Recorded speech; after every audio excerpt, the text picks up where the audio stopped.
Jungle Tales of Tarzan by Edgar Rice Burroughs. Contents: Chapter 1, Tarzan's First Love. 2, The Capture of Tarzan. 3, The Fight for the Ball. 4, The God of Tarzan. 5, Tarzan and the Black Boy. 6, The Witch Doctor Seeks Vengeance. 7, The End of Bukawa. 8, The Lion. 9, The Nightmare. 10, The Battle for Tika. 11, A Jungle Joke. 12, Tarzan Rescues the Moon. 1, Tarzan's First Love. Tika stretched 80 luxurious ease in the shade of the tropical forest, presented, unquestionably, a most alluring picture of young, feminine loveliness. Or at least so thought Tarzan of the Apes, who squatted upon a low swinging branch in a nearby tree and looked down upon her. Just to have seen him there, lolling upon the swaying bough of the jungle forest giant, his brown skin mottled by the brilliant equatorial sunlight which percolated through the leafy canopy of green above him, his clean-limbed body relaxed in gracefulness, his shapely head partly turned in contemplative absorption, and his intelligent, grey eyes dreamily devouring the object of their devotion. You would have thought him the reincarnation of some demigod of old.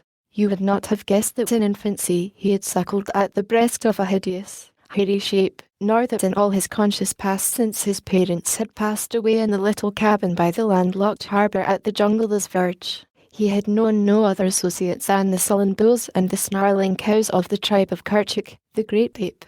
Nor could you have read the thoughts which passed through that active, healthy brain, the longings and desires and aspirations which the sight of Tika inspired, would you have been any more inclined to give credence to the reality of the origin of the ape-man.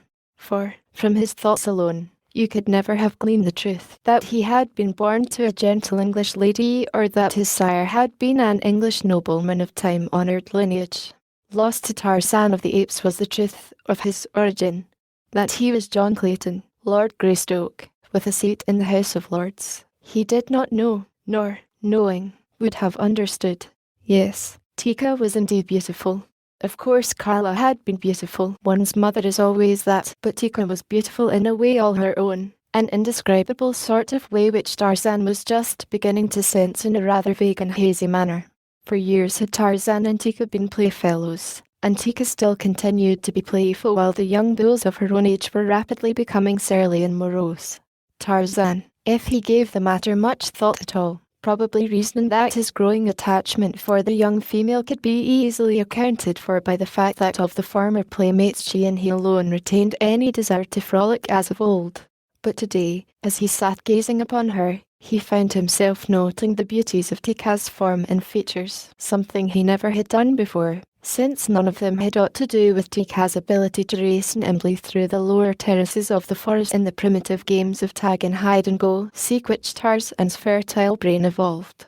Tarzan scratched his head, running his fingers deep into the shock of black hair which framed his shapely, boyish face. He scratched his head and sighed. Tika's newfound beauty became as suddenly his despair. He envied her the handsome coat of hair which covered her body. His own smooth, brown hide he hated with the hatred born of disgust and contempt. Years back he had harboured a hope that some day he, too, would be clothed in hair as were all his brothers and sisters. But of late he had been forced to abandon the delectable dream. Then there were Tika's great teeth, not so large as the male's, of course, but still mighty, handsome things by comparison with Tarzan's feeble white ones.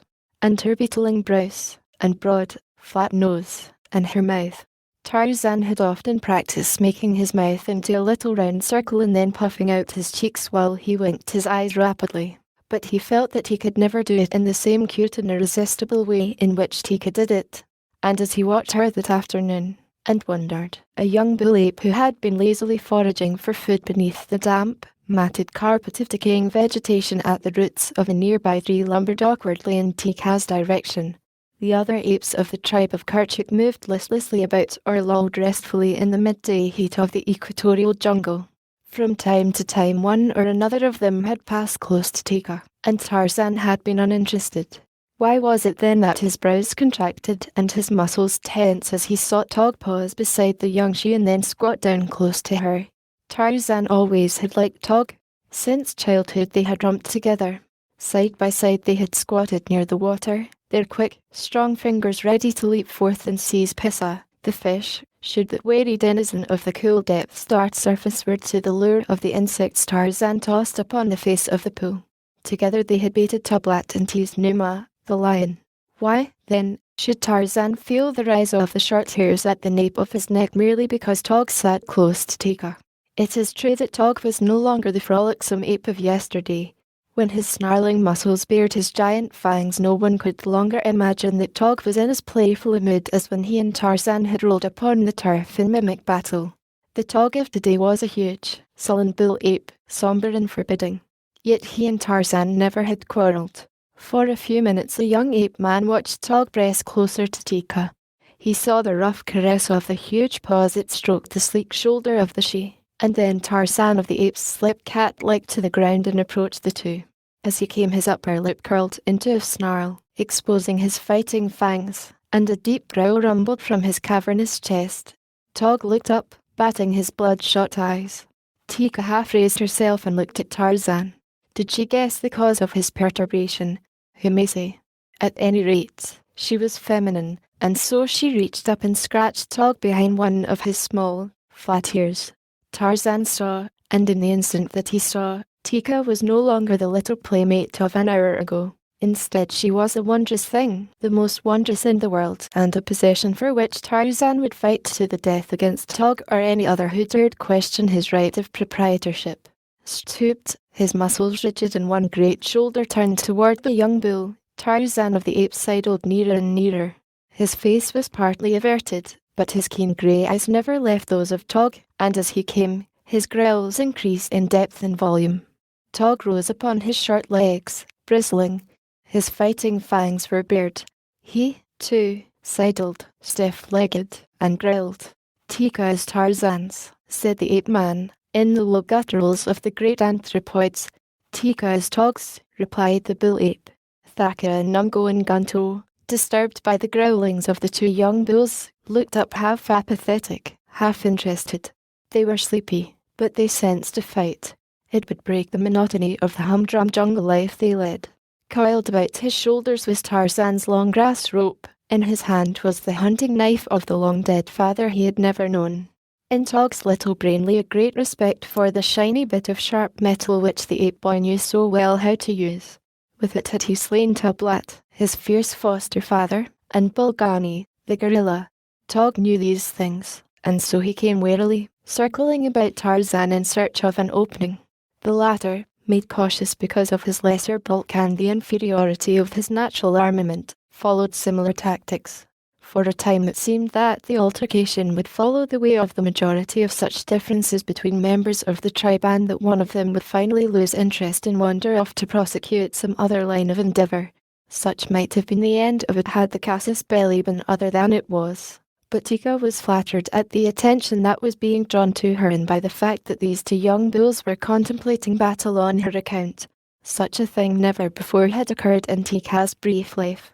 She had seen other bulls battling for other oldershes, and in the depth of her wild little heart she had longed for the day when the jungle grasses would be reddened with the blood of mortal combat for her fair sake.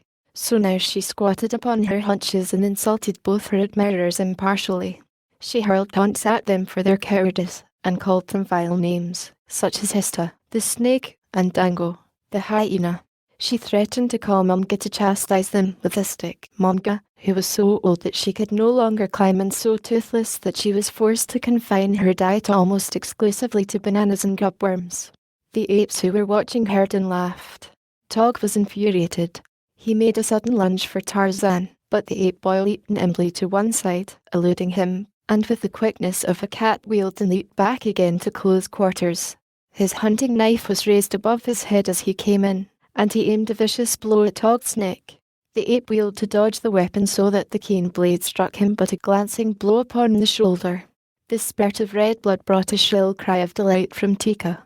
Ah, but this was something worthwhile. She glanced about to see if others had witnessed this evidence of her popularity. Helen of Troy was never one whit more proud than was Tika at that moment. If Tika had not been so absorbed in her own vaingloriousness, she might have noted the rustling of leaves in the tree above her, a rustling which was not caused by any movement of the wind, since there was no wind.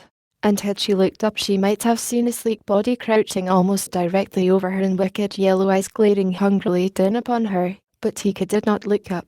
With his wound, Tog had backed off, growling horribly. Tarzan had followed him, screaming insults at him, and menacing him with his brandishing blade.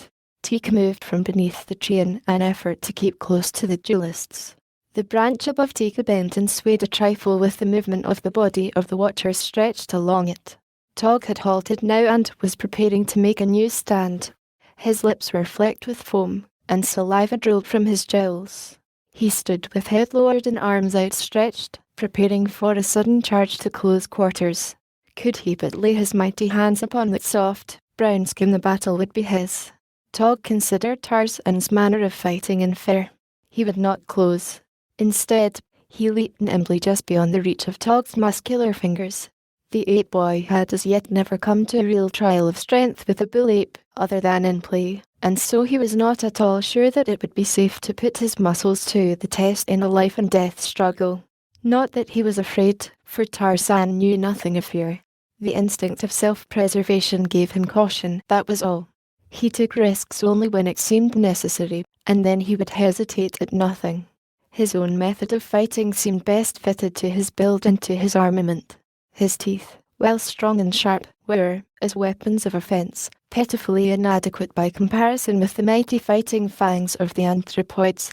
By dancing about, just out of reach of an antagonist, Tarzan could do infinite injury with his long, sharp hunting knife, and at the same time escape many of the painful and dangerous wounds which would be sure to follow his falling into the clutches of a bull ape. And so Tog charged and bellowed like a bull, and Tarzan of the Apes danced lightly to this side and that, hurling jungle billingsgate at his foe, the while he nicked him now and again with his knife. There were lulls in the fighting when the two would stand panting for breath, facing each other, mustering their wits and their forces for a new onslaught. It was during a pause such as this that Tog chanced to let his eyes rove beyond his foeman. Instantly the entire aspect of the ape altered. Rage left his countenance to be supplanted by an expression of fear. With a cry that every ape there recognized, Tog turned and fled. No need to question him. His warning proclaimed the near presence of their ancient enemy. Tarzan started to seek safety, as did the other members of the tribe, and as he did so he heard a panther's scream mingled with the frightened cry of a sheep. Tog heard, too, but he did not pause in his flight. With the ape boy, however, it was different. He looked back to see if any member of the tribe was close pressed by the beast of prey, and the sight that met his eyes filled them with an expression of horror. Teeka it was who cried out in terror as she fled across a little clearing toward the trees upon the opposite side, for after her leaped Sheeta, the panther, in easy, graceful bounds. Sheeta appeared to be in no hurry. His meat was assured, since even though the ape reached the trees ahead of him, she could not climb beyond his clutches before he could be upon her. Tarzan saw that Teeka must die. He cried to Tog and the other bulls to hasten to Teeka's assistance, and at the same time he ran toward the pursuing beast, taking down his rope as he came.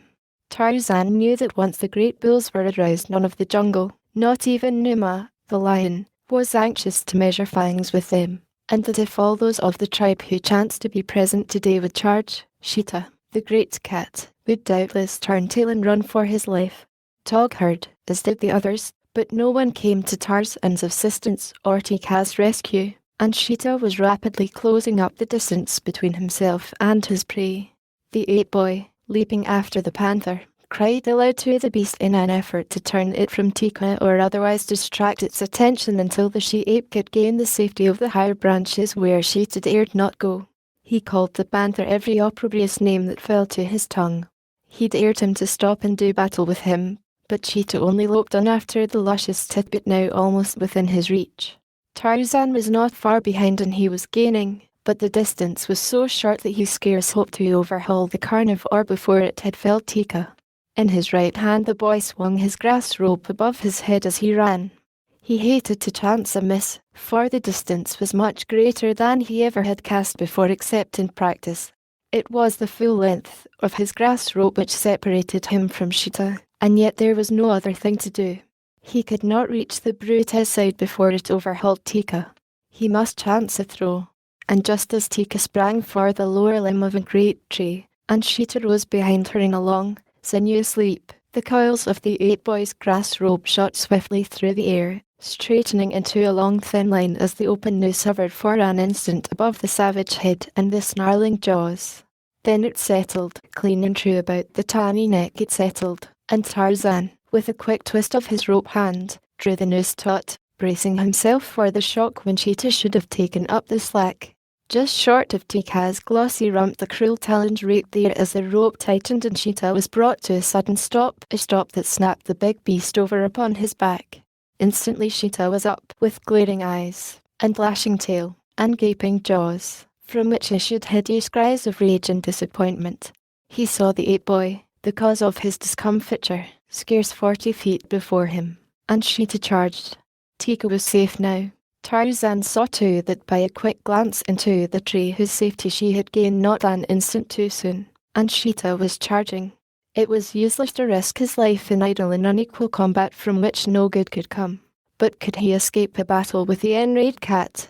And if he was forced to fight, what chance had he to survive? Tarzan was constrained to admit that his position was aught but a desirable one. The trees were too far to hope to reach in time to elude the cat. Tarzan could but stand facing that hideous charge. In his right hand he grasped his hunting knife, a puny, futile thing indeed by comparison with the great rows of mighty teeth which lined Cheetah's powerful jaws, and the sharp talons encased within his padded paws. Yet the young Lord Greystoke faced it with the same courageous resignation with which some fearless ancestor went down to defeat and death on Senlac Hill by Hastings. From safety points in the trees the great apes watched, screaming hatred at Cheetah and advice at Tarzan, for the progenitors of man have, naturally, many human traits. Tika was frightened. She screamed at the bulls to hasten to Tarzan's assistance, but the bulls were otherwise engaged, principally in giving advice and making faces. Anyway, Tarzan was not a real Mangani, so why should they risk their lives in an effort to protect him? And now Cheetah was almost upon the lithe, naked body, and the body was not there. Quick as was the great cat, the ape boy was quicker. He leaped to one side almost as the panther's talons were closing upon him, and as Cheetah went hurtling to the ground beyond, Tarzan was racing for the safety of the nearest tree. The panther recovered himself almost immediately and, wheeling, tore after his prey, the ape boy's rope dragging along the ground behind him. In doubling back after Tarzan, Cheetah had passed around a low bush. It was a mere nothing in the path of any jungle creature of the size and weight of Cheetah, provided it had no trailing rope dangling behind. But Cheetah was handicapped by such a rope, and as he leaped once again after Tarzan of the apes, the rope encircled the small bush, became tangled in it and brought the panther to a sudden stop. An instant later Tarzan was safe among the higher branches of a small tree into which Cheetah could not follow him. Here he perched, hurling twigs and epithets at the raging feline beneath him. The other members of the tribe now took up the bombardment, using such hard-shelled fruits and dead branches as came within their reach, until Cheetah, goaded to frenzy and snapping at the grass rope, finally succeeded in severing its strands. For a moment the panther stood glaring first at one of his tormentors and then at another, until, with a final scream of rage, he turned and slunk off into the tangled mazes of the jungle. A half-hour later the tribe was again upon the ground, feeding as though naught had occurred to interrupt the sombre dullness of their lives. Tarzan had recovered the greater part of his rope and was busy fashioning a new noose, while Tika squatted close behind him, in evident token that her choice was made. Tog eyed them sullenly. Once when he came close, Tika bared her fangs and growled at him, and Tarzan showed his canines in an ugly snarl. But Tog did not provoke a quarrel. He seemed to accept after the manner of his kind the decision of the she as an indication that he had been vanquished in his battle for her favours.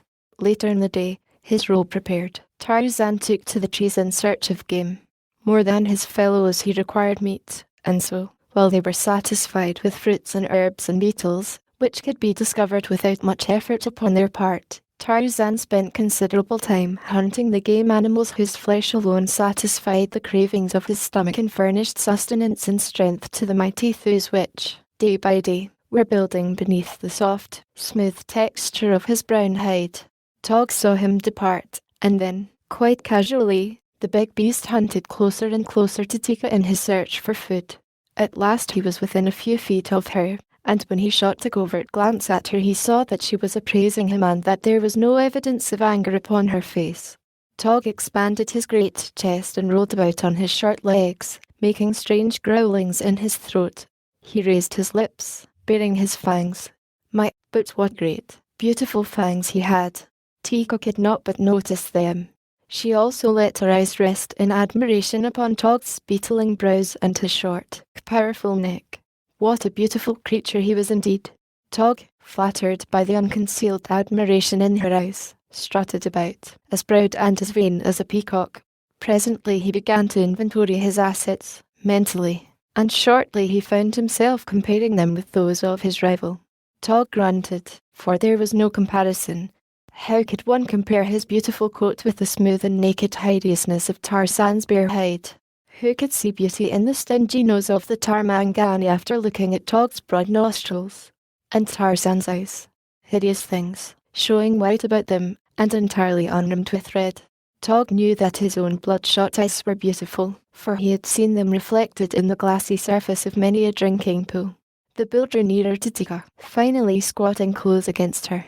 When Tarzan returned from his hunting a short time later it was to see Tika contentedly scratching the back of his rival. Tarzan was disgusted. Neither Tog nor Tika saw him as he swung through the trees into the glade. He paused a moment, looking at them, then, with a sorrowful grimace, he turned and faded away into the labyrinth of leafy boughs and festooned moss out of which he had come. Tarzan wished to be as far away from the cause of his heartache as he could. He was suffering the first pangs of blighted love, and he didn't quite know what was the matter with him. He thought that he was angry with Tog, and so he couldn't understand why it was that he had run away instead of rushing into mortal combat with the destroyer of his happiness. He also thought that he was angry with Tika, yet a vision of her many beauties persisted in haunting him, so that he could only see her in the light of love as the most desirable thing in the world. The ape boy craved affection. From babyhood until the time of her death, when the poisoned arrow of Kulonga had pierced her savage heart, Karla had represented to the English boy the sole object of love which he had known. In her wild, fierce way Karla had loved her adopted son, and Tarzan had returned that love, though the outward demonstrations of it were no greater than might have been expected from any other beast of the jungle. It was not until he was bereft of her that the boy realized how deep had been his attachment for his mother, for as such he looked upon her. In Tika he had seen within the past few hours a substitute for Kala, someone to fight for and to hunt for, someone to caress, but now his dream was shattered. Something hurt within his breast. He placed his hand over his heart and wondered what had happened to him. Vaguely he attributed his pain to Tika. The more he thought of Tika as he had last seen her, caressing Tog, the more the thing within his breast hurt him. Tarzan shook his head and growled. Then on and on through the jungle he swung, and the farther he travelled and the more he thought upon his wrongs, the nearer he approached becoming an irreclaimable misogynist. 2 days later he was still hunting alone, very morose and very unhappy, but he was determined never to return to the tribe. He could not bear the thought of seeing Tog and Tika always together. As he swung upon a grateful Numa, the lion, and Sabor, the lioness, passed beneath him, side by side, and Sabor leaned against the lion and bit playfully at his cheek. It was a half-caress. Tarzan sighed and hurled a nut at them.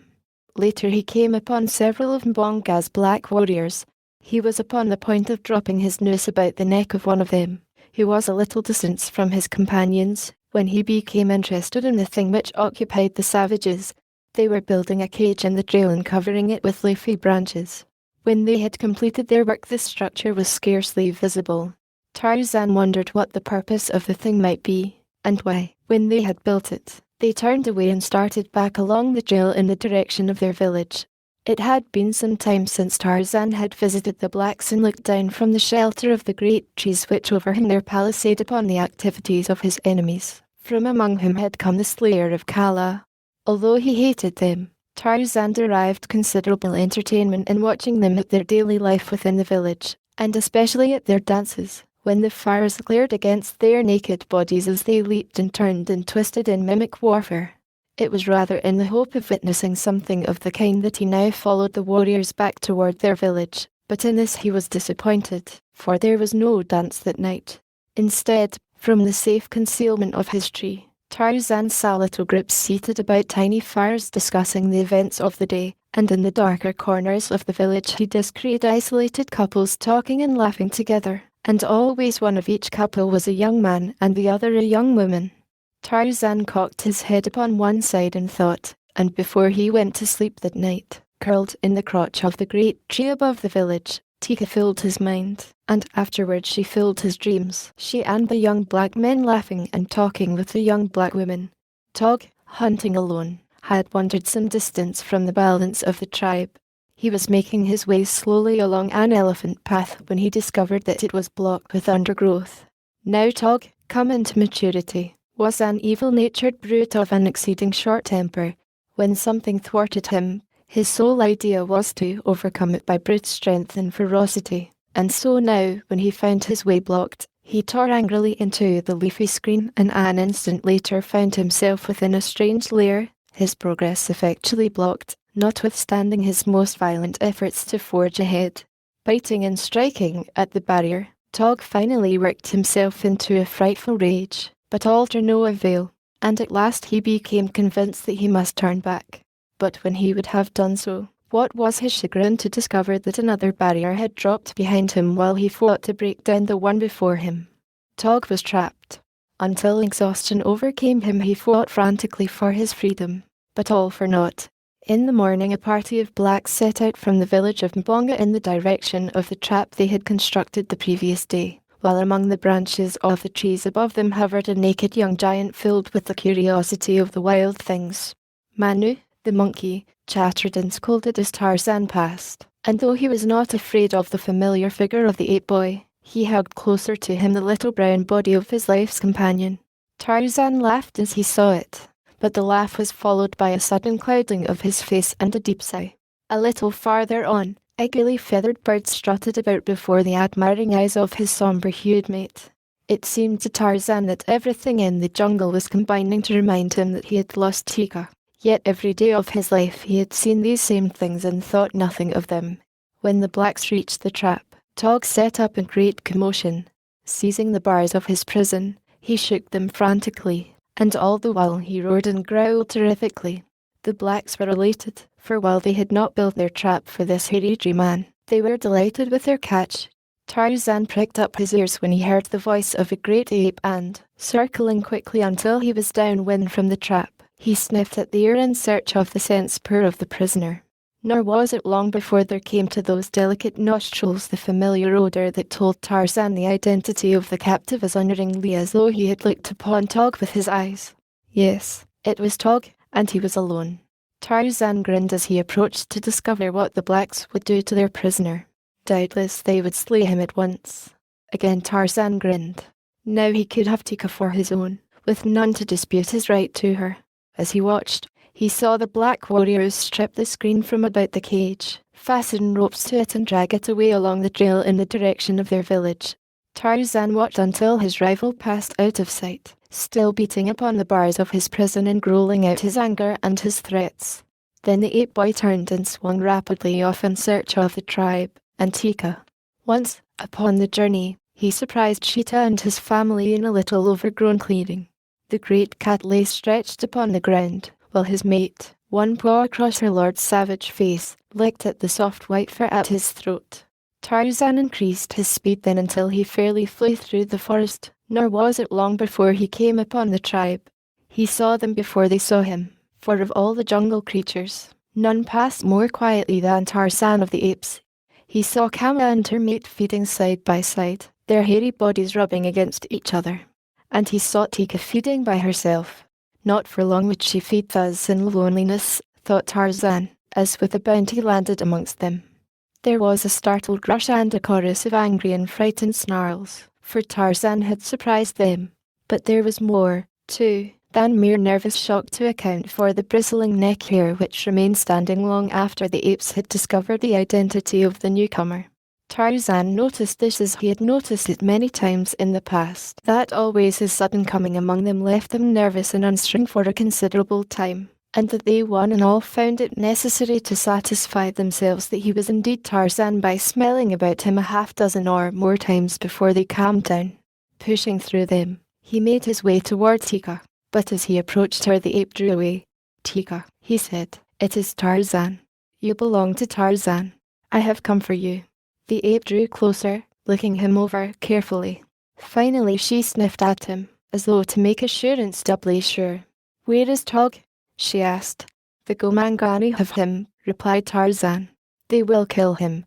In the eyes of the she, Tarzan saw a wistful expression and a troubled look of sorrow as he told her of Tog's fate, but she came quite close and snuggled against him, and Tarzan, Lord Greystoke, put his arm about her. As he did so he noticed, with a start, the strange incongruity of that smooth, brown arm against the black and hairy coat of his lady-love. He recalled the paw of Sheeta's mate across Sheeta's face. No incongruity there. He thought of little Manu hugging his she, and how the one seemed to belong to the other. Even the proud male bird, with his gay plumage, bore a close resemblance to his quieter spouse, while Numa, but for his shaggy mane, was almost the counterpart of Sabor, the lioness. The males and the females differed, it was true, but not with such differences as existed between Tarzan and Tika. Tarzan was puzzled. There was something wrong. His arm dropped from the shoulder of Tika. Very slowly he drew away from her. She looked at him with her head cocked upon one side. Tarzan rose to his full height and beat upon his breast with his fists. He raised his head toward the heavens and opened his mouth. From the depths of his lungs rose the fierce, weird challenge of the victorious bull ape. The tribe turned curiously to eye him. He had killed nothing, nor was there any antagonist to be goaded to madness by the savage scream. No, there was no excuse for it, and they turned back to their feeding, but with an eye upon the ape-man lest he be preparing to suddenly run amok. As they watched him they saw him swing into a nearby tree and disappear from sight. Then they forgot him, even Tika. Mbonga's black warriors, sweating beneath their strenuous task, and resting often, made slow progress toward their village. Always the savage beast in the primitive cage growled and roared when they moved him. He beat upon the bars and slavered at the mouth. His noise was hideous. They had almost completed their journey and were making their final rest before forging ahead to gain the clearing in which lay their village. A few more minutes would have taken them out of the forest, and then, doubtless, the thing would not have happened which did happen. A silent figure moved through the trees above them. Keen eyes inspected the cage and counted the number of warriors. An alert and daring brain figured upon the chances of success when a certain plan should be put to the test. Tarzan watched the blacks lolling in the shade. They were exhausted. Already several of them slept. He crept closer, pausing just above them. Not a leaf rustled before his stealthy advance. He waited in the infinite patience of the beast of prey. Presently but two of the warriors remained awake, and one of these was dozing.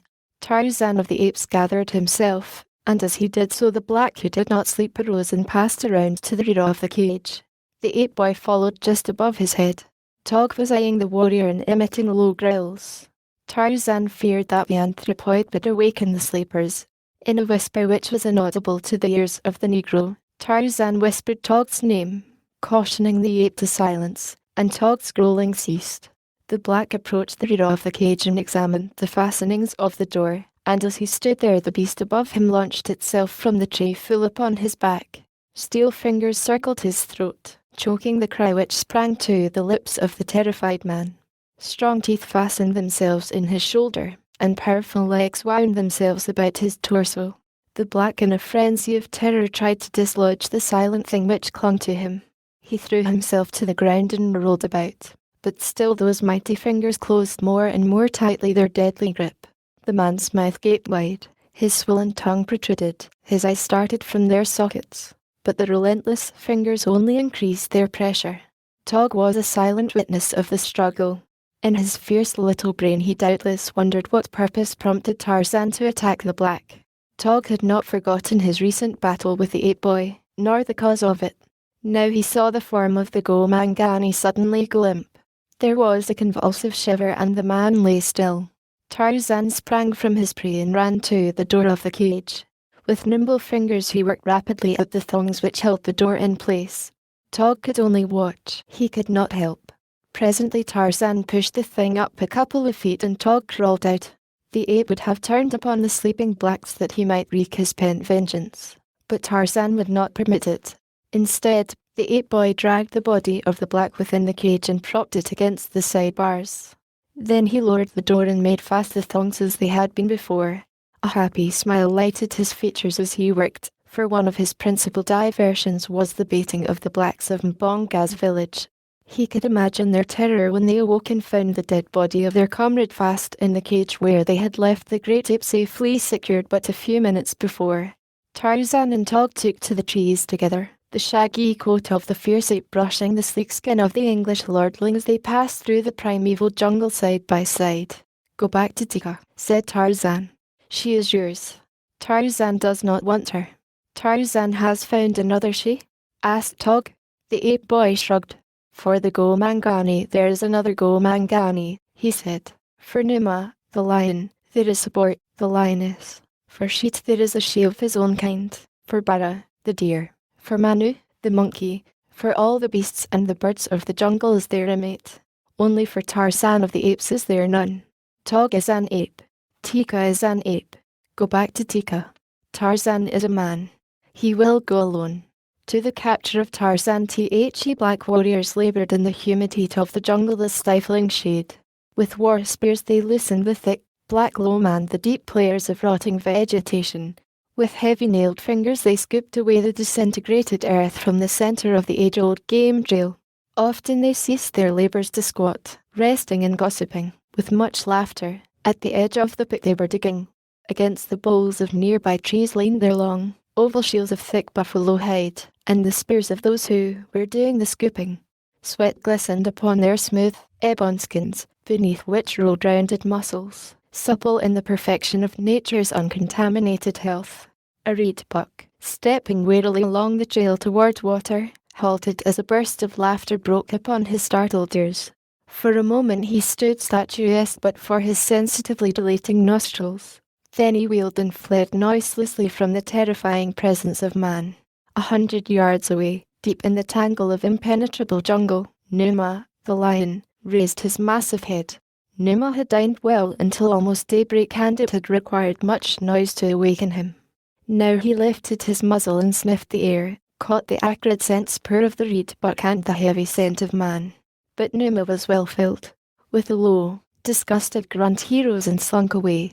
Brilliantly plumaged birds with raucous voices darted from tree to tree. Little monkeys, chattering and scolding, swung through the swaying limbs above the black warriors. Yet they were alone, for the teeming jungle with all its myriad life, like the swarming streets of a great metropolis, is one of the loneliest spots in God's great universe. But were they alone? Above them, lightly balanced upon a leafy tree limb, a grey-eyed youth watched with eager intentness their every move. The fire of hate, restrained, smouldered beneath the lad's evident desire to know the purpose of the black men's labours. Such a one as these it was who had slain his beloved Kala. For them there could be naught but enmity, yet he liked well to watch them, avid as he was for greater knowledge of the ways of man. He saw the pit grow in depth until a great hole yawned the width of the trail, a hole which was amply large enough to hold at one time all of the 6 excavators. Tarzan could not guess the purpose of so great a labour, and when they cut long stakes, sharpened at their upper ends, and set them at intervals upright in the bottom of the pit, his wonderment but increased, nor was it satisfied with the placing of the light cross poles over the pit, or the careful arrangement of leaves and earth which completely hid from view the work the black men had performed. When they were done they surveyed their handiwork with evident satisfaction, and Tarzan surveyed it, too. Even to his practised eye there remained scarce a vestige of evidence that the ancient game trail had been tampered with in any way. So absorbed was the ape-man in speculation as to the purpose of the covered pit that he permitted the blacks to depart in the direction of their village without the usual baiting which had rendered him the terror of Mbonga's people and had afforded Tarzan both a vehicle of revenge and a source of inexhaustible delight. Puzzle as he would, however, he could not solve the mystery of the concealed pit, for the ways of the blacks were still strange ways to Tarzan. They had entered his jungle but a short time before, the first of their kind to encroach upon the age-old supremacy of the beasts which laired there. To Numa, the lion, to Tantor, the elephant, to the great apes and the lesser apes, to each and all of the myriad creatures of this savage wild, the ways of man were new. They had much to learn of these black, hairless creatures that walked erect upon their hindpaws, and they were learning it slowly, and always to their sorrow. Shortly after the blacks had departed, Tarzan swung easily to the trail. Sniffing suspiciously, he circled the edge of the pit. Squatting upon his haunches, he scraped away a little earth to expose one of the crossbars. He sniffed at this, touched it, cocked his head upon one side, and contemplated it gravely for several minutes. Then he carefully recovered it, arranging the earth as neatly as had the blacks. This done, he swung himself back among the branches of the trees and moved off in search of his hairy fellows, the great apes of the tribe of Kerchak. Once he crossed the trail of Numa, the lion, pausing for a moment to hurl a soft root at the snarling face of his enemy, and to taunt and insult him, calling him eater of carrion and brother of Dango, the hyena. Numa, his yellow, green eyes round and burning with concentrated hate, glared up at the dancing figure above him. Low growls vibrated his heavy jowls, and his great rage transmitted to his sinuous tail a sharp, whip-like motion. But realizing from past experience the futility of long-distance argument with the ape-man, he turned presently and struck off into the tangled vegetation which hid him from the view of his tormentor. With a final scream of jungle invective and an ape-like grimace at his departing foe, Tarzan continued along his way.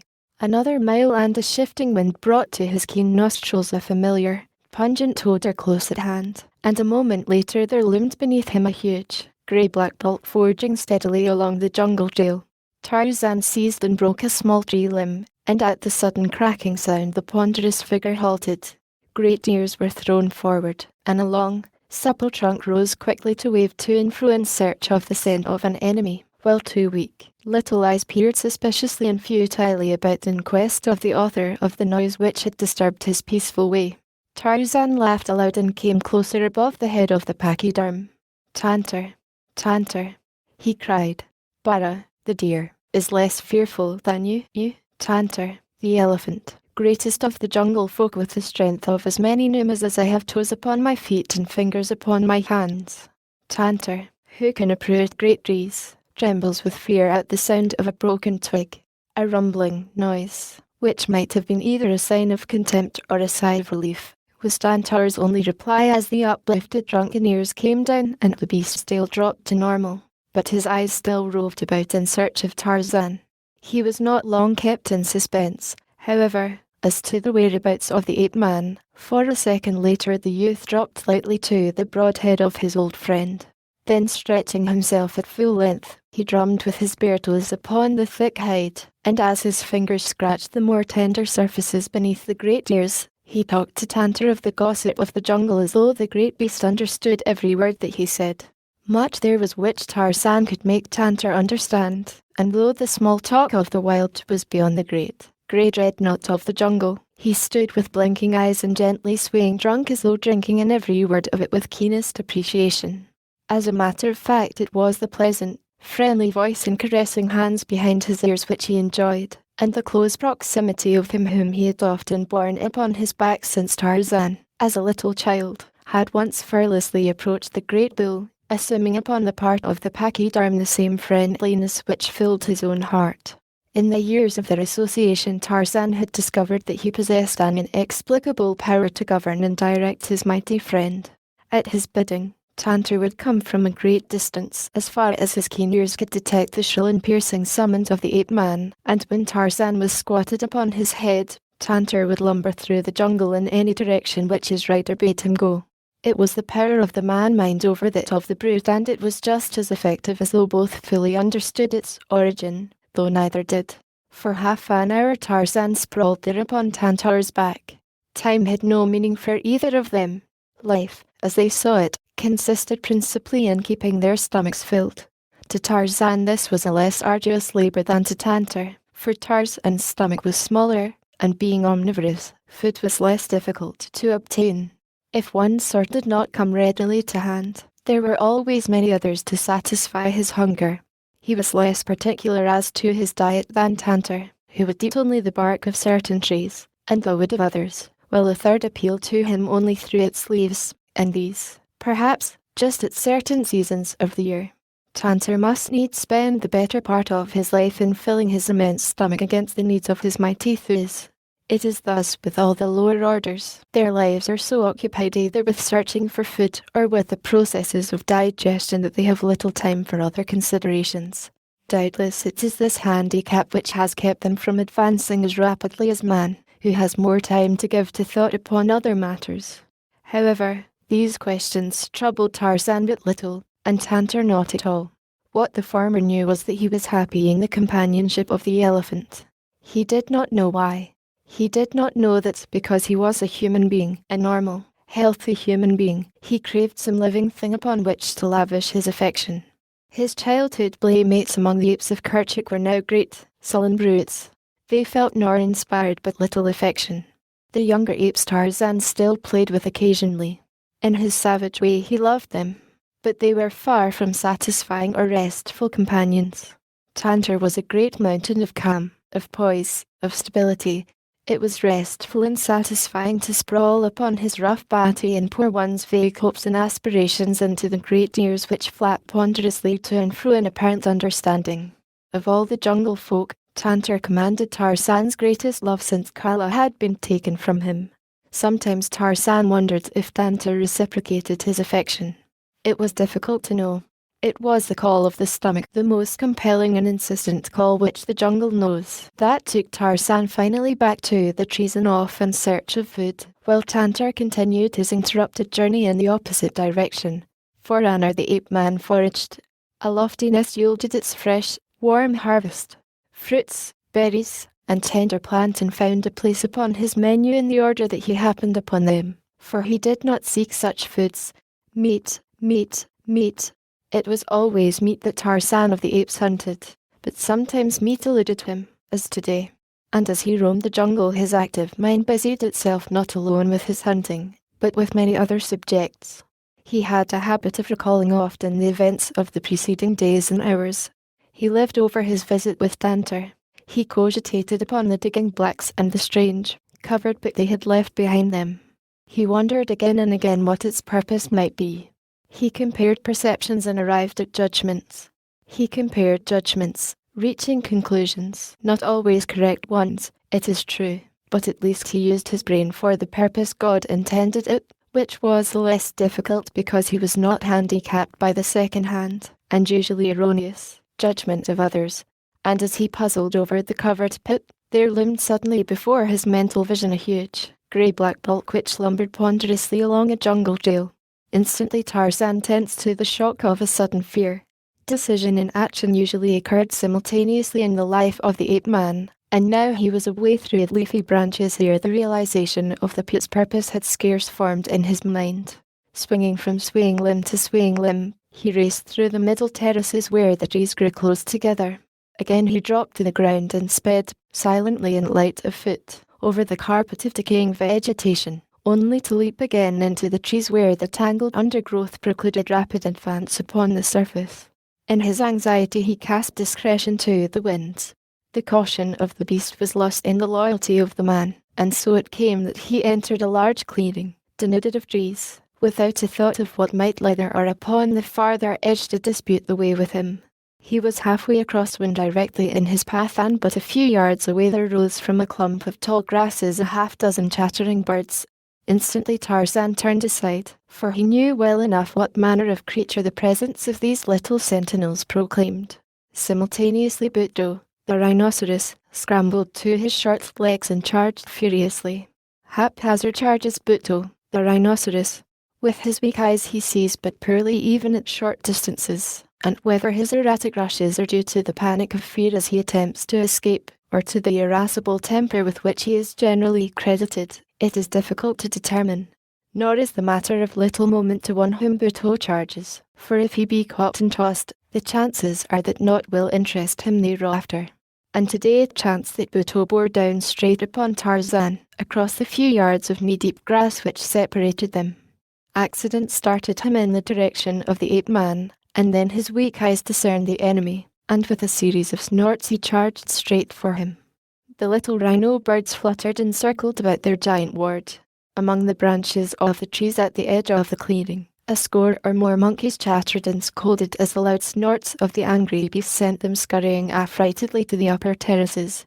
Tarzan alone appeared indifferent and serene. Directly in the path of the charge he stood. There had been no time to seek safety in the trees beyond the clearing, nor had Tarzan any mind to delay his journey because of Buto. He had met the stupid beast before and held him in fine contempt, and now Buto was upon him, the massive head lowered and the long, heavy horn inclined for the frightful work for which nature had designed it. But as he struck upward, his weapon raked only thin air, for the ape-man had sprung lightly aloft with a cat-like leap that carried him above the threatening horn to the broad back of a rhinoceros. Another spring and he was on the ground behind the brute and racing like a deer for the trees.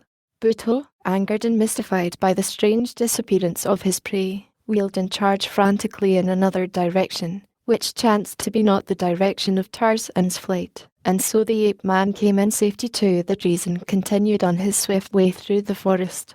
Some distance ahead of him Tantor moved steadily along the well-worn elephant trail, and ahead of Tantor a crouching, black warrior listened intently in the middle of the path. Presently he heard the sound for which he had been hoping, the cracking, snapping sound which heralded the approach of an elephant. To his right and left in other parts of the jungle other warriors were watching. A low signal, passed from one to another, apprised the most distant that the quarry was afoot. Rapidly, they converged toward the trail, taking positions in trees downwind from the point at which Tantor must pass them. Silently they waited and presently were rewarded by the sight of a mighty tusker carrying an amount of ivory in his long tusks that set their greedy hearts to palpitating. No sooner had he passed their positions than the warriors clambered from their perches. No longer were they silent, but instead clapped their hands and shouted as they reached the ground. For an instant Tantor, the elephant, paused with upraised trunk and tail, with great ears up-pricked, and then he swung on along the trail at a rapid, shuffling pace, straight toward the covered pit with its sharpened stakes upstanding in the ground. Behind him came the yelling warriors, urging him on in the rapid flight which would not permit a careful examination of the ground before him. Tantor, the elephant, who could have turned and scattered his adversaries with a single charge, fled like a frightened deer, fled toward a hideous, torturing death. And behind them all came Tarzan of the Apes, racing through the jungle forest with the speed and agility of a squirrel, for he had heard the shouts of the warriors and had interpreted them correctly. Once he uttered a piercing call that reverberated through the jungle, but Tantor, in the panic of terror, either failed to hear, or hearing, dared not pause to heed. Now the giant pachyderm was but a few yards from the hidden death lurking in his path, and the blacks, certain of success, were screaming and dancing in his wake, waving their war spears and celebrating in advance the acquisition of the splendid ivory carried by their prey and the surfeit of elephant meat which would be theirs this night. So intent were they upon their gratulations that they entirely failed to note the silent passage of the man-beast above their heads, nor did Tantor, either, see or hear him, even though Tarzan called to him to stop. A few more steps would precipitate Tantor upon the sharpened stakes. Tarzan fairly flew through the trees until he had come abreast of the fleeing animal and then had passed him. At the pit's verge the ape-man dropped to the ground in the center of the trail. Tantor was almost upon him before his weak eyes permitted him to recognize his old friend. "Stop!" cried Tarzan, and the great beast halted to the upraised hand. Tarzan turned and kicked aside some of the brush which hid the pit. Instantly Tantor saw and understood. "Fight!" growled Tarzan. "They are coming behind you." But Tantor, the elephant, is a huge bunch of nerves, and now he was half panic-stricken by terror. Before him yawned the pit, how far he did not know, but to right and left lay the primeval jungle untouched by man. With a squeal the great beast turned suddenly at right angles and burst his noisy way through the solid wall of matted vegetation that would have stopped any but him. Tarzan, standing upon the edge of the pit, smiled as he watched Tantor's undignified flight. Soon the blacks would come. It was best that Tarzan of the Apes faded from the scene. He essayed a step from the pit's edge, and as he threw the weight of his body upon his left foot, the earth grumbled away. Tarzan made a single Herculean effort to throw himself forward, but it was too late. Backward and downward he went toward the sharpened stakes in the bottom of the pit. When, a moment later, the blacks came they saw even from a distance that Tantor had eluded them. for the size of the hole in the peat covering was too small to have accommodated the huge bulk of an elephant. At first they thought that their prey had put one great foot through the top and then weren't drawn back, but when they had come to the pit's verge and peered over, their eyes went wide in astonishment, for, quiet and still, at the bottom lay the naked figure of a white giant. Some of them there had glimpsed this forest god before, and they drew back in terror, awed by the presence which they had for some time believed to possess the miraculous powers of a demon. But others there were who pushed forward, thinking only of the capture of an enemy, and these leaped into the pit and lifted Tarzan out. There was no scar upon his body. None of the sharpened stakes had pierced him. Only a swollen spot at the base of the brain indicated the nature of his injury. In the falling backward, his head had struck upon the side of one of the stakes, rendering him unconscious. The blacks were quick to discover this, and equally quick to bind their prisoner's arms and legs before he should regain consciousness, for they had learned to harbour a wholesome respect for this strange man-beast that consorted with the hairy tree folk.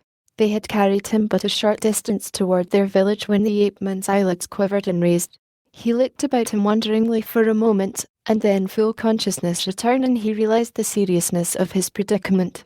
Accustomed almost from birth to relying solely upon his own resources, he did not cast about for outside aid now, but devoted his mind to a consideration of the possibilities for escape which lay within himself and his own powers. He did not dare test the strength of his bonds while the blacks were carrying him, for fear they would become apprehensive and add to them.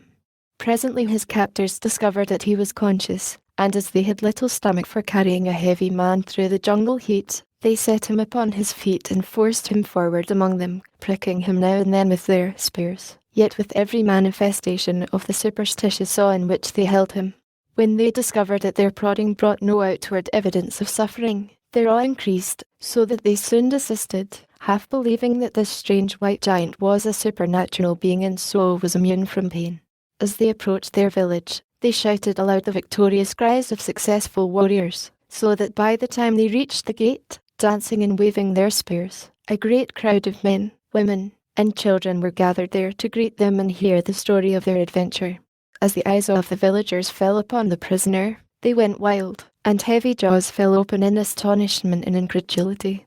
For months they had lived in perpetual terror of a weird, white demon whom but few had ever glimpsed and lived to describe.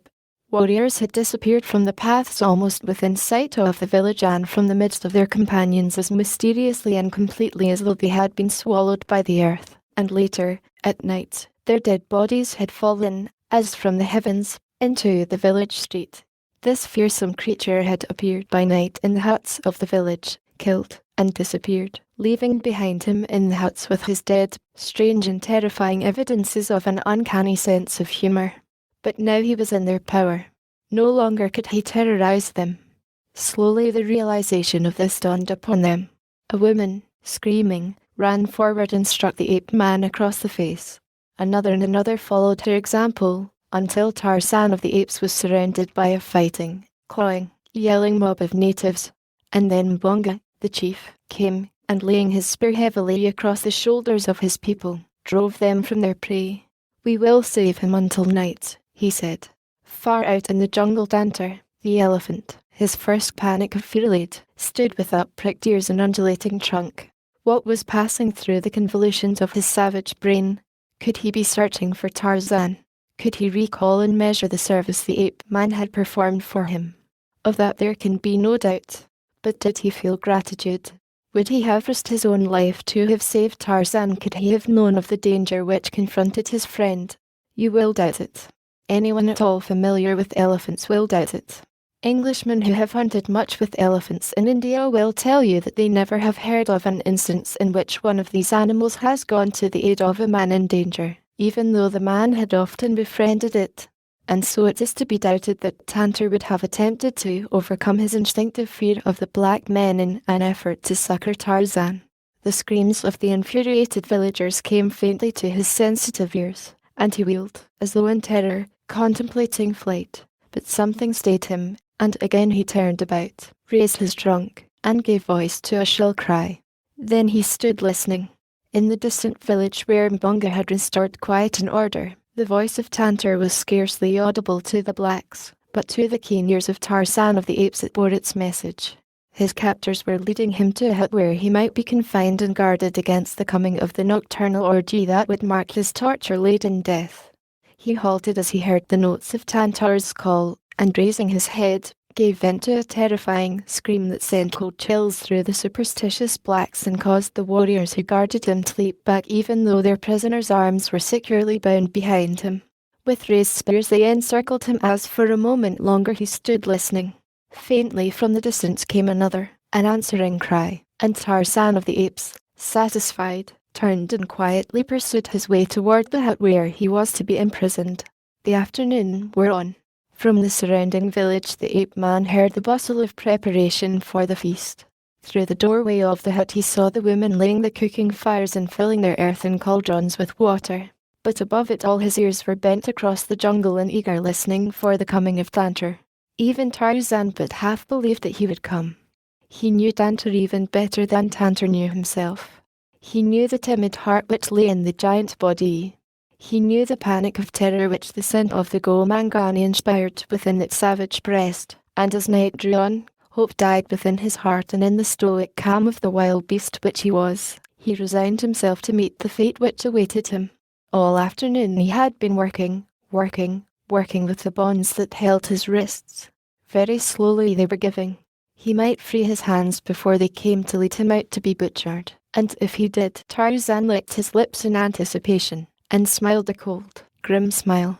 He could imagine the feel of soft flesh beneath his fingers and the sinking of his white teeth into the throats of his foemen.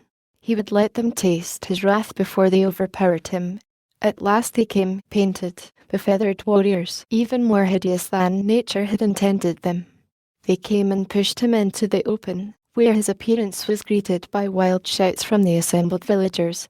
To the stake they led him, and as they pushed him roughly against it preparatory to binding him there securely for the dance of death that would presently encircle him, Tarzan tensed his mighty thews and with a single, powerful wrench parted the loosened thongs which had secured his hands. Like thought, for quickness, he leaped forward among the warriors nearest him. A blow sent one to earth, as, growling and snarling, the beast man leaped upon the breast of another. His fangs were buried instantly in the jugular of his adversary, and then 100 black men had leaped upon him and borne him to earth. Striking, clawing, and snapping, the ape-man fought as his foster people had taught him to fight, fought like a wild beast cornered. His strength, his agility, his courage, and his intelligence rendered him easily a match for 6 black men in a hand-to-hand struggle. But not even Tarzan of the Apes could hope to successfully cope with 100. Slowly they were overpowering him, though a score of them bled from ugly wounds, and 2 lay very still beneath the trampling feet and the rolling bodies of the contestants. Overpower him they might, but could they keep him overpowered while they bound him? A half-hour of desperate endeavour convinced them that they could not, and so Mbonga, like all good rulers, had circled in the safety of the background, called to one to work his way in and spare the victim. Gradually, through the milling, battling men, the warrior approached the object of his quest. He stood with poised spear above his head, waiting for the instant that would expose a vulnerable part of the ape-man's body and still not endanger one of the blacks. Closer and closer he edged about, following the movements of the twisting, scuffling combatants. The growls of the ape-man sent cold chills up the warrior's spine, causing him to go carefully lest he miss at the first cast and lay himself open to an attack from those merciless teeth and mighty hands. At last he found an opening. Higher he raised his spear, tensing his muscles, rolling beneath his glistening, ebon hide, and then from the jungle just beyond the palisade came a thunderous crashing. The spear hand paused. The black cast a quick glance in the direction of the disturbance, as did the others of the blacks who were not occupied with the subjugation of the ape-man.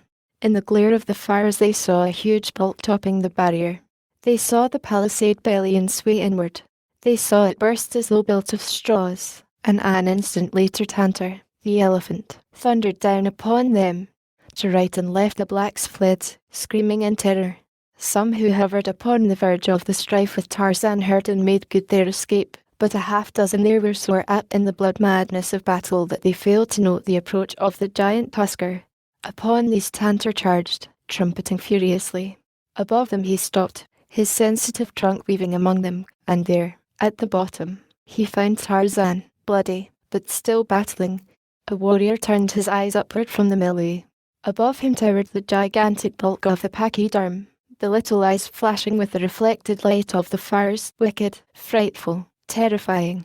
The warrior screamed, and as he screamed, the sinuous trunk encircled him, lifted him high above the ground, and hurled him far after the fleeing crowd. Another and another tantor wrenched from the body of the ape-man, throwing them to right and to left, where they lay there moaning or very quiet, as death came slowly or at once. At a distance Mbonga rallied his warriors. His greedy eyes had noted the great ivory tusks of the bull.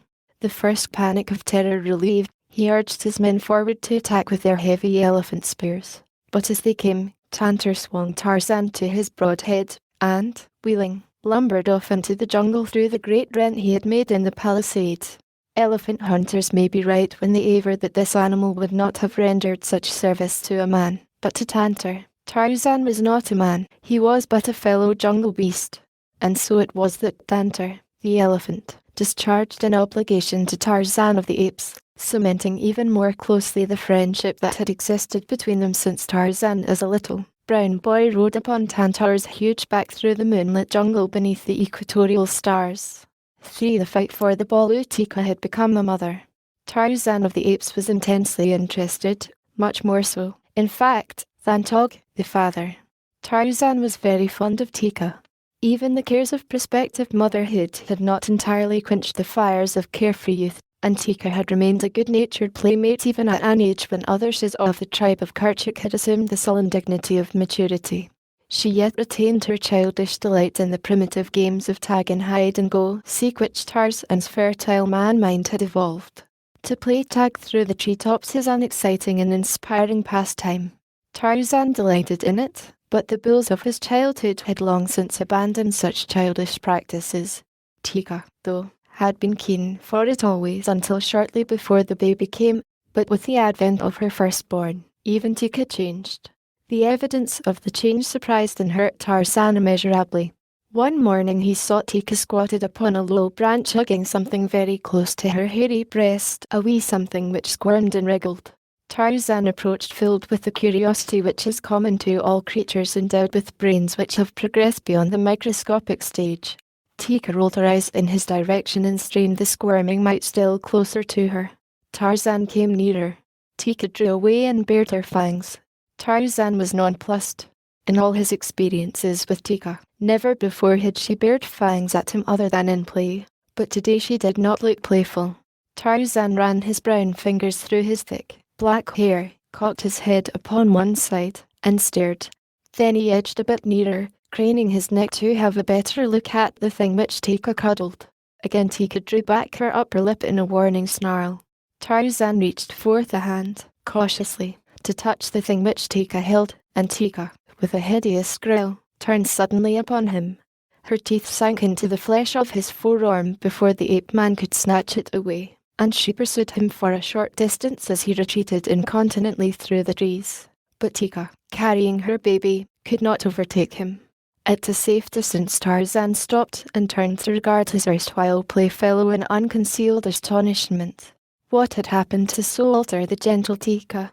She had so covered the thing in her arms that Tarzan had not yet been able to recognize it for what it was. But now, as she turned from the pursuit of him, he saw it. Through his pain and chagrin he smiled, for Tarzan had seen young ape mothers before. In a few days she would be less suspicious. Still Tarzan was hurt. It was not right that Tika, of all others, should fear him. Why? Not for the world would he harm her, or her Bolu, which is the ape word for baby. And now, above the pain of his injured arm and the hurt to his pride, rose a still stronger desire to come close and inspect the newborn son of Tog. Possibly you will wonder that Tarzan of the Apes, mighty fighter that he was, should have fled before the irritable attack of Ashi, or that he should hesitate to return for the satisfaction of his curiosity when with these he might have vanquished the weakened mother of the newborn cub. But you need not wonder. Were you an ape, you would know that only a bull in the throes of madness will turn upon a female other than to gently chastise her, with the occasional exception of the individual whom we find exemplified among our own kind, and who delights in beating up his better half because she happens to be smaller and weaker than he. Tarzan again came toward the young mother, warily and with his line of retreat safely open. Again Teeka growled ferociously. Tarzan expostulated. Tarzan of the Apes will not harm Teeka's Baloo, he said. Let me see it. Go away, commanded Teeka. Go away, or I will kill you. Let me see it, urged Tarzan. Go away, reiterated the sheep. Here comes Tog. He will make you go away. Tog will kill you. This is Tog's Baloo.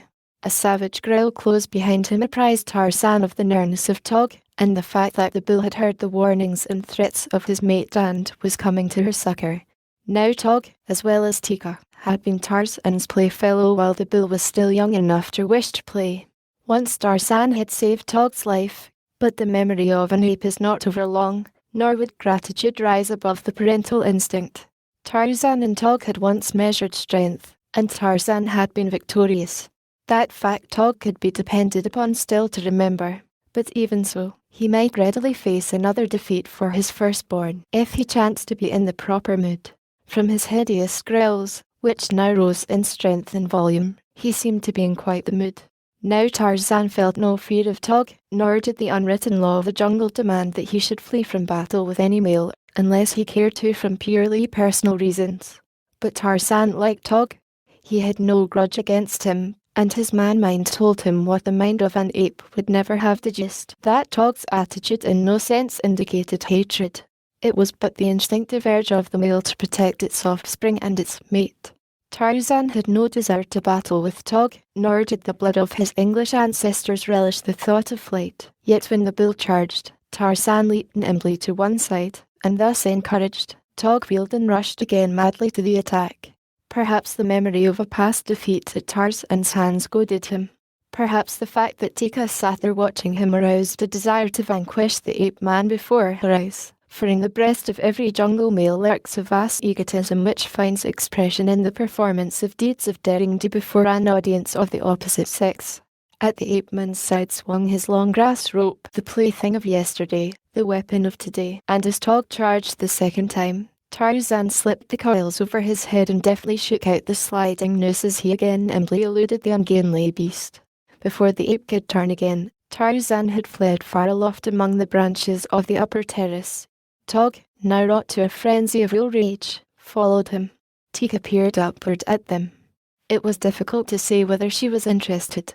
Tog could not climb as rapidly as Tarzan, so the latter reached the high levels to which the heavy ape dared not follow before the former overtook him. There he halted and looked down upon his pursuer, making faces at him and calling him such choice names as occurred to the fertile man-brain.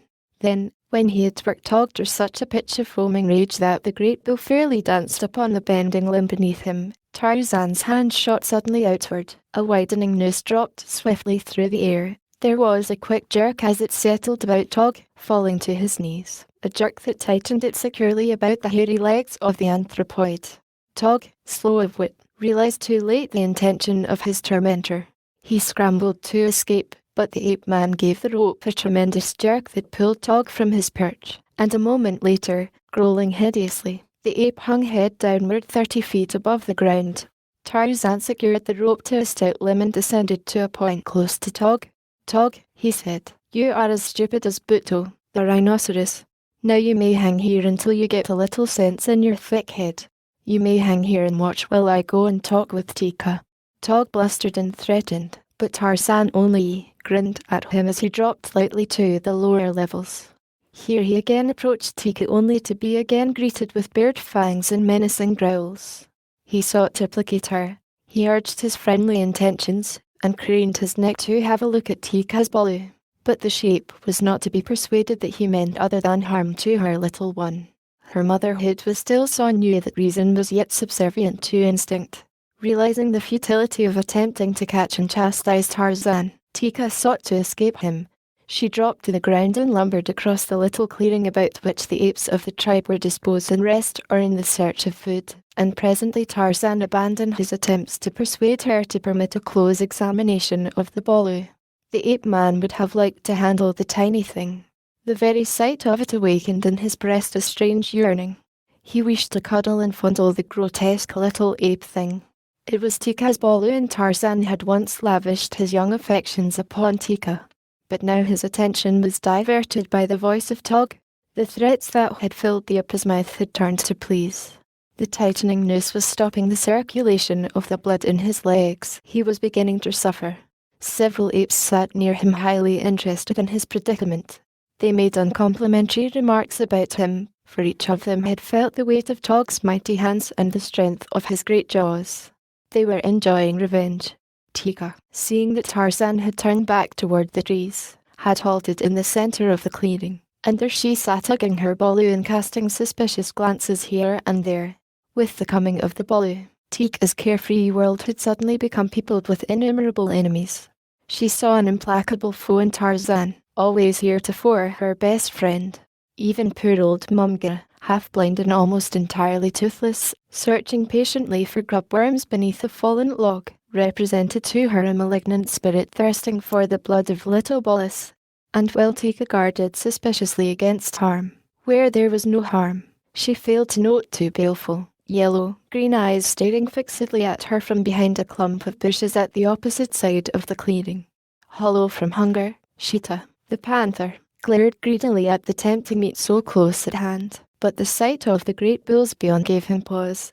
Ah, if the shape with her Baloo would but come just a trifle nearer! A quick spring and he would be upon them and away again with his meat before the bulls could prevent. The tip of his tawny tail moved in spasmodic little jerks. His lower jaw hung low, exposing red tongue and yellow fangs. But all this Tika did not see, nor did any other of the apes who were feeding or resting about her. Nor did Tarzan or the apes in the trees. Hearing the abuse which the bulls were pouring upon the helpless Tog, Tarzan clambered quickly among them. One was edging closer and leaning far out in an effort to reach the dangling ape. He had worked himself into quite a fury through recollection of the last occasion upon which Tog had mauled him, and now he was bent upon revenge. Once he had grasped the swinging ape, he would quickly have drawn him within reach of his jaws. Tarzan saw and was wroth. He loved a fair fight, but the thing which this ape contemplated revolted him. Already a hairy hand had clutched the helpless Tog when, with an angry growl of protest, Tarzan leaped to the branch at the attacking ape's side, and with a single mighty cuff, swept him from his perch.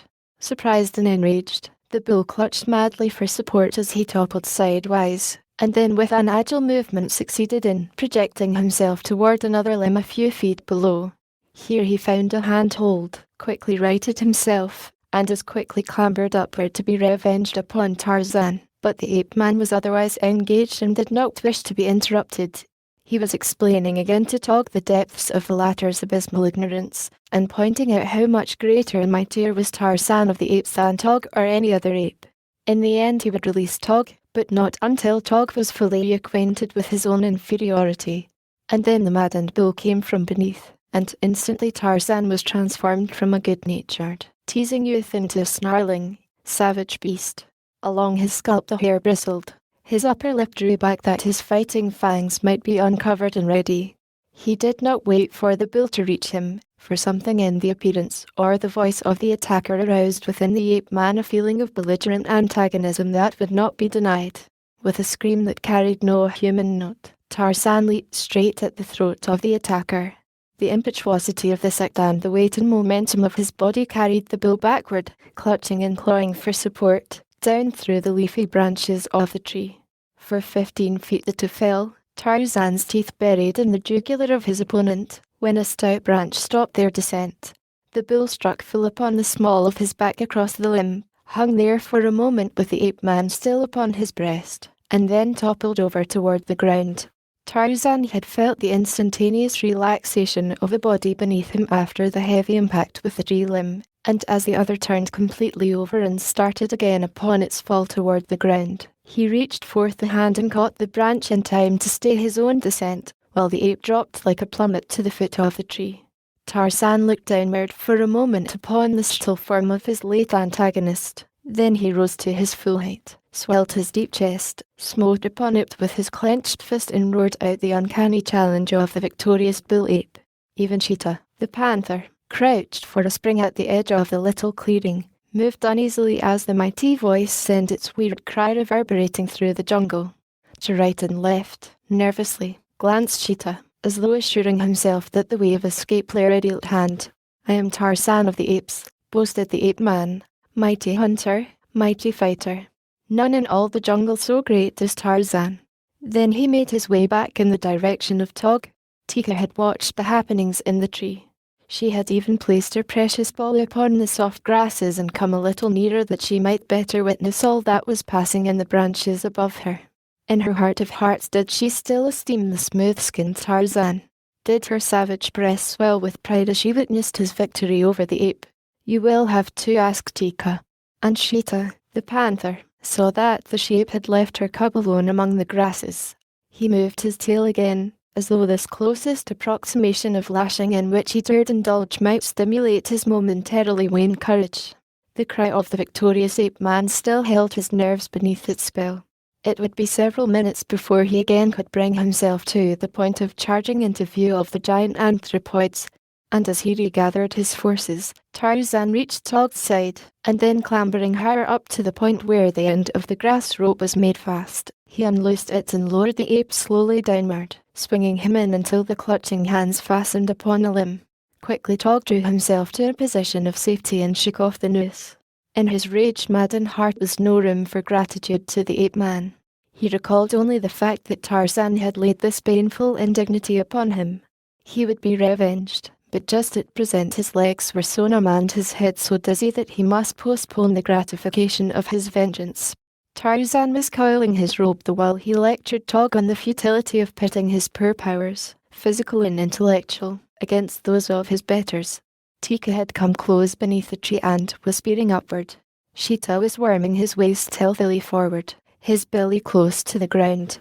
In another moment he would be clear of the underbrush and ready for the rapid charge and the quick retreat that would end the brief existence of Tika's Baloo. Then Tarzan chanced to look up and across the clearing. Instantly his attitude of good-natured bantering and pompous boastfulness dropped from him. Silently and swiftly he shot downward toward the ground. Tika, seeing him coming, and thinking that he was after her or her Baloo, bristled and prepared to fight. But Tarzan sped by her, and as he went, her eyes followed him and she saw the cause of his sudden descent and his rapid charge across the clearing. There in full sight now was Cheetah, the panther, stalking slowly toward the tiny, wriggling Baloo which lay among the grasses many yards away. Tika gave voice to a shrill scream of terror and of warning as she dashed after the ape-man. Cheetah saw Tarzan coming. He saw the sheep's cub before him, and he thought that this other was bent upon robbing him of his prey. With an angry growl, he charged. Tog, warned by Tika's cry, came lumbering down to her assistance. Several other bulls, growling and barking, closed in toward the clearing, but they were all much farther from the Baloo and the panther than was Tarzan of the Apes, so it was that Cheetah and the ape-man reached Tika's little one almost simultaneously. And there they stood, one upon either side of it, baring their fangs and snarling at each other over the little creature. Cheetah was afraid to seize the Baloo, for thus he would give the ape-man an opening for attack, and for the same reason Tarzan hesitated to snatch the panther's prey out of harm's way, for had he stooped to accomplish this, the great beast would have been upon him in an instant. Thus they stood while Tika came across the clearing, going more slowly as she neared the panther, for even her mother love could scarce overcome her instinctive terror of this natural enemy of her kind. Behind her came Tog, warily and with many pauses and much bluster, and still behind him came other bulls, snarling ferociously and uttering their uncanny challenges. Cheetah's yellow-green eyes glared terribly at Tarzan, and past Tarzan they shot brief glances at the apes of Kerchuk advancing upon him. Discretion prompted him to turn and flee, but hunger and the close proximity of the tempting morsel in the grass before him urged him to remain. He reached forth the paw towards Tika's Baloo, and as he did so, with a savage guttural, Tarzan of the Apes was upon him. The panther reared to meet the ape-man's attack. He swung a frightful raking blow for Tarzan that would have wiped his face away had it landed, but it did not land, for Tarzan ducked beneath it and closed, his long knife ready in one strong hand, the knife of his dead father, of the father he never had known. Instantly the Baloo was forgotten by Cheetah, the panther. He now thought only of tearing to ribbons with his powerful talons the flesh of his antagonist, of burying his long, yellow fangs in the soft, smooth hide of the ape-man. But Tarzan had fought before with clawed creatures of the jungle. Before now he had battled with fanged monsters, nor always had he come away unscathed. He knew the risk that he ran, but Tarzan of the Apes, inured to the sight of suffering and death, shrank from neither, for he feared neither. The instant that he dodged beneath Sheeta's blow, he leaped to the beast's rear and then fell upon the tawny back, burying his teeth in Sheeta's neck and the fingers of one hand in the fur at the throat, and with the other hand he drove his blade into Sheeta's side. Over and over upon the grass rolled Sheeta, growling and screaming, clawing and biting, in a mad effort to dislodge his antagonist or get some portion of his body within range of teeth or talons. As Tarzan leaped to close quarters with the panther, Tika had run quickly in and snatched up her Baloo. Now she sat upon a high branch, safe out of harm's way, cuddling the little thing close to her hairy breast, the while her savage little eyes bored down upon the contestants in the clearing, and her ferocious voice urged Tog and the other bulls to leap into the melee. Thus goaded, the bulls came closer, redoubling their hideous clamour, but Cheetah was already sufficiently engaged. He did not even hear them. Once he succeeded in partially dislodging the ape-man from his back, so that Tarzan swung for an instant in front of those awful talons, and in the brief instant before he could regain his former hold, a raking blow from a hind paw laid open one leg from hip to knee. It was the sight and smell of this blood, possibly, which wrought upon the encircling apes, but it was Tog who really was responsible for the thing they did. Tog, but a moment before filled with rage toward Tarzan of the Apes, stood close to the battling pair, his red-rimmed, wicked little eyes glaring at them. What was passing in his savage brain? Did he gloat over the unenviable position of his recent tormentor? Did he long to see Sheeta's great fangs sink into the soft throat of the ape-man? Or did he realize the courageous unselfishness that had prompted Tarzan to rush to the rescue and imperil his life for Tika's Baloo, for Tog's little Baloo? Is gratitude a possession of man only, or do the lower orders know it also? With the spilling of Tarzan's blood, Tog answered these questions. With all the weight of his great body he leaped, hideously growling, upon Cheetah. His long fighting fangs buried themselves in the white throat. His powerful arms beat and clawed at the soft fur until it flew upward in the jungle breeze. And with Tog's example before them, the other bulls charged, burying Cheetah beneath rending fangs and filling all the forest with the wild din of their battle cries. Ah, but it was a wondrous and inspiring sight, this battle of the primordial apes and the great white ape-man with their ancestral foe, Cheetah, the panther. In frenzied excitement, Tika fairly danced upon the limb which swayed beneath her great weight as she urged on the males of her people, and Thaka, and Mumga, and Kama, with the other Shiz of the tribe of Kerchuk, added their shrill cries or fierce barkings to the pandemonium which now reigned within the jungle. Bitten and biting, tearing and torn, Cheetah battled for his life, but the odds were against him. Even Numa, the lion, would have hesitated to have attacked an equal number of the great bulls of the tribe of Kerchuk, and now, a half-mile away, hearing the sounds of the terrific battle, the king of beasts rose uneasily from his midday slumber and slunk off farther into the jungle. Presently Cheetah's torn and bloody body ceased its titanic struggles. It stiffened spasmodically, twitched and was still, yet the bulls continued to lacerate it until the beautiful coat was torn to shreds. At last they desisted from sheer physical weariness, and then from the tangle of bloody bodies rose a crimson giant, straight as an arrow. He placed a foot upon the dead body of the panther, and lifting his blood-stained face to the blue of the equatorial heavens, gave voice to the horrid victory cry of the bull ape. One by one his hairy fellows of the tribe of Kerchuk followed his example. The Shiz came down from their perches of safety and struck and reviled the dead body of Cheetah. The young apes refought the battle in mimicry of their mighty elders. Tika was quite close to Tarzan. He turned and saw her with the Baloo hugged close to her hairy breast, and put out his hands to take the little one, expecting that Tika would bare her fangs and spring upon him. But instead she placed the Baloo in his arms, and coming nearer, licked his frightful wounds. And presently Tog, who had escaped with only a few scratches, came and squatted beside Tarzan and watched him as he played with the little Baloo. and at last he too leaned over and helped Tika with the cleansing and the healing of the ape-men's hearts. For the god of Tarzan, among the books of his dead father in the little cabin by the landlocked harbour, Tarzan of the Apes found many things to puzzle his young head. By much labour and through the medium of infinite patience as well, he had, without assistance, discovered the purpose of the little bugs which ran right upon the printed pages. He had learned that in the many combinations in which he found them they spoke in a silent language, spoke in a strange tongue, spoke of wonderful things which the little ape boy could not by any chance fully understand, arousing his curiosity, stimulating his imagination and filling his soul with a mighty longing for further knowledge.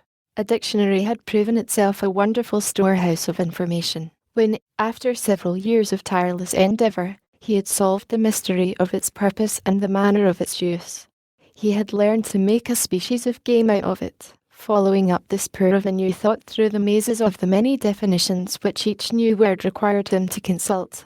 It was like following a quarry through the jungle. It was hunting, and Tarzan of the Apes was an indefatigable huntsman. There were, of course, certain words which aroused his curiosity to a greater extent than others, words which, for one reason or another, excited his imagination. There was one, for example, the meaning of which was rather difficult to grasp. It was the word God. Tarzan first had been attracted to it by the fact that it was very short and that it commenced with a larger G-bug than those about it. A male G-bug it was to Tarzan, the lowercase letters being females. Another fact which attracted him to this word was the number of he-bugs which figured in its definition: supreme deity, creator or upholder of the universe. This must be a very important word indeed. He would have to look into it, and he did, though it still baffled him after many months of thought and study. However, Tarzan counted no time wasted which he devoted to these strange hunting expeditions into the game preserves of knowledge, for each word and each definition led on and on into strange places, into new worlds where, with increasing frequency, he met old, familiar faces. And always he added to his store of knowledge. But of the meaning of God he was yet in doubt. Once he thought he had grasped it, that God was a mighty chieftain, king of all the Mangani. He was not quite sure, however, since that would mean that God was mightier than Tarzan, a point which Tarzan of the Apes, who acknowledged no equal in the jungle, was loath to concede. But in all the books he had there was no picture of God, though he found much to confirm his belief that God was a great and all-powerful individual. He saw pictures of places where God was worshipped, but never any sign of God. Finally he began to wonder if God were not of a different form than he, and at last he determined to set out in search of him. He commenced by questioning Mumgira, who was very old and had seen many strange things in her long life. But Mumgira, being an ape, had a faculty for recalling the trivial. That time when Gunto mistook a sting bug for an edible beetle had made more impression upon Mumgira than all the innumerable manifestations of the greatness of God which she had witnessed, and which, of course, she had not understood. Numgo, overhearing Tarzan's questions, managed to wrest his attention long enough from the diversion of flea hunting to advance the theory that the power which made the lightning and the rain and the thunder came from Goro, the moon. He knew this, he said, because the dum-dum always was danced in the light of Goro. This reasoning, though entirely satisfactory to Numgo and Mumgira, failed fully to convince Tarzan. However, it gave him a basis for further investigation along a new line. He would investigate the moon. That night he clambered to the loftiest pinnacle of the tallest jungle giant. The moon was full, a great, glorious, equatorial moon. The ape-man, upright upon a slender, swaying limb, raised his bronzed face to the silver orb. Now that he had clambered to the highest point within his reach, he discovered, to his surprise, that Goro was as far away as when he viewed him from the ground. He thought that Goro was attempting to elude him. "Come, Goro," he cried, "Tarzan of the Apes will not harm you." But still the moon held aloof. "Tell me," he continued, "if you be the great king who sends Zara, the lightning, who makes the great noise and the mighty winds, and sends the waters down upon the jungle people when the days are dark and it is cold. Tell me, Goro, are you God?" Of course he did not pronounce God as you or I would pronounce his name, for Tarzan knew not of the spoken language of his English forebears. But he had a name of his own invention for each of the little bugs which constituted the alphabet. And like the apes, he was not satisfied merely to have a mental picture of the things he knew. He must have a word descriptive of each. In reading, he grasped the word in its entirety. But when he spoke the words he had learned from the books of his father, he pronounced each according to the names he had given the various little bugs which occurred in it, usually giving the gender prefix for each. Thus it was an imposing word which Tarzan made of God. The masculine prefix of the apes is Bu, the feminine Mu. G Tarzan had named La, O he pronounced Tu, and Du was Mo. So the word God evolved itself into Bulamutumimo, or, in English, Hijishi Oshidi. Similarly, he had derived out a strange and wonderful spelling of his own name. Tarzan is derived from the two ape words Tar and Zan, meaning white skin. It was given him by his foster mother, Kala, the great sheep. When Tarzan first put it into the written language of his own people, he had not yet chanced upon either white or skin in the dictionary.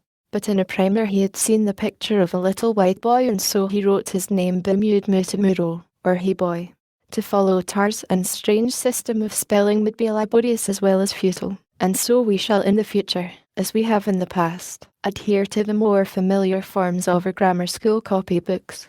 It would tire you to remember that Do meant B, 2O, and ROY, and that to say he boy you must prefix the ape masculine gender sound Bu before the entire word and the feminine gender sound Mu before each of the lowercase letters which go to make up boy. It would tire you, and it would bring me to the 19th hole several strokes under par.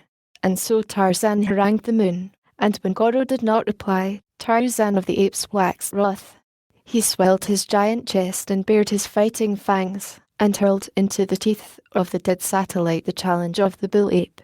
"You are not Bulamutumimo," he cried. "You are not king of the jungle folk. You are not so great as Tarzan, mighty fighter, mighty hunter. None there is so great as Tarzan. If there be a Bulamutumimo, Tarzan can kill him. Come down, Goro, great coward, and fight with Tarzan. Tarzan will kill you. I am Tarzan, the killer." But the moon made no answer to the boasting of the ape-man, and when a cloud came and obscured her face, Tarzan thought that Goro was indeed afraid, and was hiding from him. So he came down out of the trees and awoke Numgo and told him how great was Tarzan, how he had frightened Goro out of the sky and made him tremble. Tarzan spoke of the moon as Ichi, for all things large or awe-inspiring are male to the ape folk. Numgo was not much impressed, but he was very sleepy, so he told Tarzan to go away and leave his betters alone. "But where shall I find God?" insisted Tarzan. "You're very old. If there is a God, you must have seen him. What does he look like? Where does he live?" "I am God," replied Numgo. "Now sleep and disturb me no more." Tarzan looked at Numgo steadily for several minutes. His shapely head sank just a trifle between his great shoulders. His square chin shot forward and his short upper lip drew back, exposing his white teeth. Then, with a low growl, he leaped upon the ape and buried his fangs in the other's hairy shoulder, clutching the great neck in his mighty fingers. Twice he shook the old ape, then he released his tooth hold. "Are you God?" he demanded. "No," wailed Numgo. "I am only a poor, old ape. Leave me alone. Go ask the Go-Mangani where God is. They are hairless like yourself and very wise, too. They should know." Tarzan released Numgo and turned away. The suggestion that he consult the blacks appealed to him, and though his relations with the people of Mbonga, the chief, were the antithesis of friendly, he could at least spy upon his hated enemies and discover if they had intercourse with God. So it was that Tarzan set forth through the trees toward the village of the blacks, all excitement at the prospect of discovering the Supreme Being, the creator of all things. As he travelled, he reviewed, mentally, his armament, the condition of his hunting knife, the number of his arrows, the newness of the gut which strung his bow. He hefted the war spear which had once been the pride of some black warrior of Mbonga's tribe. If he met God, Tarzan would be prepared. One could never tell whether a grass rope, a war spear, or a poisoned arrow would be most efficacious against an unfamiliar foe. Tarzan of the apes was quite content. If God wished to fight, the ape-man had no doubt as to the outcome of the struggle. There were many questions Tarzan wished to put to the creator of the universe, and so he hoped that God would not prove a belligerent God, but his experience of life and the ways of living things had taught him that any creature with the means for offense and defense was quite likely to provoke attack if in the proper mood. It was dark when Tarzan came to the village of Mbonga. As silently as the silent shadows of the night, he sought his accustomed place among the branches of the great tree which overhung the palisade. Below him, in the village street, he saw men and women. The men were hideously painted, more hideously than usual. Among them moved a weird and grotesque figure, a tall figure that went upon the 2 legs of a man and yet had the head of a buffalo. A tail dangled to his ankles behind him, and in one hand he carried a zebra's tail while the other clutched a bunch of small arrows. Tarzan was electrified. Could it be that chance had given him thus early an opportunity to look upon God? Surely this thing was neither man nor beast, so what could it be then other than the creator of the universe? The ape-man watched the every move of the strange creature. He saw the black men and women fall back at its approach as though they stood in terror of its mysterious powers. Presently he discovered that the deity was speaking and that all listened in silence to his words. Tarzan was sure that none other than God could inspire such awe in the hearts of the Gomangani, or stop their mouths so effectually without recourse to arrows or spears. Tarzan had come to look with contempt upon the blacks, principally because of their garrulity. The small apes talked a great deal and ran away from an enemy. The big, old bulls of Kerchak talked but little and fought upon the slightest provocation. Numa, the lion, was not given to loquacity, yet of all the jungle folk there were few who fought more often than he. Tarzan witnessed strange things that night, none of which he understood, and, perhaps because they were strange, he thought that they must have to do with the God he could not understand. He saw 3 youths receive their first war spears in a weird ceremony which the grotesque witch doctor strove successfully to render uncanny and awesome. Hugely interested, he watched the slashing of the 3 brown arms and the exchange of blood with Mbonga, the chief, in the rites of the ceremony of blood brotherhood. He saw the zebra's tail dipped into a cauldron of water above which the witch doctor had made magical passes the while he danced and leaped about it. And he saw the breasts and foreheads of each of the 3 novitiates sprinkled with the charmed liquid. Could the ape-man have known the purpose of this act, that it was intended to render the recipient invulnerable to the attacks of his enemies and fearless in the face of any danger, he would doubtless have leaped into the village street and appropriated the zebra's tail and a portion of the contents of the cauldron.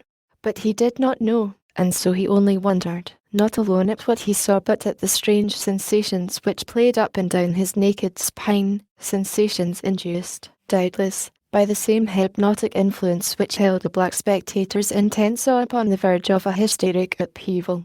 The longer Tarzan watched, the more convinced he became that his eyes were upon God, and with the conviction came determination to have word with the deity. With Tarzan of the Apes, to think was to act. The people of Mbonga were keyed to the highest pitch of hysterical excitement.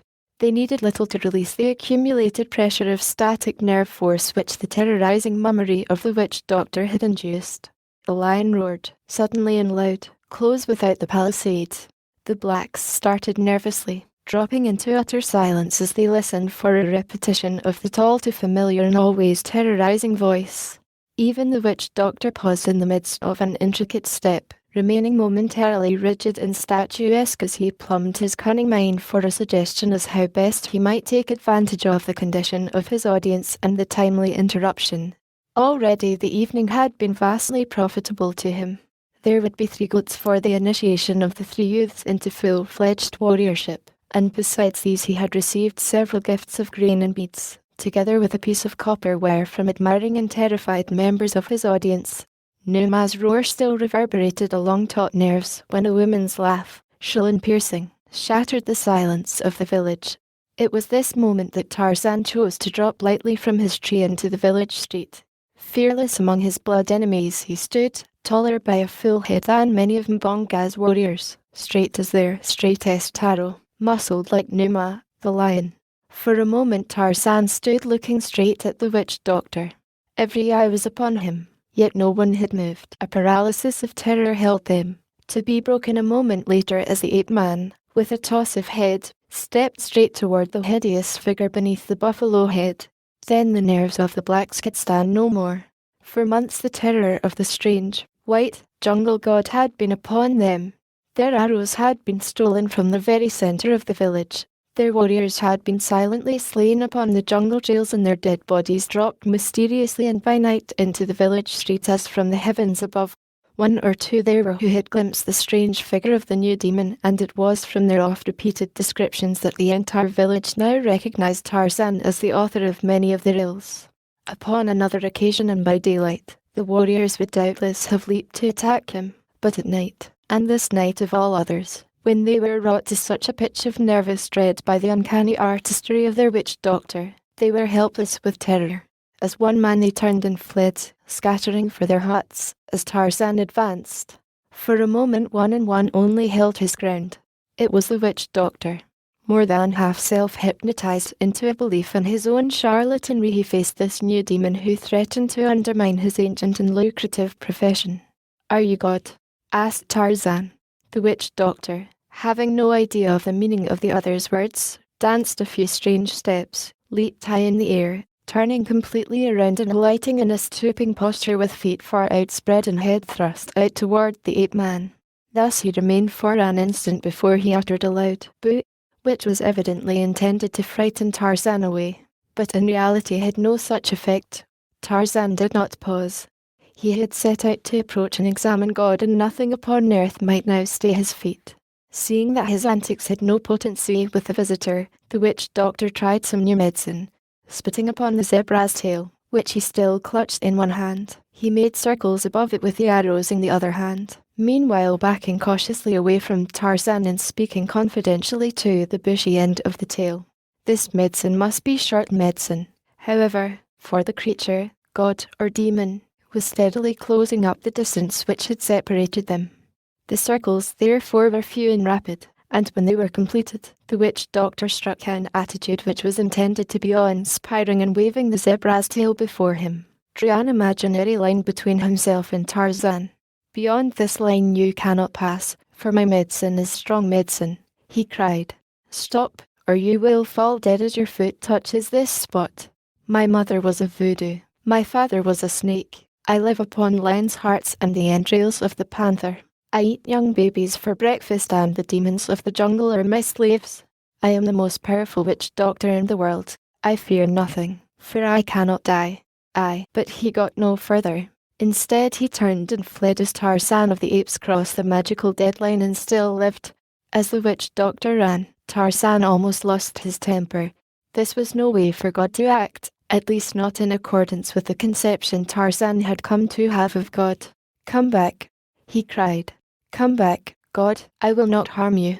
But the witch doctor was in full retreat by this time, stepping high as he leaped over cooking pots and the smouldering embers of small fires that had burned before the huts of villagers. Straight for his own hut ran the witch doctor, terror spurred to unwanted speed, but futile was his effort. The ape-man bore down upon him with the speed of Bara, the deer. Just at the entrance to his hut the witch doctor was overhauled. A heavy hand fell upon his shoulder to drag him back. It seized upon a portion of the buffalo hide, dragging the disguise from him. It was a naked black man that Tarzan saw dodge into the darkness of the hut's interior. So this was what he had thought was God. Tarzan's lip curled in an angry snarl as he leaped into the hut after the terror-stricken witch doctor. In the blackness within he found the man huddled at the far side and dragged him forth into the comparative lightness of the moonlit night. The witch doctor bit and scratched in an attempt to escape, but a few cuffs across the head brought him to a better realization of the futility of resistance. Beneath the moon Tarzan held the cringing figure upon its shaking feet. "So you're God," he cried. "If he be God, then Tarzan is greater than God." And so the ape-man thought. "I am Tarzan," he shouted into the ear of the black. "In all the jungle, or above it, or upon the running waters, or the sleeping waters, or upon the big water, or the little water, there is none so great as Tarzan. Tarzan is greater than the Mangani. He is greater than the Go-Mangani. With his own hands he has slain Numa, the lion, and Sheeta, the panther. There is none so great as Tarzan. Tarzan is greater than God. See, and with a sudden wrench he twisted the black's neck until the fellow shrieked in pain and then slumped to the earth in a swoon. Placing his foot upon the neck of the fallen witch doctor, the ape man raised his face to the moon and uttered the long, shrill scream of the victorious bull ape. Then he stooped and snatched the zebra's tail from the nerveless fingers of the unconscious man and without a backward glance retraced his footsteps across the village. From several hut doorways frightened eyes watched him. Mbonga, the chief, was one of those who had seen what passed before the hut of the witch doctor. Mbonga was greatly concerned. Wise old patriarch that he was, he never had more than half believed in witch doctors, at least not since greater wisdom had come with age. But as a chief he was well convinced of the power of the witch doctor as an arm of government, and often it was that Mbonga used the superstitious fears of his people to his own ends through the medium of the medicine man. Mbonga and the witch doctor had worked together and divided the spoils, and now the face of the witch doctor would be lost forever if any saw what Mbonga had seen, nor would this generation again have as much faith in any future witch doctor. Mbonga must do something to counteract the evil influence of the forest demon's victory over the witch doctor. He raised his heavy spear and crept silently from his hut in the wake of the retreating ape man. Down the village streets walked Tarzan, as unconcerned and as deliberate as though only the friendly apes of Kerchak surrounded him instead of a village full of armed enemies. Seeming only was the indifference of Tarzan, for alert and watchful was every well-trained sense. Mbonga, wily stalker of keen-ear jungle creatures, moved now in utter silence. Not even Bara, the deer, with his great ears could have guessed from any sound that Mbonga was near. But the black was not stalking Bara, he was stalking man, and so he sought only to avoid noise. Closer and closer to the slowly moving ape man he came. Now he raised his war spear, throwing his spear hand far back above his right shoulder. Once and for all would Mbonga, the chief, rid himself and his people of the menace of this terrifying enemy. He would make no poor cast, he would take pains, and he would hurl his weapon with such great force as would finish the demon forever. But Mbonga, sure as he thought himself, erred in his calculations. He might believe that he was stalking a man he did not know, however, that it was a man with a delicate sense perception of the lower orders. Tarzan, when he had turned his back upon his enemies, had noted what Mbonga never would have thought of considering in the hunting of man, the wind. It was blowing in the same direction that Tarzan was proceeding, carrying to his delicate nostrils the odours which arose behind him. Thus it was that Tarzan knew that he was being followed, for even among the many stenches of an African village, the ape-man's uncanny faculty was equal to the task of differentiating one stench from another and locating with remarkable precision the source from whence it came. He knew that a man was following him and coming closer, and his judgment warned him of the purpose of the stalker. When Mbonga, therefore, came within spear range of the ape-man, the latter suddenly wheeled upon him, so suddenly that the poised spear was shot a fraction of a second before Mbonga had intended. It went a trifle high and Tarzan stooped to let it pass over his head. Then he sprang toward the chief, but Mbonga did not wait to receive him. Instead, he turned and fled for the dark doorway of the nearest hut, calling as he went for his warriors to fall upon the stranger and slay him. Well indeed might Mbonga scream for help, for Tarzan, young and fleet-footed, covered the distance between them in great leaps, at the speed of a charging lion. He was growling, too, not at all unlike Numa himself. Mbonga heard and his blood ran cold. He could feel the wool stiffen upon his body and a prickly chill run up his spine, as though death had come and run his cold finger along Mbonga's back. Others heard, too, and saw, from the darkness of their huts, bold warriors, hideously painted, grasping heavy war spears in nerveless fingers. Against Numa, the lion, they would have charged fearlessly. Against many times their own number of black warriors would they have raised to the protection of their chief, but this weird jungle demon filled them with terror. There was nothing human in the bestial growls that rumbled up from his deep chest. There was nothing human in the bared fangs, or the cat-like leaps. Mbonga's warriors were terrified, too terrified to leave the seeming security of their huts while they watched the beast-man spring full upon the back of their old chieftain. Mbonga went down with a scream of terror. He was too frightened even to attempt to defend himself. He just lay beneath his antagonist in a paralysis of fear. screaming at the top of his lungs. Tarzan half rose and kneeled above the black. He turned Mbonga over and looked him in the face, exposing the man's throat. Then he drew his long, keen knife, the knife that John Clayton, Lord Greystoke, had brought from England many years before. He raised it close above Mbonga's neck. The old black whimpered with terror. He pleaded for his life in a tongue which Tarzan could not understand. For the first time the ape-man had a close view of the chief. He saw an old man, a very old man with scrawny neck and wrinkled face, a dried, parchment-like face which resembled some of the little monkeys Tarzan knew so well. He saw the terror in the man's eyes. Never before had Tarzan seen such terror in the eyes of any animal, or such a piteous appeal for mercy upon the face of any creature. Something stayed the ape-man's hand for an instant. He wondered why it was that he hesitated to make the kill. Never before had he thus delayed. The old man seemed to wither and shrink to a bag of peanut bones beneath his eyes. So weak and helpless and terror-stricken he appeared that the ape-man was filled with a great contempt. But another sensation also claimed him, something new to Tarzan of the apes in relation to an enemy. It was pity. Pity for a poor, frightened, old man. Tarzan rose and turned away, leaving Mbonga, the chief, unharmed. With head held high the ape-man walked through the village, swung himself into the branches of the tree which overhung the palisade and disappeared from the sight of the villagers. All the way back to the stamping ground of the apes, Tarzan sought for an explanation of the strange power which had stayed his hand and prevented him from slaying Mbonga. It was as though someone greater than he had commanded him to spare the life of the old man. Tarzan could not understand, for he could conceive of nothing, or no one, with the authority to dictate to him what he should do, or what he should refrain from doing. It was late when Tarzan sought a swaying couch among the trees beneath which slept the apes of Kerchuk, and he was still absorbed in the solution of his strange problem when he fell asleep. The sun was well up in the heavens when he awoke. The apes were astir in search of food.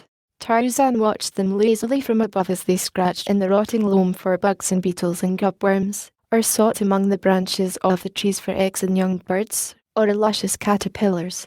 An orchid, dangling close beside his head, opened slowly, unfolding its delicate petals to the warmth and light of the sun which but recently had penetrated to its shady retreat.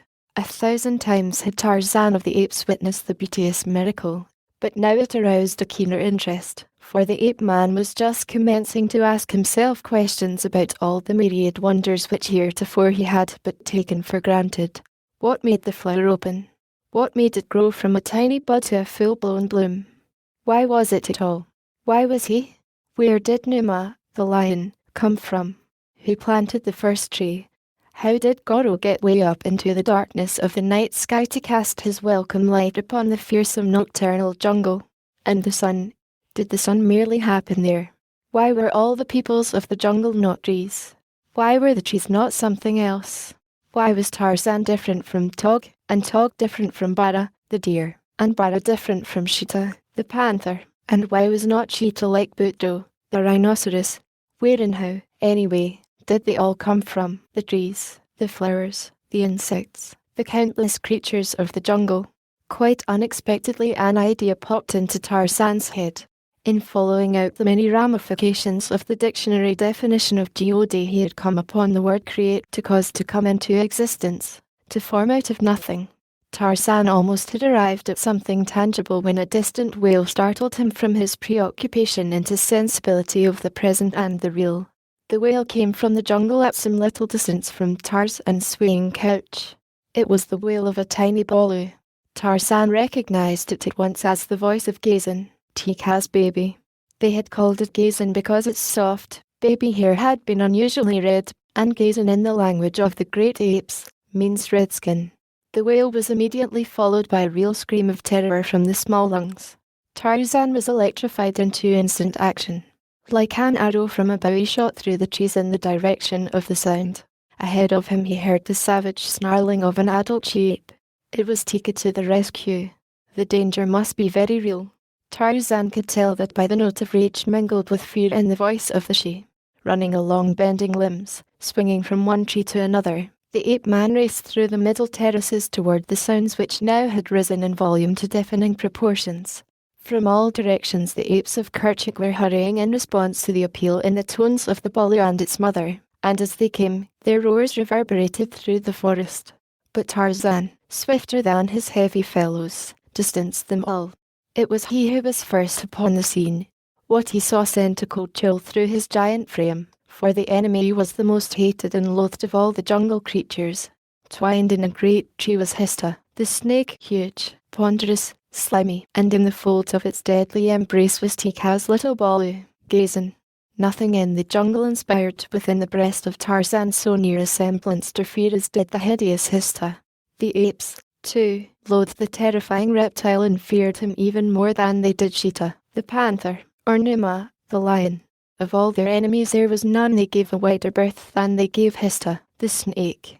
Tarzan knew that Tikha was peculiarly fearful of this silent, repulsive foe, and as the scene broke upon his vision, it was the action of Tikha which filled him with the greatest wonder, for at the moment that he saw her, the shape leaped upon the glistening body of the snake, and as the mighty folds encircled her as well as her offspring, she made no effort to escape, but instead grasped the writhing body in a futile effort to tear it from her screaming Bolu.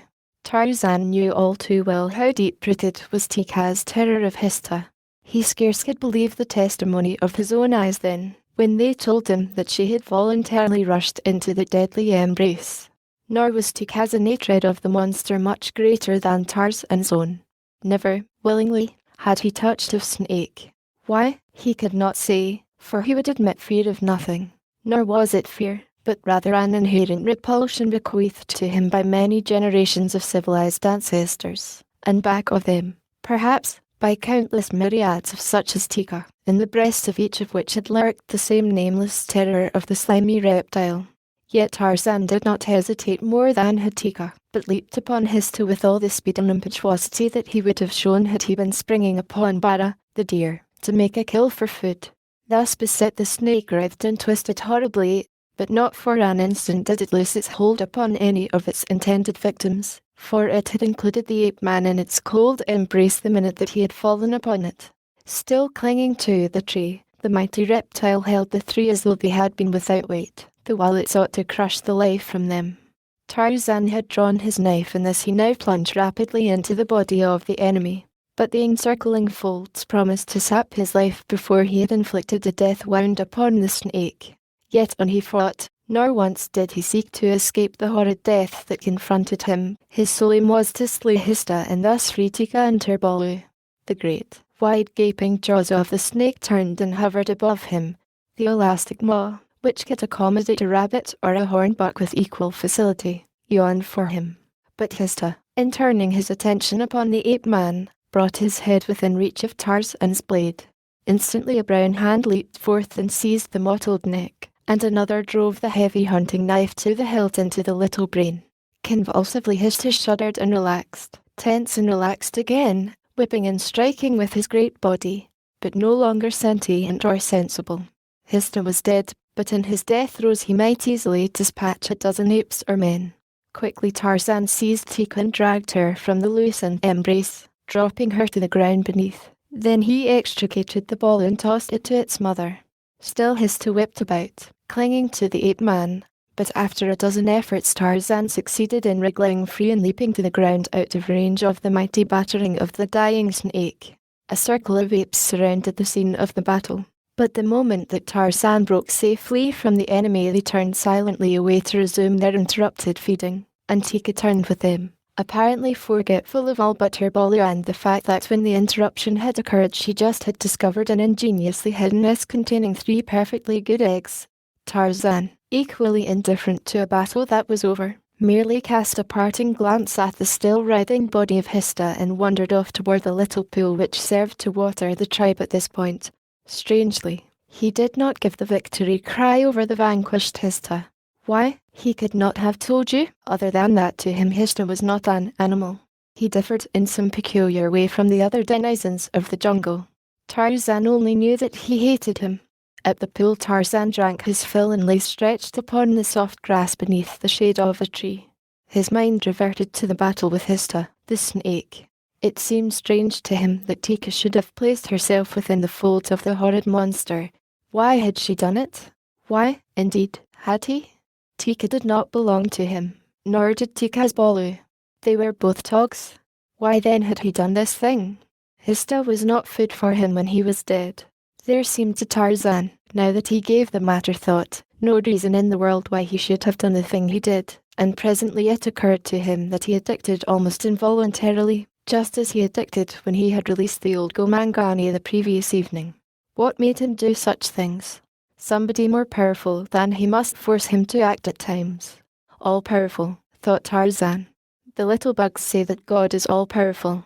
It must be that God made me do these things, for I never did them by myself. It was God who made Tika rush upon Hista. Tika would never go near Hista of her own volition. It was God who held my knife from the throat of the old Gomangani. God accomplishes strange things, for he is all-powerful. I cannot see him, but I know that it must be God who does these things. No Mangani, no Gomangani, no Tarmangani could do them. And the flowers who made them grow. Ah, now it was all explained. The flowers, the trees, the moon, the sun, himself, every living creature in the jungle, they were all made by God out of nothing. And what was God? What did God look like? Of that he had no conception, but he was sure that everything that was good came from God. His good act in refraining from slaying the poor, defenseless old Gomangani, Tika's love that had hurled her into the embrace of death, his own loyalty to Tika which had jeopardized his life that she might live. The flowers and the trees were good and beautiful. God had made them. He made the other creatures, too, that each might have food upon which to live. He had made Cheetah, the panther, with his beautiful coat, and Numa, the lion, with his noble head and his shaggy mane. He had made Bara, the deer, lovely and graceful. Yes, Tarzan had found God, and he spent the whole day in attributing to him all of the good and beautiful things of nature. But there was one thing which troubled him. He could not quite reconcile it to his conception of his new-found God, who made Hista, the snake. 5 Tarzan and the black boy Tarzan of The Apes sat at the foot of a great tree braiding a new grass rope. Beside him lay the frayed remnants of the old one, torn and severed by the fangs and talons of Cheetah, the panther. Only half the original rope was there, the balance having been carried off by the angry cat as he bounded away through the jungle with the noose still about his savage neck and the loose end dragging among the underbrush. Tarzan smiled as he recalled Cheetah's great rage, his frantic efforts to free himself from the entangling strands, his uncanny screams that were part hate, part anger, part terror. He smiled in retrospection at the discomfiture of his enemy, and in anticipation of another day as he added an extra strand to his new rope. This would be the strongest, the heaviest rope that Tarzan of the Apes ever had fashioned. Visions of Numa, the lion, straining futilely in its embrace thrilled the ape-man. He was quite content, for his hands and his brain were busy. Content, too, were his fellows of the tribe of Kerchuk, searching for food in the clearing and the surrounding trees about him. No perplexing thoughts of the future burdened their minds, and only occasionally dimly arose recollections of the near past. They were stimulated to a species of brutal content by the delectable business of filling their bellies. Afterward they would sleep. It was their life, and they enjoyed it as we enjoy ours, you and I, as Tarzan enjoyed his. Possibly they enjoyed theirs more than we enjoy ours, for who shall say that the beasts of the jungle do not better fulfill the purposes for which they are created than does man with his many excursions into strange fields and his contraventions of the laws of nature. And what gives greater content and greater happiness than the fulfilling of a destiny? As Tarzan worked, gazing, Tika's little Bolu played about him while Tika sought food upon the opposite side of the clearing. No more did Tika, the mother, or Tog, the sullen sire, harbour suspicions of Tarzan's intentions toward their firstborn. Had he not courted death to save their Gazan from the fangs and talons of Cheetah? Did he not fondle and cuddle the little one with even as great a show of affection as Tika herself displayed? Their fears were laid, and Tarzan now found himself often in the role of nursemaid to a tiny anthropoid, an avocation which he found by no means irksome, since Gazan was a never-failing fount of surprises and entertainment. Just now the apeling was developing those arboreal tendencies which were to stand him in such good stead during the years of his youth, when rapid flight into the upper terraces was of far more importance and value than his undeveloped muscles and untried fighting fangs. Backing off 15 or 20 feet from the bole of the tree beneath the branches of which Tarzan worked upon his rope, Gazan scampered quickly forward, scrambling nimbly upward to the lower limbs. Here he would squat for a moment or two, quite proud of his achievement, then clamber to the ground again and repeat. Sometimes, quite often in fact, for he was an ape, his attention was distracted by other things, a beetle, a caterpillar, a tiny field mouse, and off he would go in pursuit. The caterpillars he always caught, and sometimes the beetles, but the field mice, never. Now he discovered a tail of the rope upon which Tarzan was working. Grasping it in one small hand he bounced away, for all the world like an animated rubber ball, snatching it from the ape-man's hand and running off across the clearing. Tarzan leaped to his feet and was in pursuit in an instant, no trace of anger on his face or in his voice as he called to the rogue-witch little Baloo to drop his rope. Straight toward his mother raced Gazan, and after him came Tarzan. Teeka looked up from her feeding, and in the first instant that she realized that Gazan was fleeing and that another was in pursuit, she bared her fangs and bristled. But when she saw that the pursuer was Tarzan, she turned back to the business that had been occupying her attention. At her very feet the ape-man overhauled the Baloo and, though the youngster squealed and fought when Tarzan seized him, Teeka only glanced casually in their direction. No longer did she fear harm to her firstborn at the hands of the ape-man. Had he not saved Gazan on 2 occasions? Rescuing his rope, Tarzan returned to his tree and resumed his labour, but thereafter it was necessary to watch carefully the playful Baloo, who was now possessed to steal it whenever he thought his great, smooth-skinned cousin was momentarily off his guard. But even under this handicap Tarzan finally completed the rope, a long, pliant weapon, stronger than any he ever had made before.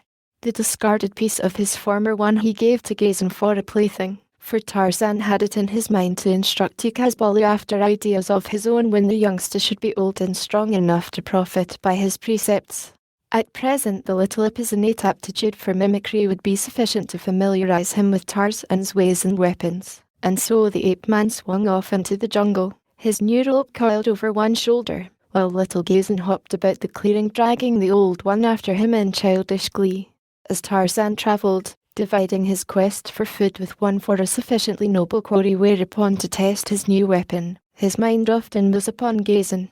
The ape-man had realised a deep affection for Teeka's Baloo almost from the first, partly because the child belonged to Teeka, his first love, and partly for the little ape's own sake, and Tarzan's human longing for some sentient creature upon which to expend those natural affections of the soul which are inherent to all normal members of the genus Homo.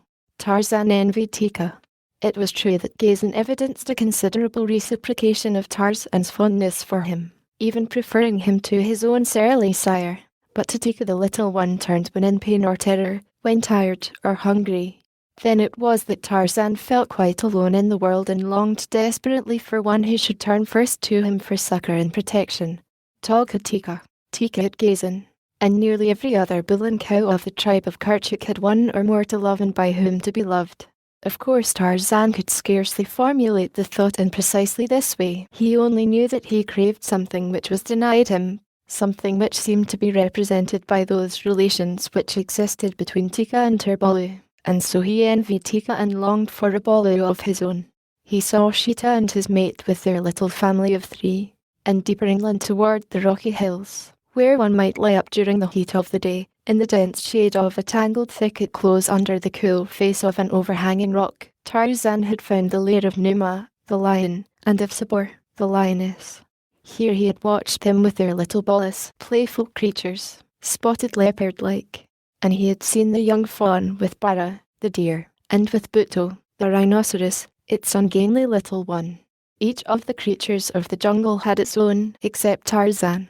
It made the ape-man sad to think upon this thing, sad and lonely. But presently the scent of game cleared his young mind of all other considerations, as cat-like he crawled far out upon a bending limb above the game trail which led down to the ancient watering place of the wild things of this wild world. How many thousands of times had this great, Old lambent to the savage form of some bloodthirsty hunter in the long years that it had spread its leafy branches above the deep-worn jungle path. Tarzan, the ape-man, Sheeta, the panther, and Hista, the snake, it knew well. They had worn smooth the bark upon its upper surface. Today it was Horta, the boar, which came down toward the watcher in the old tree. Horta, the boar, whose formidable tusks and diabolical temper preserved him from all but the most ferocious or most famished of the largest carnivora. But to Tarzan, meat was meat. Naught that was edible or tasty might pass a hungry Tarzan unchallenged and unattacked. In hunger, as in battle, the ape-man out-savaged the dreariest denizens of the jungle. He knew neither fear nor mercy, except upon rare occasions when some strange, inexplicable force stayed his hand, a force inexplicable to him, perhaps, because of his ignorance of his own origin and of all the forces of humanitarianism and civilization that were his rightful heritage because of that origin. So today, instead of staying his hand until a less formidable feast found its way toward him, Tarzan dropped his new noose about the neck of Horta, the boar. It was an excellent test for the untried strands. The angered boar bolted this way and that, but each time the new rope held him where Tarzan had made it fast about the stem of the tree above the branch from which he had cast it. As Horta grunted and charged, slashing the sturdy jungle patriarch with his mighty tusks until the bark flew in every direction, Tarzan dropped to the ground behind him. In the ape-man's hand was the long, keen blade that had been his constant companion since that distant day upon which chance had directed its point into the body of Bolgani, the gorilla, and saved the torn and bleeding man-child from what else had been certain death. Tarzan walked in toward Horta, who swung now to face his enemy. Mighty and muscled as was the young giant, it yet would have appeared but the maddest folly for him to face so formidable a creature as Horta, the boar, armed only with a slender hunting knife. So it would have seemed to one who knew Horta even slightly and Tarzan not at all. For a moment Horta stood motionless facing the ape-man. His wicked, deep-set eyes flashed angrily. He shook his lowered head. "Mud-eater," jeered the ape-man. "Wallower in filth. Even your meat stinks, but it is juicy and makes Tarzan strong. Today I shall eat your heart, O Lord of the great tusks, that it shall keep savage that which pounds against my own ribs." Horta, understanding nothing of what Tarzan said, was none the less enraged because of that. He saw only a naked man-thing, hairless and futile, pitting his puny fangs and soft muscles against his own indomitable savagery, and he charged. Tarzan of the Apes waited until the upcut of a wicked tusk would have laid open his thigh. Then he moved just the least bit to one side, but so quickly that Lightning was a sluggard by comparison, and as he moved, he stooped low and with all the great power of his right arm drove the long blade of his father's hunting knife straight into the heart of Horta, the boar. A quick leap carried him from the zone of the creature's death throes, and a moment later the hot and dripping heart of Horta was in his grasp. His hunger satisfied, Tarzan did not seek a lying-up place for sleep, as was sometimes his way, but continued on through the jungle more in search of adventure than of food, for today he was restless. And so it came that he turned his footsteps toward the village of Mbonga, the Black Chief, whose people Tarzan had baited remorselessly since that day upon which Kulonga, the chief's son, had slain Kala. A river winds close beside the village of the black men. Tarzan reached its side a little below the clearing where squat the thatched huts of the Negroes. The river life was ever fascinating to the ape-man. He found pleasure in watching the ungainly antics of Duro, the hippopotamus, and keen sport in tormenting the sluggish crocodile, Gimla, as he basked in the sun. Then, too, there were the Shiz and the Bolas of the black men of the Gomangani to frighten as they squatted by the river, the Shiz with their meagre washing, the Bolas with their primitive toys. This day he came upon a woman and her child farther downstream than usual. The former was searching for a species of shellfish which was to be found in the mud close to the river bank. She was a young black woman of about 30. Her teeth were filed to sharp points, for her people ate the flesh of man. Her underlip was slit that it might support a rude pendant of copper which she had worn for so many years that the lip had been dragged downward to prodigious lengths, exposing the teeth and gums of her lower jaw.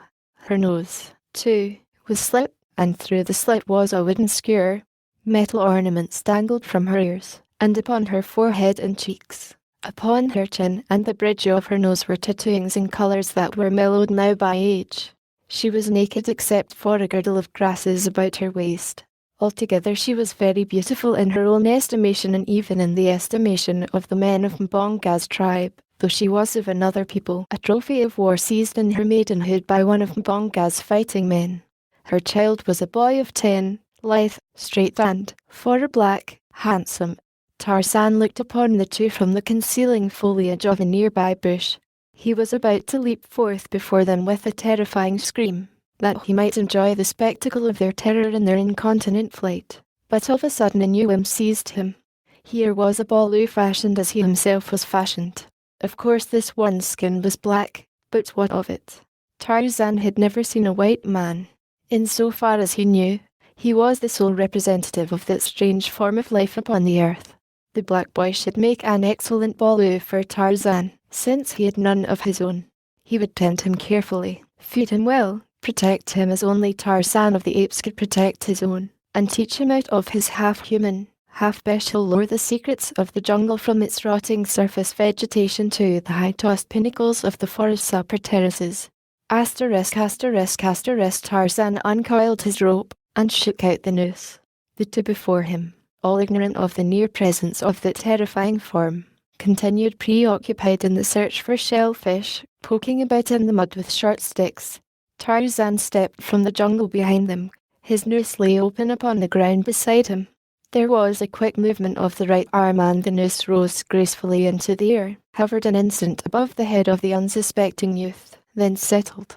As it encompassed his body below the shoulders, Tarzan gave a quick jerk that tightened it about the boy's arms, pinioning them to his sides. A scream of terror broke from the lad's lips, and as his mother turned, affrighted at his cry, she saw him being dragged quickly toward a great, white giant who stood just beneath the shade of a nearby tree, scarcely a dozen long paces from her.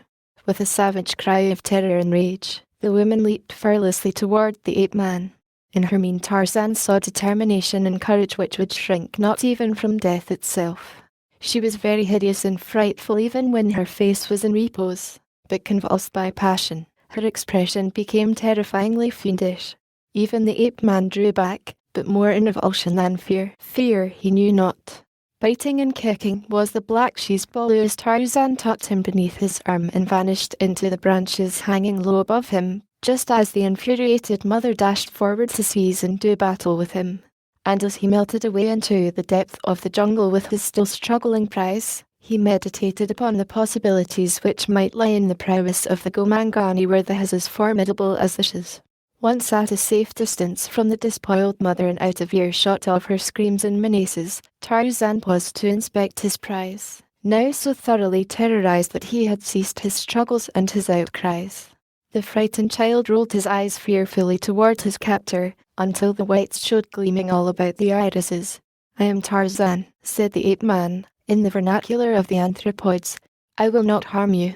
You are to be Tarzan's Baloo. Tarzan will protect you. He will feed you. The best in the jungle shall be for Tarzan's Baloo, for Tarzan is a mighty hunter.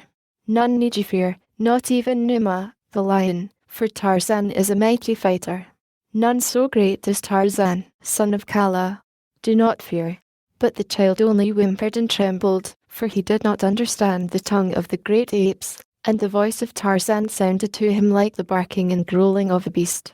Then, too, he had heard stories of the Spad, white forest god. It was he who had slain Kulonga and others of the warriors of Mbonga, the chief. It was he who entered a village stealthily, by magic, in the darkness of the night, to steal arrows and poison, and frighten the women and the children and even the great warriors. Doubtless this wicked god fed upon little boys. Had his mother not said as much when he was naughty and she threatened to give him to the white god of the jungle if he were not good? Little black Deboshik is with ague. "Are you cold, Gobi-Baloo?" asked Tarzan, using the simian equivalent of black he-baby in lieu of a better name. "The sun is hot. Why do you shiver?" Tibo could not understand, but he cried for his mamma and begged the great white god to let him go, promising always to be a good boy thereafter if his plea were granted. Tarzan shook his head. Not a word could he understand. This would never do. He must teach Gobu Bolu a language which sounded like talk. It was quite certain to Tarzan that Gobu Bolu's speech was not talk at all. It sounded quite as senseless as the chattering of the silly birds. It would be best, thought the ape man, quickly to get him among the tribe of Kerchak where he would hear the Mangani talking among themselves. Thus he would soon learn an intelligible form of speech. Tarzan rose to his feet upon the swaying branch where he had halted far above the ground, and motioned to the child to follow him. But Tibo only clung tightly to the bole of the tree and wept. Being a boy, and a native African, he had, of course, climbed into trees many times before this, but the idea of racing off through the forest, leaping from one branch to another, as his captor, to his horror, had done when he had carried Tibo away from his mother, filled his childish heart with terror. Tarzan sighed. His newly acquired Bolu had much indeed to learn. It was pitiful that a Bolu of his size and strength should be so backward. He tried to coax Tibo to follow him, but the child dared not, so Tarzan picked him up and carried him upon his back. Tibo no longer scratched or bit. Escape seemed impossible. Even now, where he sat upon the ground, the chance was remote. He knew that he could find his way back to the village of Mbonga, the chief. Even if he could, there were the lions and the leopards and the hyenas, any one of which, as Tibo was well aware, was particularly fond of the meat of little black boys. So far the terrible white god of the jungle had offered him no harm. He could not expect even this much consideration from the frightful, green-eyed man-eaters. It would be the lesser of two evils, then, to let the white god carry him away without scratching and biting, as he had done at first. As Tarzan swung rapidly through the trees, little Tibo closed his eyes in terror rather than look longer down into the frightful abysses beneath. Never before in all his life had Tibo been so frightened. Yet as the white giant sped on with him through the forest there stole over the child an inexplicable sensation of security as he saw how true were the leaps of the ape-man, how unnerving his grasp upon the swaying limbs which gave him hand-hold, and then, too, there was safety in the middle terraces of the forest, far above the reach of the dreaded lions. And so Tarzan came to the clearing where the tribe fed, dropping among them with his new Bolu clinging tightly to his shoulders. He was fairly in the midst of them before Tibo spied a single one of the great hairy forms, or before the apes realized that Tarzan was not alone. When they saw the little Gomangani perched upon his back, some of them came forward in curiosity with upcurled lips and snarling mien. An hour before little Tibo would have said that he knew the uttermost depths of fear, but now, as he saw these fearsome beasts surrounding him, he realized that all that had gone before was as nothing by comparison. Why did the great white giant stand there so unconcernedly? Why did he not flee before these horrid, hairy, tree-men fell upon them both and tore them to pieces? And then there came to Tibo a numbing recollection. It was none other than the story he had heard pass from mouth to mouth, fearfully, by the people of Mbonga, the chief, that this great white demon of the jungle was not other than a hairless ape, for had not he been seen in company with these? Tibo could only stare in wide-eyed horror at the approaching apes. He saw their beetling brows, their great fangs, their wicked eyes. He noted their mighty muscles rolling beneath their shaggy hides. Their every attitude and expression was a menace. Tarzan saw this, too. He drew Tibo around in front of him. "This is Tarzan's Gobu Bolu," he said. "Do not harm him, or Tarzan will kill you," and he bared his own fangs in the teeth of the nearest ape. "It is a Gomangani," replied the ape. "Let me kill it." "It is a Gomangani. The Gomangani are our enemies. Let me kill it." "Go away," snarled Tarzan. "I tell you, Gunto, it is Tarzan's Bolu. Go away or Tarzan will kill you," and the ape-man took a step toward the advancing ape. The latter sidled off, quite stiff and haughty, after the manner of a dog which meets another and is too proud to fight and too fearful to turn his back and run. Next came Tika, prompted by curiosity. At her side skipped little Gazin. They were filled with wonder like the others, but Tika did not bare her fangs. Tarzan saw this and motioned that she approach. "Tarzan has a Bolu now," he said. "He and Tika's Bolu can play together." "It is a Gomangani," replied Tika. "It will kill my Bolu. Take it away, Tarzan." Tarzan laughed. "It could not harm Pamba, the rat," he said. "It is but a little ball and very frightened. let Gazan play with it. Tika still was fearful, for with all their mighty ferocity the great anthropoids are timid. But at last, assured by her great confidence in Tarzan, she pushed Gazan forward toward the little black boy. The small ape, guided by instinct, drew back toward its mother, baring its small fangs and screaming in mingled fear and rage. Tibo, too, showed no signs of desiring a closer acquaintance with Gazan, so Tarzan gave up his efforts for the time.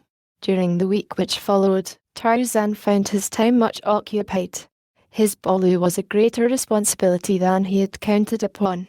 Not for a moment did he dare leave it, since of all the tribe, Tika alone could have been depended upon to refrain from slaying the hapless black had it not been for Tarzan's constant watchfulness. When the ape-man hunted, he must carry Gobi Baloo about with him. It was irksome, and then the little black seemed so stupid and fearful to Tarzan. It was quite helpless against even the lesser of the jungle creatures. Tarzan wondered how it had survived at all. He tried to teach it, and found a ray of hope in the fact that Gobi Baloo had mastered a few words of the language of the anthropoids, and that he could now cling to a high-tossed branch without screaming in fear. But there was something about the child which worried Tarzan. He often had watched the blacks within their village. He had seen the children playing, and always there had been much laughter, but little Gobi Baloo never laughed. It was true that Tarzan himself never laughed. Upon occasion he smiled, grimly, but to laughter he was a stranger. The black, however, should have laughed, reasoned the ape-man. It was the way of the Go-Mangani. Also, he saw that the little fellow often refused food and was growing thinner day by day. At times he surprised the boy sobbing softly to himself. Tarzan tried to comfort him, even as fierce Karla had comforted Tarzan when the ape-man was a Baloo, but all to no avail. Gobi Baloo merely no longer feared Tarzan, that was all. He feared every other living thing within the jungle. He feared the jungle days with their long excursions through the dizzy treetops. He feared the jungle nights with their swaying, perilous couches far above the ground, and the grunting and coughing of the great carnivore prowling beneath him. Tarzan did not know what to do. His heritage of English blood rendered it a difficult thing even to consider a surrender of his project, though he was forced to admit to himself that his Baloo was not all that he had hoped. Though he was faithful to his self-imposed task, and even found that he had grown to like Gobi Baloo, he could not deceive himself into believing that he felt for it that fierce heat of passionate affection which Tika revealed for Gazan, and which the Black Mother had shown for Gobi Baloo. The little black boy from cringing terror at the sight of Tarzan passed by degrees into trustfulness and admiration. Only kindness had he ever received at the hands of the great white devil god, yet he had seen with what ferocity his kindly captor could deal with others.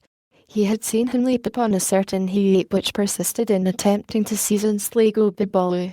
He had seen the strong, white teeth of the ape-man fastened in the neck of his adversary, and the mighty muscles tense in battle.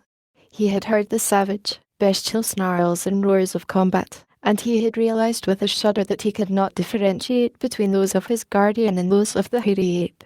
He had seen Tarzan bring down a buck, just as Numa, the lion, might have done, leaping upon its back and fastening his fangs in the creature's neck. Tibo had shuddered at the sight, but he had thrilled, too, and for the first time there entered his dull, negroid mind a vague desire to emulate his savage foster parent. But Tibo, the little black boy, lacked the divine spark which had permitted Tarzan, the white boy, to benefit by his training in the ways of the fierce jungle. In imagination he was wanting, and imagination is but another name for superintelligence. Imagination it is which builds bridges, and cities, and empires. The beasts know it not, the blacks only a little, while to 1 in 100,000 of Earth's dominant race it is given as a gift from heaven that man may not perish from the earth. While Tarzan pondered his problem concerning the future of his Baloo, fate was arranging to take the matter out of his hands. Momaya, Tiba's mother, grief-stricken at the loss of her boy, had consulted the tribal witch doctor, but to no avail. The medicine he made was not good medicine, for though Momaya paid him 2 goats for it, it did not bring back Tibo, nor even indicate where she might search for him with reasonable assurance of finding him. Momaya, being of a short temper and of another people, had little respect for the witch doctor of her husband's tribe, and so, When he suggested that a further payment of 2 more fat goats would doubtless enable him to make stronger medicine, she promptly loosed her shrewish tongue upon him, and with such good effect that he was glad to take himself off with his zebra's tail and his pot of magic.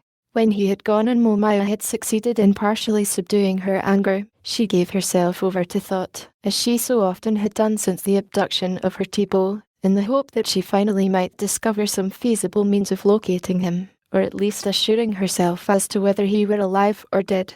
It was known to the blacks that Tarzan did not eat the flesh of man, for he had slain more than one of their number, yet never tasted the flesh of any.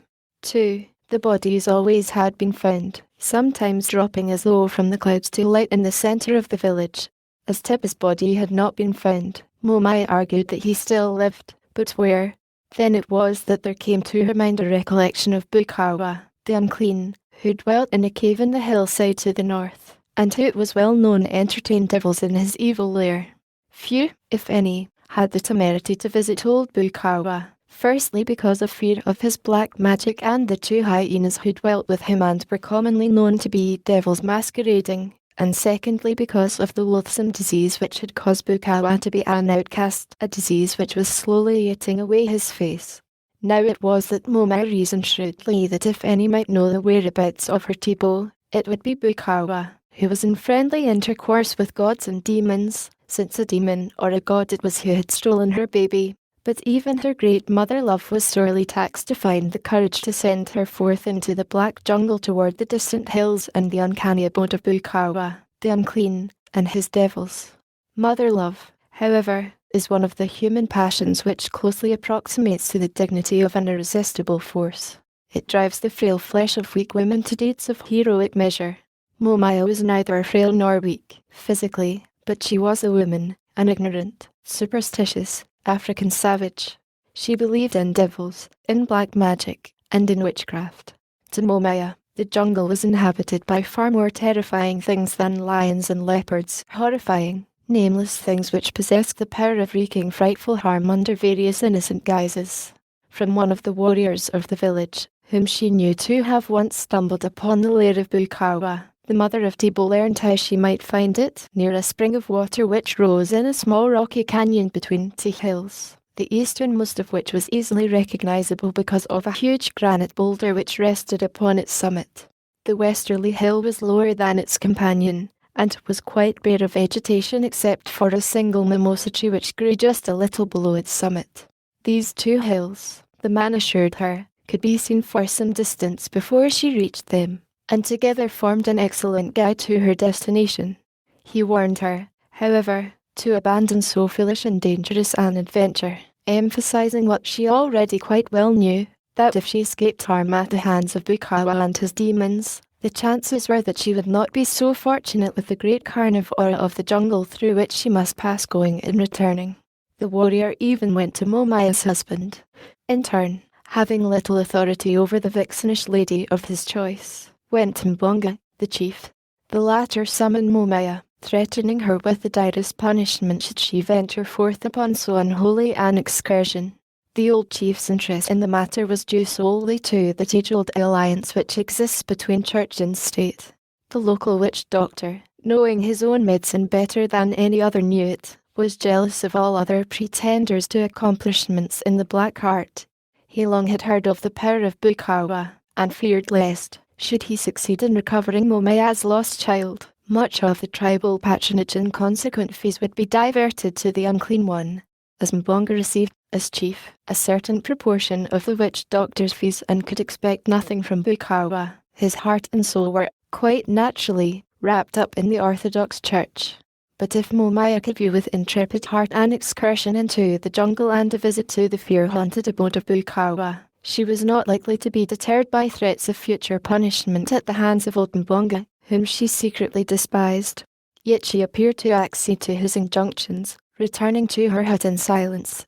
She would have preferred starting upon her quest by daylight, but this was now out of the question, since she must carry food and a weapon of some sort, things which she never could pass out of the village with by day without being subjected to curious questioning that surely would come immediately to the ears of Mbonga.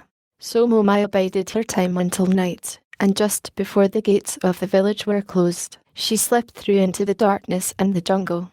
She was much frightened, but she set her face resolutely toward the north, and though she paused often to listen, breathlessly, for the huge cats which, here, were her greatest terror, she nevertheless continued her way staunchly for several hours, until a low moan a little to her right and behind her brought her to a sudden stop. With palpitating heart the woman stood, scarce daring to breathe, and then, very faintly but unmistakable to her keen ears, came the stealthy crunching of twigs and grasses beneath padded feet. All about Momaya grew the giant trees of the tropical jungle, festooned with hanging vines and mosses. She seized upon the nearest and started to clamber, ape-like, to the branches above. As she did so, there was a sudden rush of a great body behind her, a menacing roar that caused the earth to tremble, and something crashed into the very creepers to which she was clinging. But below her, Momaya drew herself to safety among the leafy branches and thanked the foresight which had prompted her to bring along the dried human ear which hung from a cord about her neck. She always had known that the tear was good medicine. It had been given her, when a girl, by the witch doctor of her town tribe, and was nothing like the poor, weak medicine of Mbonga's witch doctor. All night Momaya clung to her perch, for although the lion sought other prey after a short time, she dared not descend into the darkness again, for fear she might encounter him or another of his kind. But at daylight she clambered down and resumed her way. Tarzan of the Apes, finding that his Baloo never ceased to give evidence of terror in the presence of the apes of the tribe, and also that most of the adult apes were a constant menace to Gobi Baloo's life, so that Tarzan dared not leave him alone with them, took to hunting with the little black boy farther and farther from the stamping grounds of the anthropoids. Little by little his absences from the tribe grew in length as he wandered farther away from them, until finally he found himself a greater distance to the north than he ever before had hunted, and with water and ample game and fruit, he felt not at all inclined to return to the tribe. Little Gobi Baloo gave evidences of a greater interest in life, an interest which varied in direct proportion to the distance he was from the apes of Kerchuk. He now trotted along behind Tarzan when the ape-man went upon the ground, and in the trees he even did his best to follow his mighty foster parent. The boy was still sad and lonely. His thin, little body had grown steadily thinner since he had come among the apes, for while, as a young cannibal, he was not overness in the matter of diet, he found it not always to his taste to stomach the weird things which tickled the palates of epicures among the apes. His large eyes were very large indeed now, his cheeks sunken, and every rib of his emaciated body plainly discernible to whomsoever should care to count them. Constant terror, perhaps, had as much to do with his physical condition as had improper food. Tarzan noticed the change and was worried.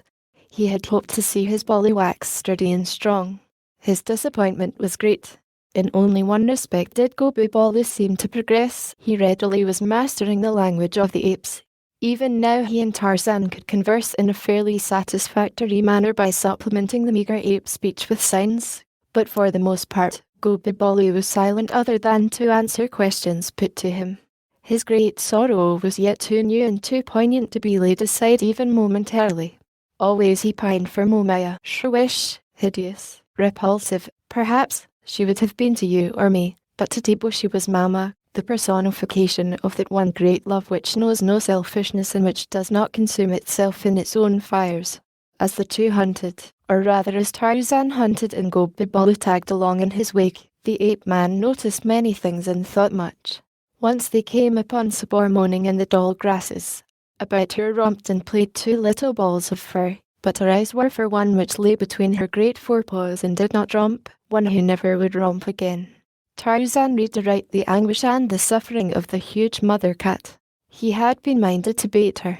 It was to do this that he had sneaked silently through the trees until he had come almost above her, but something held the ape-man as he saw the lioness grieving over her dead cub. With the acquisition of Gobi Baloo, Tarzan had come to realize the responsibilities and sorrows of parentage, without its joys. His heart went out to Sabor as it might not have done a few weeks before. As he watched her, there rose quite unbidden before him a vision of Momaya, the skewer through the septum of her nose, her pendulous underlip sagging beneath the weight which dragged it down. Tarzan saw not her unloveliness. He saw only the same anguish that was Saber's, and he winced. That strange functioning of the mind which sometimes is called association of ideas snapped Tikan Gazan before the ape-man's mental vision. What if one should come and take Gazan from Tika? Tarzan uttered a low and ominous growl as though Gazan were his own. Gobibali glanced here and there apprehensively, thinking that Tarzan had espied an enemy. Sabor sprang suddenly to her feet, her yellow, green eyes blazing, her tail lashing as she cocked her ears, and raising her muzzle, sniffed the air for possible danger. The two little cubs, which had been playing, scampered quickly to her, and standing beneath her, peered out from between her forelegs, their big ears upstanding, their little heads cocked first upon one side and then upon the other. With a shake of his black shock, Tarzan turned away and resumed his hunting in another direction. But all day there rose one after another, above the threshold of his objective mind, memory portraits of Sabor, of Momaya, and of Tika, a lioness, a cannibal, and a sheep, yet to the ape-man they were identical through motherhood. It was noon of the third day when Momaya came within sight of the cave of Bukawa, the unclean. The old witch doctor had rigged a framework of interlaced boughs to close the mouth of the cave from predatory beasts. This was now set to one side, and the black cavern beyond yawned mysterious and repellent. Momaya shivered as from a cold wind of the rainy season. No sign of life appeared about the cave, yet Momaya experienced the uncanny sensation as of unseen eyes regarding her malevolently. Again she shuddered. She tried to force her unwilling feet onward toward the cave, when from its depths issued an uncanny sound that was neither brute nor human, a weird sound that was akin to mirthless laughter. With a stifled scream, Momaya turned and fled into the jungle. For 100 yards she ran before she could control her terror, and then she paused, listening. Was all her labour, were all the terrors and dangers through which she had passed to go for naught? She tried to steel herself to return to the cave, but again fright overcame her. Saddened, disheartened, she turned slowly upon the back trail toward the village of Mbonga. Her young shoulders now were drooped like those of an old woman who bears a great burden of many years with their accumulated pains and sorrows, and she walked with tired feet and a halting step. The spring of youth was gone from Momaya. For another 100 yards she dragged her weary way, her brain half paralyzed from dumb terror and suffering, and then there came to her the memory of a little babe that suckled at her breast, and of a slim boy who romped, laughing, about her, and they were both Tebo, her Tebo. Her shoulders straightened. She shook her savage head, and she turned about and walked boldly back to the mouth of the cave of Bukawa, the unclean of Bukawa, the witch doctor. Again, from the interior of the cave came the hideous laughter that was not laughter. This time Momaya recognized it for what it was, the strange cry of a hyena. No more did she shudder, but she held her spear ready and called aloud to Bukawa to come out. Instead of Bukawa came the repulsive head of a hyena. Momaya poked at it with her spear, and the ugly, sullen brute drew back with an angry growl. Again Momaya called Bukawa by name, and this time there came an answer in mumbling tones that were scarce more human than those of the beast. "Who comes to Bukawa?" queried the voice. "It is Momaya," replied the woman. "Momaya from the village of Mbonga, the chief." "What do you want?" "I want good medicine. Better medicine than Mbonga's witch doctor can make," replied Momaya. "The great, white, jungle god has stolen my Tebo, and I want medicine to bring him back, or to find where he is hidden that I may go and get him." "Who is Tebo?" asked Bukawa. Momaya told him. "Bukawa's medicine is very strong," said the voice. 5 goats and a new sleeping mat are scarce enough in exchange for Bukawa's medicine. 2 goats are enough, said Momaya, for the spirit of barter is strong in the breasts of the blacks. The pleasure of haggling over the price was a sufficiently potent lure to draw Bukawa to the mouth of the cave. Momaya was sorry when she saw him that he had not remained within. There are some things too horrible, too hideous, too repulsive for description. Bukawa's face was of these. When Momaya saw him, she understood why it was that he was almost inarticulate. Beside him were 2 hyenas, which rumour had said were his only and constant companions. They made an excellent trio, the most repulsive of beasts with the most repulsive of humans. 5 goats and a new sleeping mat, mumbled Bukawa. 2 fat goats and a sleeping mat. Momaya raised her bid, but Bukawa was obdurate. He stuck for the 5 goats and the sleeping mat for a matter of half an hour, while the hyenas sniffed and growled and laughed hideously. Momaya was determined to give all that Bukawa asked if she could do no better, but haggling is second nature to black barterers, and in the end it partly repaid her, for a compromise finally was reached which included 3 fat goats, a new sleeping mat, and a piece of copper wire. "Come back tonight," said Bukawa, "when the moon is 2 hours in the sky. Then will I make the strong medicine which shall bring Tibo back to you. Bring with you the 3 fat goats, the new sleeping mat, and the piece of copper wire the length of a large man's forearm." "I cannot bring them," said Momaya. "You will have to come after them. When you have restored Tibo to me, you shall have them all at the village of Mbonga." Bukawa shook his head. "I will make no medicine," he said, "until I have the goats and the mat and the copper wire." Momaya pleaded and threatened, but all to no avail. Finally, she turned away and started off through the jungle toward the village of Mbonga. How she could get 3 goats and a sleeping mat out of the village and through the jungle to the cave of Bukawa, she did not know, but that she would do it somehow she was quite positive. She would do it or die. Tibo must be restored to her. Tarzan, coming lazily through the jungle with little Gobibalu, caught the scent of Bara, the deer. Tarzan hungered for the flesh of Bara. Not tickled his palate so greatly, but to stalk Bara with Gobibalu at his heels was out of the question, so he hid the child in the crotch of a tree where the thick foliage screened him from view, and set off swiftly and silently upon the spoor of Bara. Tibo alone was more terrified than Tibo even among the apes. Real and apparent dangers are less disconcerting than those which we imagine, and only the gods of his people knew how much Tibo imagined.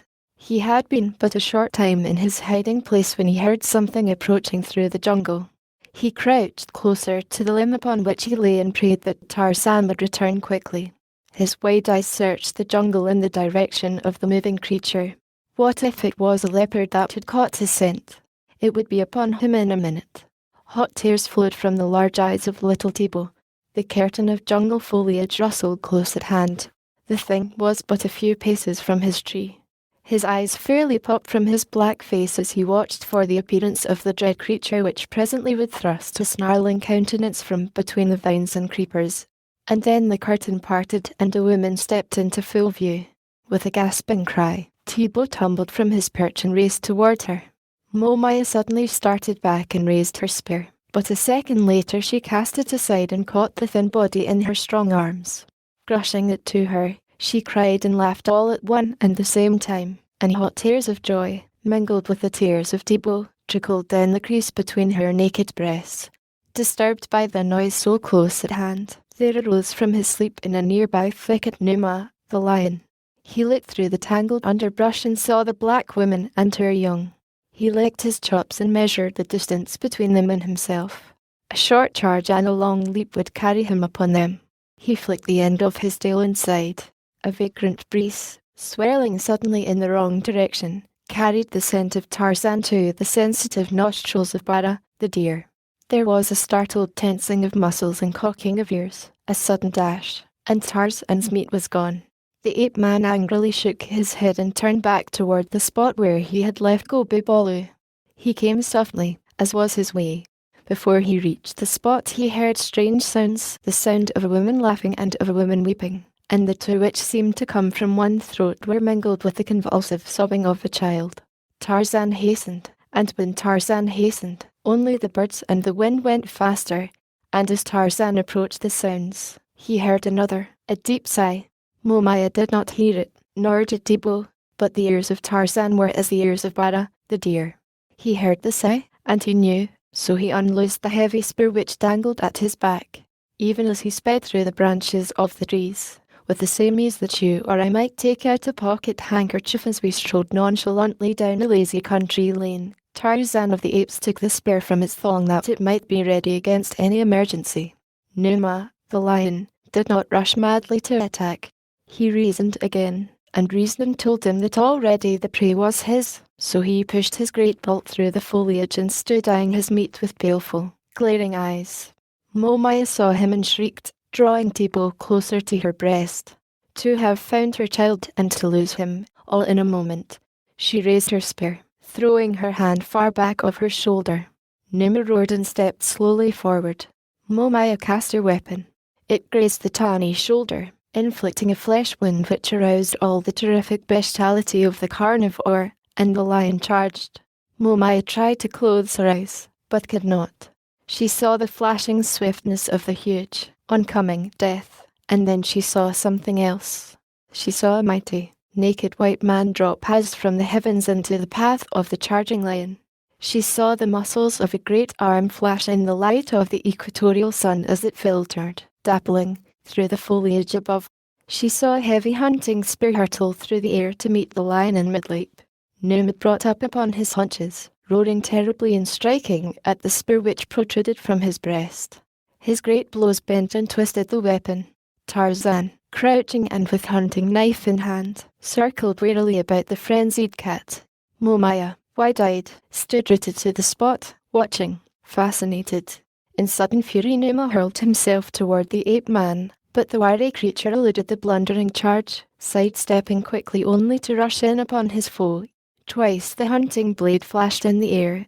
Twice it fell upon the back of Numa, already weakening from the spear point so near his heart.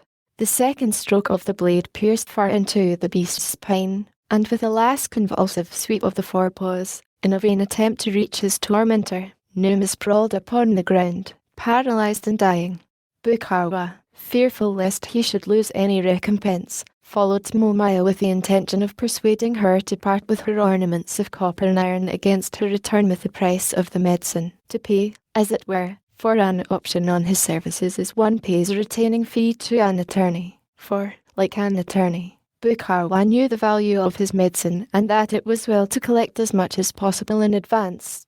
The witch doctor came upon the scene as Tarzan leaped to meet the lion's charge. He saw it all and marveled, guessing immediately that this must be the strange white demon concerning whom he had heard vague rumors before Momaya came to him. Momaya, now that the lion was past harming her or hers, gazed with new terror upon Tarzan. It was he who had stolen her Tibo. Doubtless he would attempt to steal him again. Momaya hugged the boy close to her. She was determined to die this time rather than suffer Tibo to be taken from her again. Tarzan eyed them in silence. The sight of the boy clinging, sobbing, to his mother aroused within his savage breast a melancholy loneliness. There was none thus to cling to Tarzan, who yearned so for the love of someone, of something. At last Tibo looked up, because of the quiet that had fallen upon the jungle, and saw Tarzan. He did not shrink. Tarzan, he said, in the speech of the great apes of the tribe of Kerchuk, do not take me from Momaya, my mother. Do not take me again to the lair of the hairy G-men, for I fear Tog and Gunto and the others.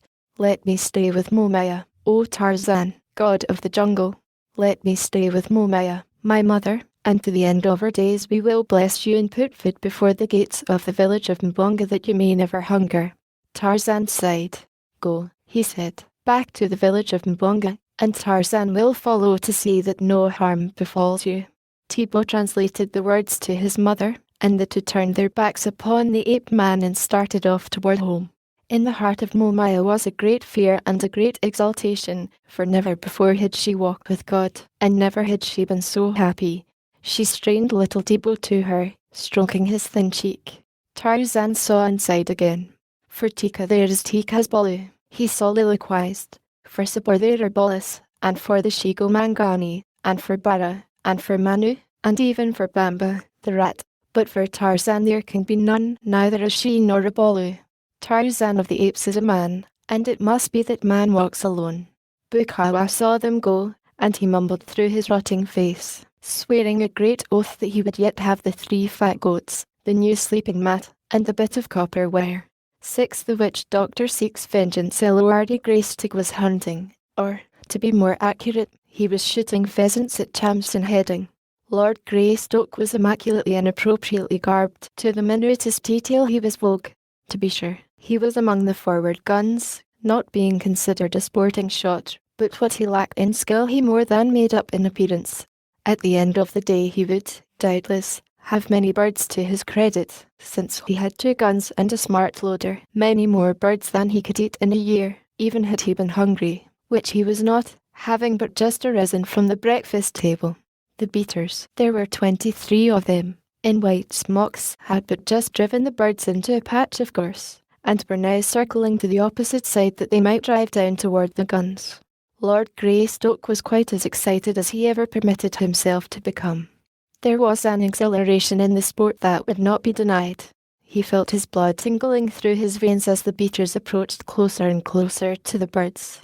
In a vague and stupid sort of way Lord Greystoke felt, as he always felt upon such occasions, that he was experiencing a sensation somewhat akin to reversion to a prehistoric type, that the blood of an ancient forebear was coursing hot through him, a hairy, half-naked forebear who had lived by the hunt. And far away in a matted equatorial jungle another Lord Greystoke, the real Lord Greystoke, hunted. By the standards which he knew, he, too, was vogue, utterly vogue, as was the primal ancestor before the first eviction. The day being sultry, the leopard skin had been left behind. The real Lord Greystoke had not 2 guns, to be sure, nor even one, neither did he have a smart loader, but he possessed something infinitely more efficacious than guns, or loaders, or even 23 beaters in white smocks. He possessed an appetite, an uncanny woodcraft, and muscles that were as steel springs. Later that day, in England, a Lord Greystoke ate bountifully of things he had not killed, and he drank other things which were uncorked to the accompaniment of much noise. He patted his lips with snowy linen to remove the faint traces of his repast, quite ignorant of the fact that he was an impostor and that the rightful owner of his noble title was even then finishing his own dinner in far-off Africa. He was not using snowy linen, though. Instead he drew the back of the brown four-armed hand across his mouth and wiped his bloody fingers upon his thighs. Then he moved slowly through the jungle to the drinking place, where, upon all fours, he drank as drank his fellows, the other beasts of the jungle.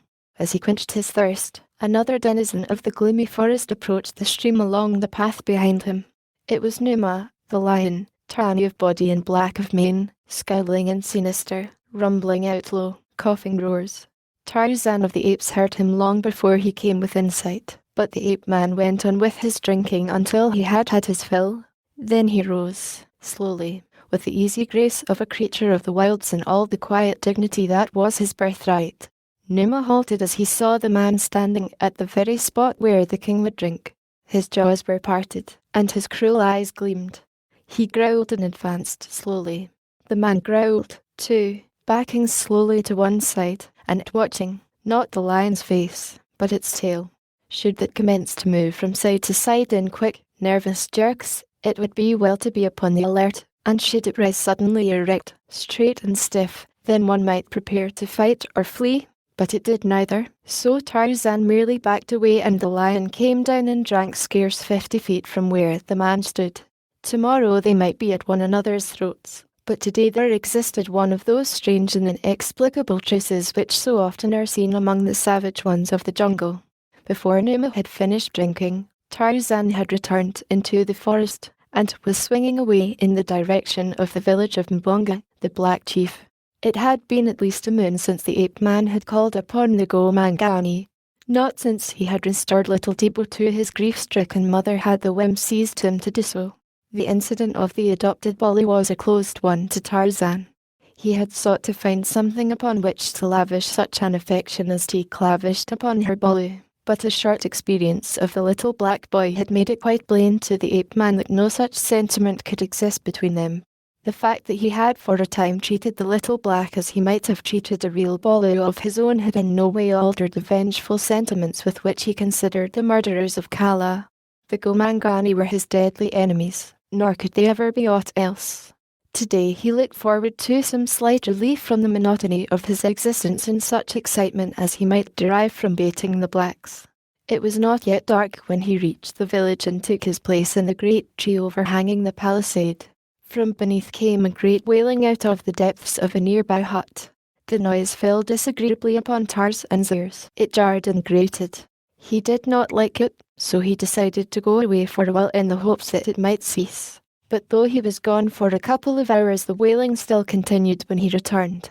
With the intention of putting a violent termination to the annoying sound, Tarzan slipped silently from the tree into the shadows beneath.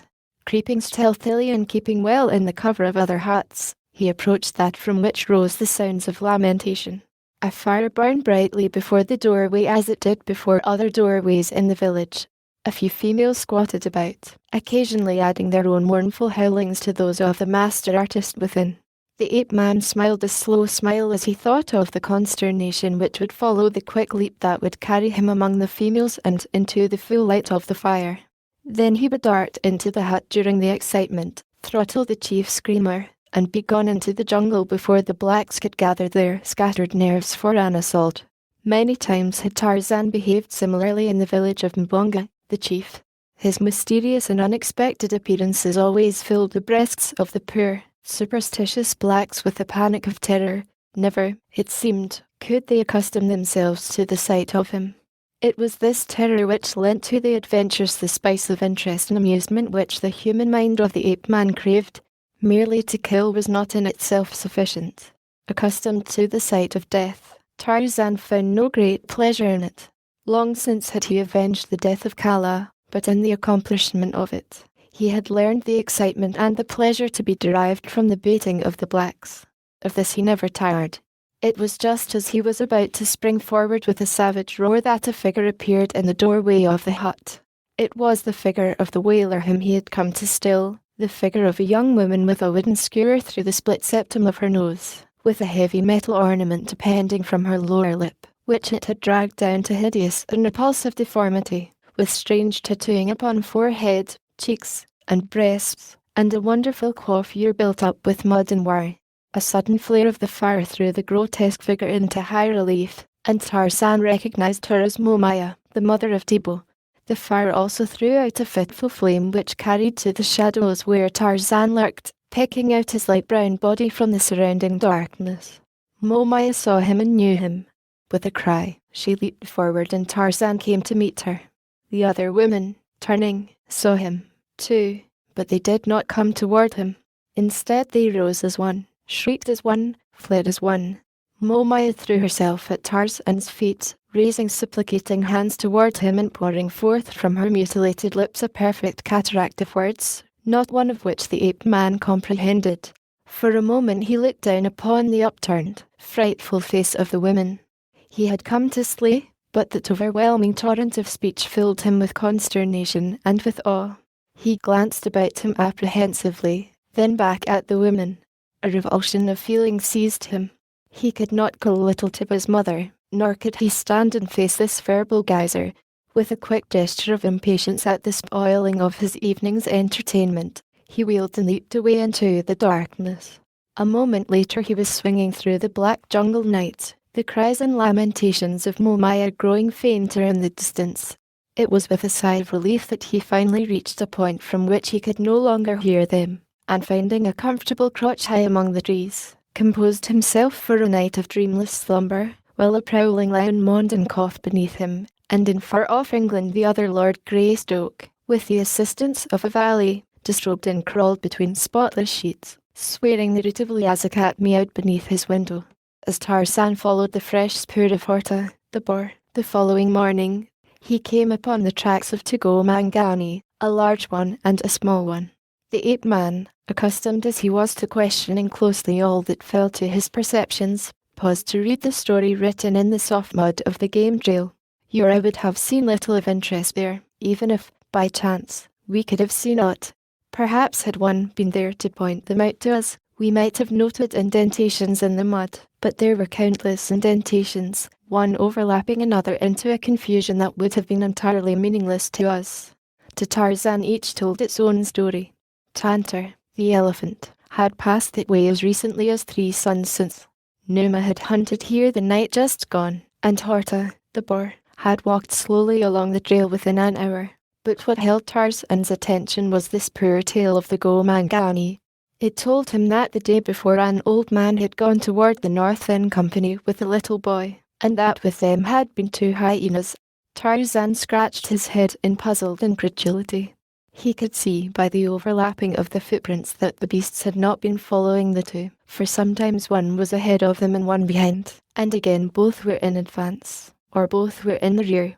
It was very strange and quite inexplicable, especially where the spoor showed where the hyenas in the wider portions of the path had walked one on either side of the human pair, quite close to them. Then Tarzan read in the spirit of the smaller Gomangani a shrinking terror of the beast that brushed his side, but in that of the old man was no sign of fear. At first Tarzan had been solely occupied by the remarkable juxtaposition of the spirit of Dango and Gomangani, but now his keen eyes caught something in the spirit of the little Gomangani which brought him to a sudden stop. It was as though, finding a letter in the road, you suddenly had discovered in it the familiar handwriting of a friend. "Go Bibolu!"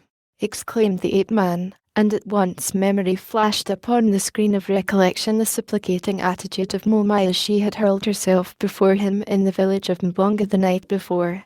Instantly all was explained, the wailing and lamentation, the pleading of the black mother, the sympathetic howling of the shiz about the fire. Little Go Bibolu had been stolen again, and this time by another than Tarzan. Doubtless the mother had thought that he was again in the power of Tarzan of the Apes, and she had been beseeching him to return her Bolu to her. Yes, it was all quite plain now, but who could have stolen Go Bibolu this time? Tarzan wondered, and he wondered, too, about the presence of Dango. He would investigate. The spoor was a day old and it ran toward the north. Tarzan set out to follow it. In places it was totally obliterated by the passage of many beasts, and where the way was rocky, even Tarzan of the Apes was almost baffled. But there was still the faint effluvium which clung to the human spoor, appreciable only to such highly trained perceptive powers as were Tarzan's. It had all happened to little Tibo very suddenly and unexpectedly within the brief span of 2 suns. First had come Bukawa, the witch doctor, Bukawa, the unclean, with the ragged bit of flesh which still clung to his rotting face.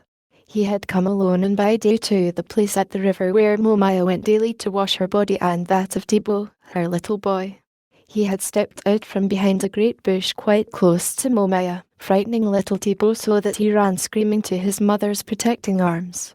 But Momaya, though startled, had wheeled to face the fearsome thing with all the savage ferocity of a she-tiger at bay. When she saw who it was, she breathed a sigh of partial relief, though she still clung tightly to Tibo. "I have come," said Bukawa without preliminary, "for the 3 fat goats, the new sleeping mat, and the bit of copper wire as long as a tall man's arm." "I have no goats for you," snapped Momaya, "nor a sleeping mat, nor any wire. Your medicine was never made. The white jungle god gave me back my Tibo. You had nothing to do with it." "But I did," mumbled Bukawa through his fleshless jaws. "It was I who commanded the white jungle god to give back your Tibo." Momaya laughed in his face. "Speaker of lies," she cried, "go back to your foul den and your hyenas. Go back and hide your stinking face in the belly of the mountain, lest the sun, seeing it, cover his face with a black cloud." "I have come," reiterated Bukawa, "for the 3 fat goats, the new sleeping mat, and the bit of copper wire the length of a tall man's arm, which you were to pay me for the return of your Tibo." "It was to be the length of a man's forearm," corrected Momaya, "but you shall have nothing, old thief. You would not make medicine until I had brought the payment in advance. And when I was returning to my village the great white jungle god gave me back my Tibo, gave him to me out of the jaws of Numa. His medicine is true medicine, yours is the weak medicine of an old man with a hole in his face." "I have come," repeated Bukawa patiently, "for the 3 fat," but Momaya had not waited to hear more of what she already knew by heart. Clasping Tibo close to her side, she was hurrying away toward the palisaded village of Mbonga, the chief. And the next day, when Momaya was working in the plantain field with others of the women of the tribe, and little Tibo had been playing at the edge of the jungle, casting a small spear in anticipation of the distant day when he should be a full-fledged warrior, Bukawa had come again. Tibo had seen a squirrel scampering up the bowl of a great tree. His childish mind had transformed it into the menacing figure of a hostile warrior. Little Tibo had raised his tiny spear, his heart filled with the savage bloodlust of his race, as he pictured the night's orgy when he should dance about the corpse of his human kill as the women of his tribe prepared the meat for the feast to follow. But when he cast the spear, he missed both squirrel and tree, losing his missile far among the tangled undergrowth of the jungle. However, it could be but a few steps within the forbidden labyrinth. The women were all about in the field. There were warriors on guard within easy hail, and so little Tibo boldly ventured into the dark place. Just behind the screen of creepers and matted foliage lurked 3 horrid figures. An old man, black as the pit, with a face half eaten away by leprosy, his sharp file teeth, the teeth of a cannibal, showing yellow and repulsive through the great gaping hole where his mouth and nose had been. And beside him, equally hideous, stood two powerful hyenas, carrion eaters consorting with carrion. Thibaut did not see them until, head down, he had forced his way through the thickly growing vines in search of his little spear, and then it was too late. As he looked up into the face of Bukawa, the old witch doctor seized him, muffling his screams with a palm across his mouth. Thibaut struggled futilely. A moment later he was being hustled away through the dark and terrible jungle, the frightful old man still muffling his screams, and the two hideous hyenas pacing now on either side, now before, now behind, always growling, always growling, snapping, snarling, or, worst of all, laughing hideously. To little Thibaut, who within his brief existence had passed through such experiences as are given to few to pass through in a lifetime, the northward journey was a nightmare of terror. He thought now of the time that he had been with the great, white jungle god, and he prayed with all his little soul that he might be back again with the white-skinned giant who consorted with the Hairidri men. Terror-stricken he had been then, but his surroundings had been nothing by comparison with those which he now endured. The old man seldom addressed Thibaut, though he kept up an almost continuous mumbling throughout the long day. Thibaut caught repeated references to fat goats, sleeping mats, and pieces of copper wire. 10 fat goats, 10 fat goats, the old Negro would grin over and over again. By this little Thibaut guessed that the price of his ransom had risen. 10 fat goats. Where would his mother get 10 fat goats, or thin ones, either, for that matter, to buy back just a poor little boy? Mbonga would never let her have him, and Thibaut knew that his father never had owned more than 3 goats at the same time in all his life. 10 fat goats. Thibaut sniffled. The putrid old man would kill him and eat him, for the goats would never be forthcoming.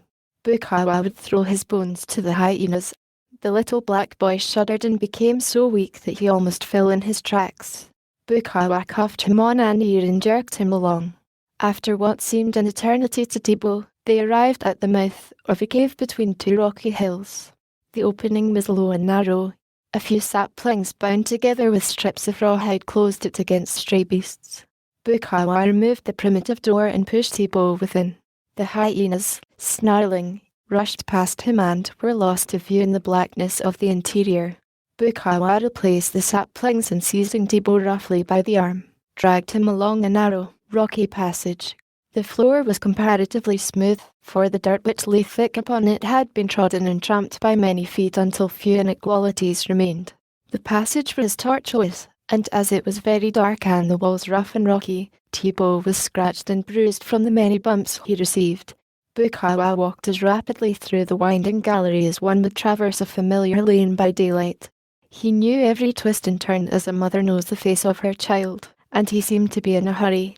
He jerked poor little Thibaut possibly a trifle more ruthlessly than necessary even at the pace Bukawa set, but the old witch doctor, an outcast from the society of man, diseased, shunned, hated, feared, was far from possessing an angelic temper. Nature had given him few of the kindlier characteristics of man, and these few fate had eradicated entirely. Shrewd, cunning, cruel, vindictive, was Bukawa, the witch doctor. Frightful tales were whispered of the cruel tortures he inflicted upon his victims. Children were frightened into obedience by the threat of his name. Often had Thibaut been thus frightened, and now he was reaping a grisly harvest of terror from the seeds his mother had innocently sown. The darkness, the presence of the dreaded witch doctor, the pain of the contusions, with a haunting premonition of the future, and the fear of the hyenas combined to almost paralyze the child. He stumbled and reeled until Bukawa was dragging rather than leading him. Presently Thibaut saw a faint lightness ahead of them, and a moment later they emerged into a roughly circular chamber to which a little daylight filtered through a rift in the rocky ceiling. The hyenas were there ahead of them, waiting. As Bukawa entered with Thibaut, the beast slunk toward them, bearing yellow fangs. They were hungry. Toward Thibaut they came, and one snapped at his naked legs. Bukawa seized a stick from the floor of the chamber and struck a vicious blow at the beast, at the same time mumbling forth a volley of execrations. The hyena dodged and ran to the side of the chamber, where he stood growling. Bukawa took a step toward the creature, which bristled with rage at his approach. Fear and hatred shot from its evil eyes, but, fortunately for Bukawa, fear predominated. Seeing that he was unnoticed, the second beast made a short, quick rush for Thibaut. The child screamed and darted after the witch doctor, who now turned his attention to the second hyena. This one he reached with his heavy stick, striking it repeatedly and driving it to the wall. There the two carrion eaters commenced to circle the chamber while the human carrion, their master, now in a perfect frenzy of demoniacal rage, ran to and fro in an effort to intercept them, striking out with his cudgel and lashing them with his tongue, calling down upon them the curses of whatever gods and demons he could summon to memory, and describing in lurid figures the ignominy of their ancestors. Several times one or the other of the beasts would turn to make a stand against the witch doctor, and then Thibaut would hold his breath in agonized terror, for never in his brief life had he seen such frightful hatred depicted upon the countenance of man or beast, but always fear overcame the rage of the savage creatures, so that they resumed their flight, snarling and bare-fanged, just at the moment that Thibaut was certain they would spring at Bukaway's throat. At last the witch doctor tired of the futile chase. With a snarl quite as bestial as those of the beast, he turned toward Thibaut. "I go to collect the 10 fat goats, the new sleeping mat, and the 2 pieces of copper wire that your mother will pay for the medicine I shall make to bring you back to her," he said. "You will stay here. There," and he pointed toward the passage which they had followed to the chamber. "I will leave the hyenas. If you try to escape, they will eat you." He cast aside the stick and called to the beasts. They came, snarling and slinking, their tails between their legs. Bukawa led them to the passage and drove them into it. Then he dragged a rude lattice into place before the opening after he, himself, had left the chamber. "This will keep them from you," he said. "If I do not get the 10 fat goats and the other things, they shall at least have a few bones after I am through." And he left the boy to think over the meaning of his all too suggestive words. When he was gone, Thibaut threw himself upon the earth floor and broke into childish sobs of terror and loneliness. He knew that his mother had no 10 fat goats to give and that when Bukawa returned, little Thibaut would be killed and eaten. How long he lay there he did not know, but presently he was aroused by the growling of the hyenas. They had returned through the passage and were glaring at him from beyond the lattice. He could see their yellow eyes blazing through the darkness. They reared up and clawed at the barrier. Thibaut shivered and withdrew to the opposite side of the chamber. He saw the lattice sag and sway to the attacks of the beasts. Momentarily he expected that it would fall inward, letting the creatures upon him.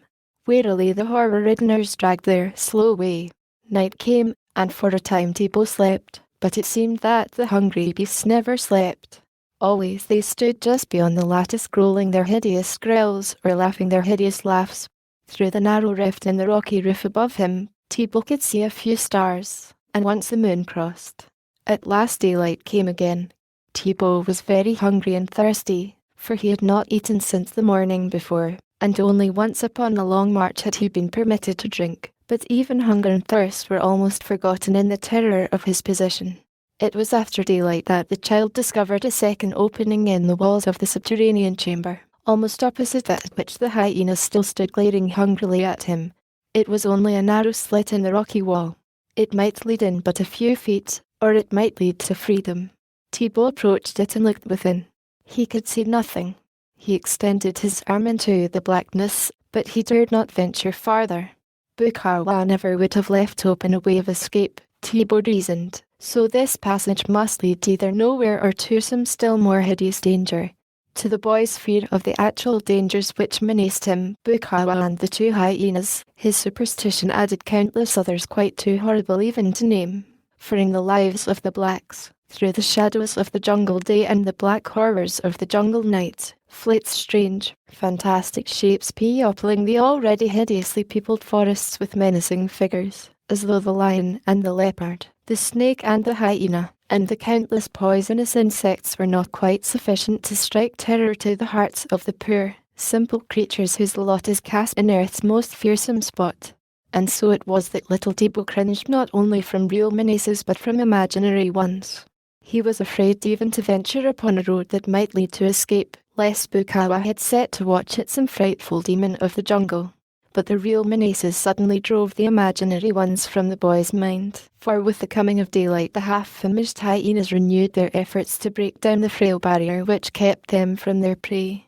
Rearing upon their hind feet they clawed and struck at the lattice. With wide eyes Thibaut saw it sag and rock. Not for long, he knew, could it withstand the assaults of these two powerful and determined brutes.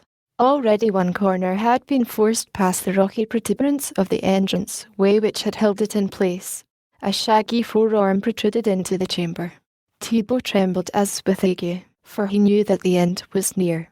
Backing against the farther wall he stood flat and out as far from the beasts as he could get. He saw the lattice give still more. He saw a savage, snarling head forced past it, and grinning jaws snapping and gaping toward him. In another instant the pitiful fabric would fall inward, and the two would be upon him, rending his flesh from his bones, gnawing the bones themselves, fighting for possession of his entrails. Bukawa came upon Momaya outside the palisade of Mbonga, the chief. At sight of him the woman drew back in revulsion, then she flew at him, tooth and nail, but Bukawa, threatening her with a spear, held her at a safe distance.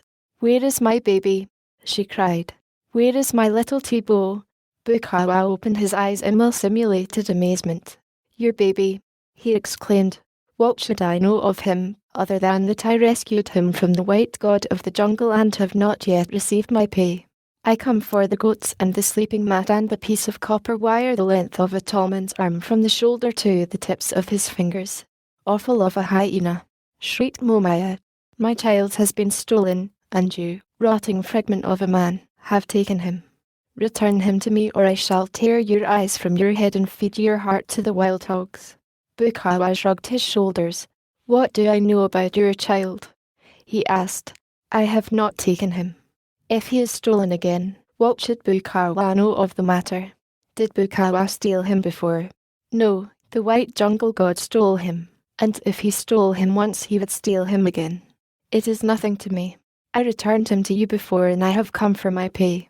If he is gone and you would have him returned, Bukawa will return him for 10 fat goats, a new sleeping mat and 2 pieces of copper wire the length of a tall man's arm from the shoulder to the tips of his fingers. And Bukawa will say nothing more about the goats and the sleeping mat and the copper wire which you were to pay for the first medicine." 10 fat goats, screamed Momaya. "I could not pay you 10 fat goats in as many years." 10 fat goats, indeed. 10 fat goats, repeated Bukawa. 10 fat goats, the new sleeping mat and 2 pieces of copper wire the length of. Momaya stopped him with an impatient gesture. "Wait," she cried. "I have no goats. You waste your breath. Stay here while I go to my man. He has but 3 goats, yet something may be done. Wait." Bukawa sat down beneath a tree. He felt quite content, for he knew that he should have either payment or revenge. He did not fear harm at the hands of these people of another tribe, although he well knew that they must fear and hate him. His leprosy alone would prevent their laying hands upon him, while his reputation as a witch doctor rendered him doubly immune from attack. He was planning upon compelling them to drive the 10 goats to the mouth of his cave when Momaya returned. With her were 3 warriors, Mbonga, the chief, Rabikega, the village witch doctor, and Ibito, Tiba's father. They were not pretty men even under ordinary circumstances, and now, with their faces marked by anger, they well might have inspired terror in the heart of anyone. But if Bukawa felt any fear, he did not betray it. Instead he greeted them with an insolent stare, intended to awe them, as they came and squatted in a semicircle before him. "Where is Ibito's son?" asked Mbonga. "How should I know?" returned Bukawa. "Doubtless the white devil god has him. If I am paid I will make strong medicine and then we shall know where is Ibito's son, and shall get him back again. It was my medicine which got him back the last time, for which I got no pay. I have my own witch doctor to make medicine," replied Mbonga with dignity. Bukawa sneered and rose to his feet. "Very well," he said, "let him make his medicine and see if he can bring Ibito's son back." He took a few steps away from them, and then he turned angrily back. "His medicine will not bring the child back, that I know," And I also know that when you find him it will be too late for any medicine to bring him back, for he will be dead. This have I just found out. The ghost of my father's sister but now came to me and told me. Now Mbonga and Rabakega might not take much stock in their own magic, and they might even be skeptical as to the magic of another. But there was always a chance of something being in it, especially if it were not their own. Was it not well known that old Bukawa had speech with the demons themselves and that two even lived with him in the forms of hyenas? Still they must not accede too hastily. There was the price to be considered, and Mbonga had no intention of parting lightly with 10 goats to obtain the return of a single little boy who might die of smallpox long before he reached a warrior's estate. Wait, said Mbonga. Let us see some of your magic, that we may know if it be good magic. Then we can talk about payment. Rabakega will make some magic, too. We will see who makes the best magic. Sit down, Bukawa. The payment will be 10 goats, fat goats, a new sleeping mat and 2 pieces of copper wire the length of a tall man's arm from the shoulder to the ends of his fingers, and it will be made in advance, the goats being driven to my cave. Then will I make the medicine, and on the second day the boy will be returned to his mother. It cannot be done more quickly than that because it takes time to make such strong medicine. Make us some medicine now, said Mbonga. Let us see what sort of medicine you make. Bring me fire, replied Bukawa, and I will make you a little magic. Momaya was dispatched for the fire, and while she was away Mbonga dickered with Bukawa about the price. 10 goats, he said, was a high price for an able-bodied warrior. He also called Bukawa's attention to the fact that he, Mbonga, was very poor, that his people were very poor, and that 10 goats were at least 8 too many, to say nothing of a new sleeping mat and the copper wire. But Bukawa was adamant. His medicine was very expensive and he would have to give at least 5 goats to the gods who helped him make it. They were still arguing when Momaya returned with the fire. Bukawa placed a little on the ground before him, took a pinch of powder from a pouch at his side and sprinkled it on the embers. A cloud of smoke rose with a puff. Bukawa closed his eyes and rocked back and forth. Then he made a few passes in the air and pretended to swoon. Mbonga and the others were much impressed. Rabakega grew nervous. He saw his reputation waning. There was some fire left in the vessel which Momaya had brought. He seized the vessel, dropped a handful of dry leaves into it while no one was watching and then uttered a frightful scream which drew the attention of Bukawa's audience to him. It also brought Bukawa quite miraculously out of his swoon. But when the old witch doctor saw the reason for the disturbance he quickly relapsed into unconsciousness before anyone discovered his faux pas. Rabakega, seeing that he had the attention of Mbonga, Ibito, and Momaya, blew suddenly into the vessel, with the result that the leaves commenced to smoulder, and smoke issued from the mouth of the receptacle. Rabakega was careful to hold it so that none might see the dry leaves. Their eyes opened wide at this remarkable demonstration of the village witch doctor's powers. The latter, greatly elated, let himself out. He shouted, jumped up and down, and made frightful grimaces. Then he put his face close over the mouth of the vessel and appeared to be communing with the spirits within. It was while he was thus engaged that Bukawa came out of his trance, his curiosity finally having gotten the better of him. No one was paying him the slightest attention. He blinked his one eye angrily. Then he, too, let out a loud roar, and when he was sure that Mbonga had turned toward him, he stiffened rigidly and made spasmodic movements with his arms and legs. I see him, he cried. He is far away. The white devil god did not get him. He is alone and in great danger. But, he added, if the 10 fat goats and the other things are paid to me quickly there is yet time to save him. Rabakega had paused to listen. Mbonga looked toward him. The chief was in a quandary. He did not know which medicine was the better. What does your magic tell you? He asked of Rabakega. I, too, see him, screamed Rabakega, but he is not where Bukawa says he is. He is dead at the bottom of the river. At this Momaya commenced to howl loudly. Tarzan had followed the spoor of the old man, the 2 hyenas, and the little black boy to the mouth of the cave in the rocky canyon between the 2 hills. Here he paused a moment before the sapling barrier which Bukawa had set up, listening to the snarls and growls which came faintly from the far recesses of the cavern. Presently, mingled with the beastly grouse, There came faintly to the keen ears of the ape-man the agonized moan of a child. No longer did Tarzan hesitate. Hurling the door aside, he sprang into the dark opening. Narrow and black was the corridor, but long use of his eyes in the Stygian blackness of the jungle nights had given to the ape-man something of the nocturnal visionary powers of the wild things with which he had consorted since babyhood. He moved rapidly and yet with caution, for the place was dark, unfamiliar and winding. As he advanced, he heard more and more loudly the savage snarls of the two hyenas, mingled with the scraping and scratching of their paws upon wood. The moans of a child grew in volume, and Tarzan recognized in them the voice of the little black boy he once had sought to adopt as his Baloo. There was no hysteria in the ape-man's advance. Too accustomed was he to the passing of life in the jungle to be greatly wrought even by the death of one whom he knew. But the lust for battle spurred him on. He was only a wild beast at heart, and his wild beast's heart beat high in anticipation of conflict.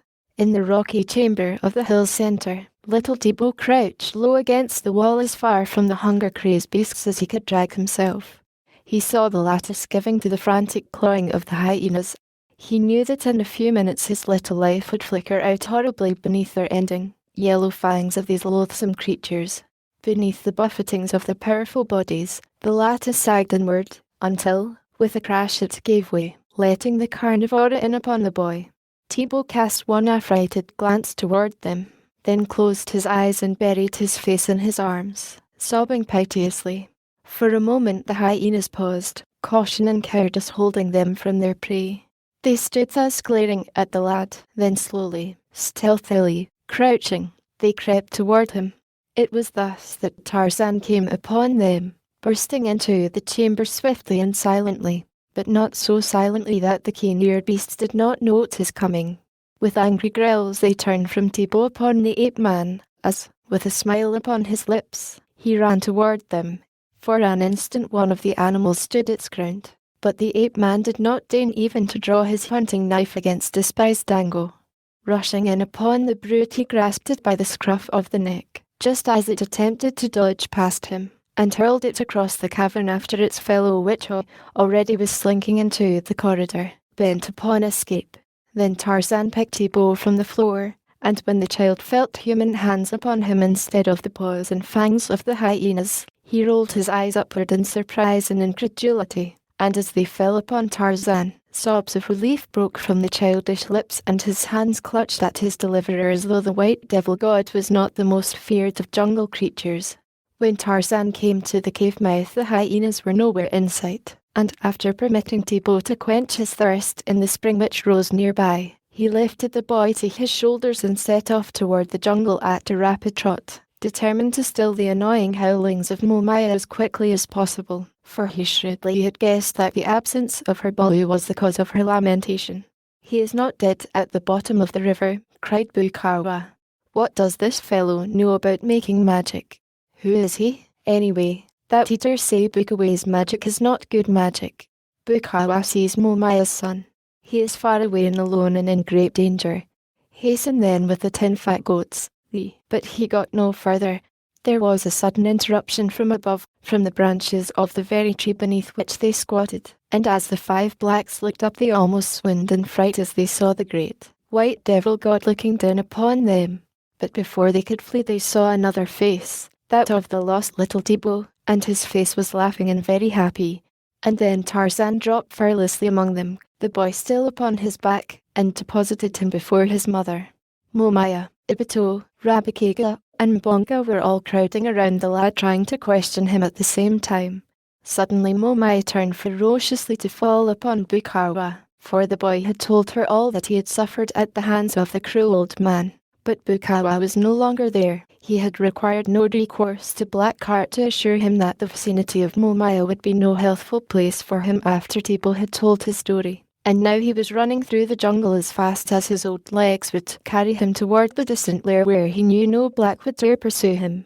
Tarzan, too, had vanished, as he had a way of doing, to the mystification of the blacks. Then Momaya's eyes lighted upon Rabakega. The village witch doctor saw something in those eyes of hers which boded no good to him, and backed away. "So my Teebo is dead at the bottom of the river, is he?" the woman shrieked.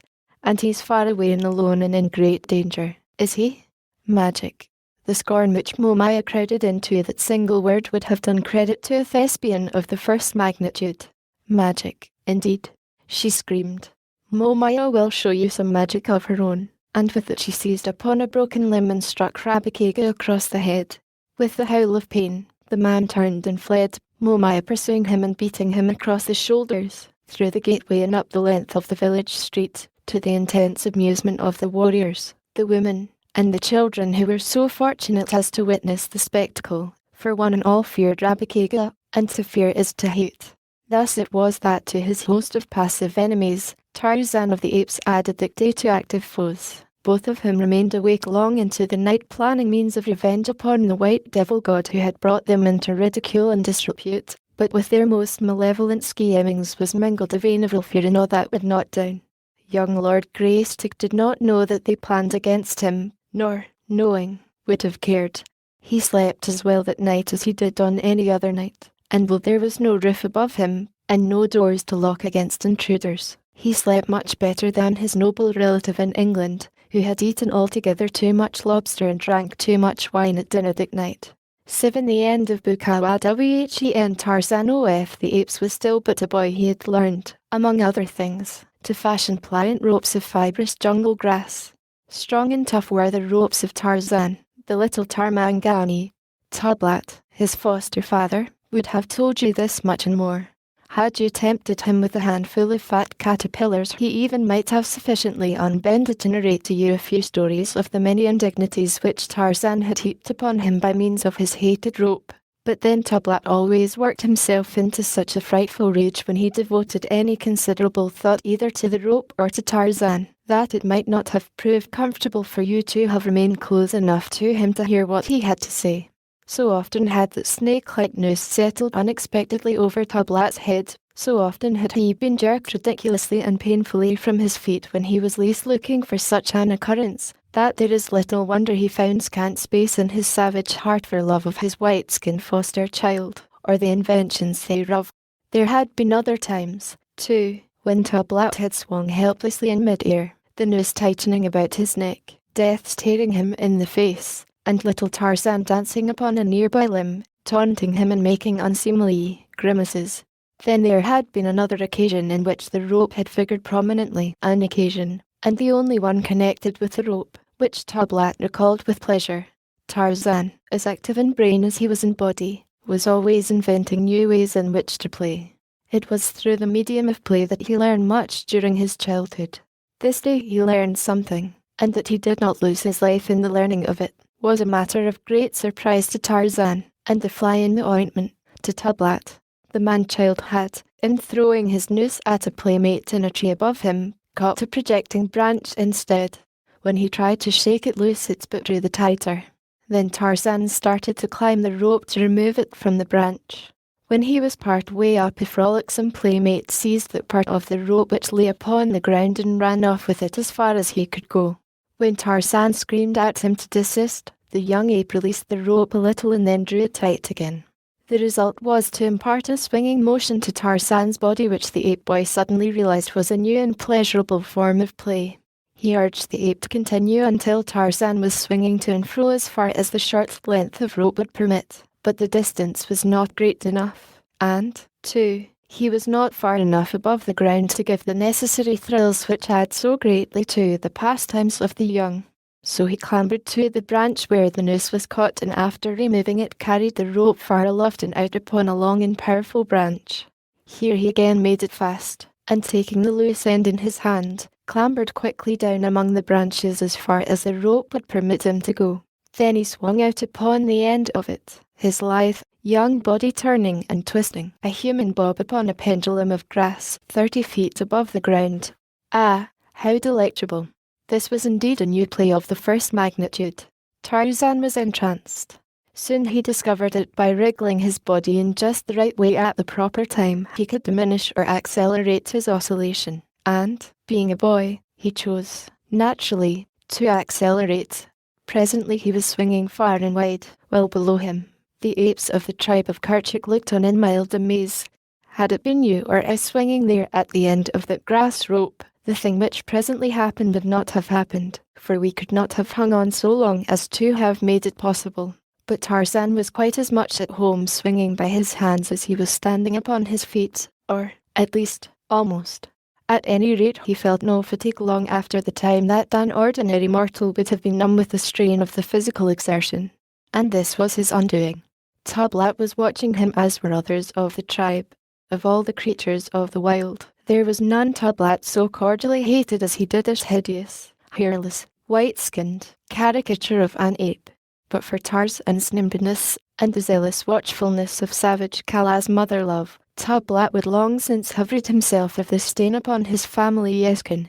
So long had it been since Tarzan became a member of the tribe, that Tublat had forgotten the circumstances surrounding the entrance of the jungle waif into his family, with the result that he now imagined that Tarzan was his own offspring, adding greatly to his chagrin. Wide and far swung Tarzan of the Apes, until at last, as he reached the highest point of the arc, the rope, which rapidly had frayed on the rough bark of the tree limb, parted suddenly. The watching apes saw the smooth, brown body shoot outward and down, plummet-like. Tublat leaped high in the air, emitting what in a human being would have been an exclamation of delight. This would be the end of Tarzan and most of Tublat's troubles. From now on he could lead his life in peace and security. Tarzan fell quite 40 feet, alighting on his back in a thick bush. Kala was the first to reach his side. Ferocious, hideous, loving Kala. She had seen a life crushed from her own balloon just such a fall years before. Was she to lose this one in the same way? Tarzan was lying quite still when she found him, embedded deeply in the bush. It took Kala several minutes to disentangle him and drag him forth. But he was not killed. He was not even badly injured. The bush had broken the force of the fall. A cut upon the back of his head showed where he had struck the tough stem of the shrub and explained his unconsciousness. In a few minutes he was as active as ever. Tublat was furious. In his rage he snapped at a fellow ape without first discovering the identity of his victim, and was badly mauled for his ill temper, having chosen to vent his spite upon a husky and belligerent young bull in the full prime of his vigour. But Tarzan had learned something new. He had learned that continued friction would wear through the strands of his rope, though it was many years before this knowledge did more for him than merely to keep him from swinging too long at a time, or too far above the ground at the end of his rope. The day came, however, when the very thing that had once all but killed him proved the means of saving his life. He was no longer a child, but a mighty jungle male. There was none now to watch over him, solicitously, nor did he need such. Kala was dead. Dead, too, was Tublat, and though with Kala passed the one creature that ever really had loved him, there were still many who hated him after Tublat departed unto the arms of his fathers. It was not that he was more cruel or more savage than they that they hated him, for though he was both cruel and savage as were the beasts, his fellows, yet too was he often tender, which they never were. No, the thing which brought Tarzan most into disrepute with those who did not like him was the possession and practice of a characteristic which they had not and could not understand, the human sense of humour. In Tarzan it was a trifle broad, perhaps, manifesting itself in rough and painful practical jokes upon his friends and cruel baiting of his enemies. But to neither of these did he owe the enmity of Bukawa, the witch doctor, who dwelt in the cave between the two hills far to the north of the village of Mbonga, the chief. Bukawa was jealous of Tarzan, and Bukawa it was who came near proving the undoing of the ape-man. For months Bukawa had nursed his hatred while revenge seemed remote indeed, since Tarzan of the Apes frequented another part of the jungle, miles away from the lair of Bukawa. Only once had the Black Witch Doctor seen the Devil God, as he was most often called among the blacks, and upon that occasion Tarzan had robbed him of a fat fee, at the same time putting the lie in the mouth of Bukawa, and making his medicine seem poor medicine. All this Bukawa never could forgive, though it seemed unlikely that the opportunity would come to be revenged. Yet it did come, and quite unexpectedly. Tarzan was hunting far to the north. He had wandered away from the tribe, as he did more and more often as he approached maturity, to hunt alone for a few days. As a child he had enjoyed romping and playing with the young apes, his companions, but now these playfellows of his had grown to surly, lowering bulls, or to touchy, suspicious mothers. jealously guarding helpless Bolus. So Tarzan found in his own man-mind a greater and a truer companionship than any or all of the apes of Kerchak could afford him. This day, as Tarzan hunted, the sky slowly became overcast. Torn clouds, whipped ragged streamers, fled low above the treetops. They reminded Tarzan of frightened antelope fleeing the charge of a hungry lion. But though the light clouds raced so swiftly, the jungle was motionless. Not a leaf quivered, and the silence was a great, dead weight, insupportable. Even the insects seemed stilled by apprehension of some frightful thing impending, and the larger things were soundless. Such a forest, such a jungle might have stood there in the beginning of that unthinkably far-gone age before God peopled the world with life, when there were no sounds because there were no ears to hear. And over all lay a sickly, pallid ocher light through which the scourged clouds raced. Tarzan had seen all these conditions many times before, yet he never could escape a strange feeling at each occurrence of them. He knew no fear, but in the face of nature's manifestations of her cruel, immeasurable powers, he felt very small and very lonely. Now he heard a low moaning, far away. The lions seek their prey, he murmured to himself, looking up once again at the swift flying clouds. The moaning rose to a great volume of sound. "They come," said Tarzan of the apes, and sought the shelter of a thickly foliaged tree. Quite suddenly the trees bent their tops simultaneously as though God had stretched a hand from the heavens and pressed his flat palm down upon the world. "They pass," whispered Tarzan. "The lions pass." Then came a vivid flash of lightning, followed by deafening thunder. "The lions have sprung," cried Tarzan, "and now they roar above the bodies of their kills." The trees were waving wildly in all directions now. A perfectly demoniacal wind threshed the jungle pitilessly. In the midst of it the rain came, not as it comes upon us of the Northlands, but in a sudden, choking, blinding deluge. The blood of the kill, thought Tarzan, huddling himself closer to the bole of the great tree beneath which he stood. He was close to the edge of the jungle, and at a little distance he had seen 2 hills before the storm broke, but now he could see nothing. It amused him to look out into the beating rain, searching for the 2 hills and imagining that the torrents from above had washed them away. Yet he knew that presently the rain would cease, the sun come out again, and all be as it was before, except where a few branches had fallen and here and there some old and rotted patriarch had crashed back to enrich the soil upon which he had fatted for, maybe, centuries. All about him branches and leaves filled the air or fell to earth, torn away by the strength of the tornado and the weight of the water upon them. A gaunt corpse toppled and fell a few yards away, but Tarzan was protected from all these dangers by the wide-spreading branches of the sturdy young giant beneath which his jungle craft had guided him. Here there was but a single danger, and that a remote one. Yet it came. Without warning the tree above him was riven by lightning, and when the rain ceased and the sun came out Tarzan lay stretched as he had fallen, upon his face amidst the wreckage of the jungle giant that should have shielded him. Bukawa came to the entrance of his cave after the rain and the storm had passed and looked out upon the scene. From his one eye Bukawa could see, but had he had a dozen eyes he could have found no beauty in the fresh sweetness of the revivified jungle, for to such things, in the chemistry of temperament, his brain failed to react, nor, even had he had a nose, which he had not for years, could he have found enjoyment or sweetness in the clean-washed air. At either side of the leper stood his sole and constant companions, the 2 hyenas, sniffing the air. Presently one of them uttered a low growl and with flattened head started, sneaking and wary, toward the jungle. The other followed.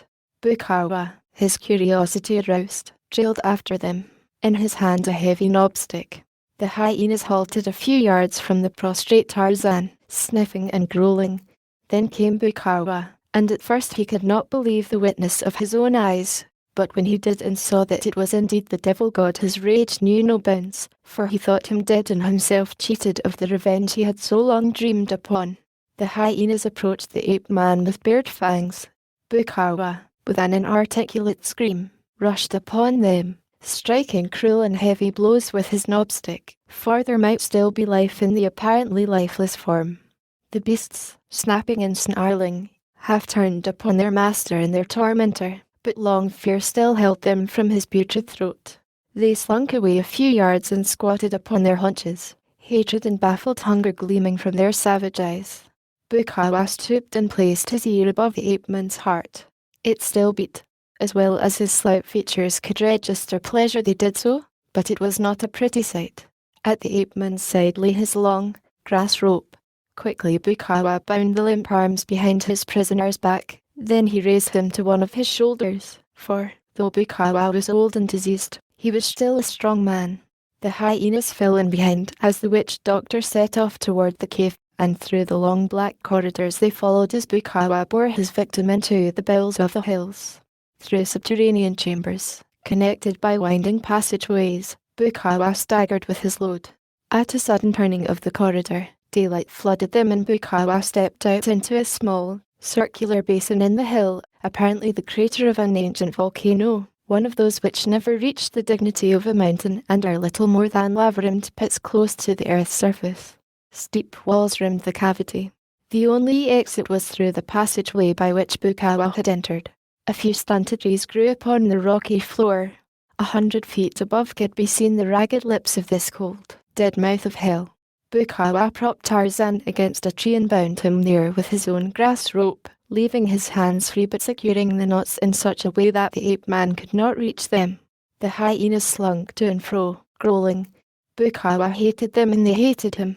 He knew that they but waited for the time when he should be helpless, or when their hatred should rise to such a height as to submerge their cringing fear of him. In his own heart was not a little fear of these repulsive creatures, and because of that fear, Bukawa always kept the beasts well fed, often hunting for them when their own forages for food failed, but ever was he cruel to them with the cruelty of a little brain, diseased, bestial, primitive. He had had them since they were puppies. They had known no other life than that with him, and though they went abroad to hunt, always they returned. Of late Bukawa had come to believe that they returned not so much from habit as from a fiendish patience which would submit to every indignity and pain rather than forego the final vengeance, and Bukawa needed but little imagination to picture what that vengeance would be. Today he would see for himself what his end would be, but another should impersonate Bukawa. When he had trussed Tarzan securely, Bukawa went back into the corridor, driving the hyenas ahead of him, and pulling across the opening a lattice of laced branches, which shut the pit from the cave during the night that Bukawa might sleep in security, for then the hyenas were penned in the crater that they might not sneak upon a sleeping Bukawa in the darkness. Bukawa returned to the outer cave mouth, filled a vessel with water at the spring which rose in the little canyon close at hand and returned toward the pit.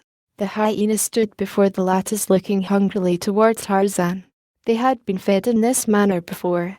With his water, the witch doctor approached Tarzan and threw a portion of the contents of the vessel in the ape-man's face.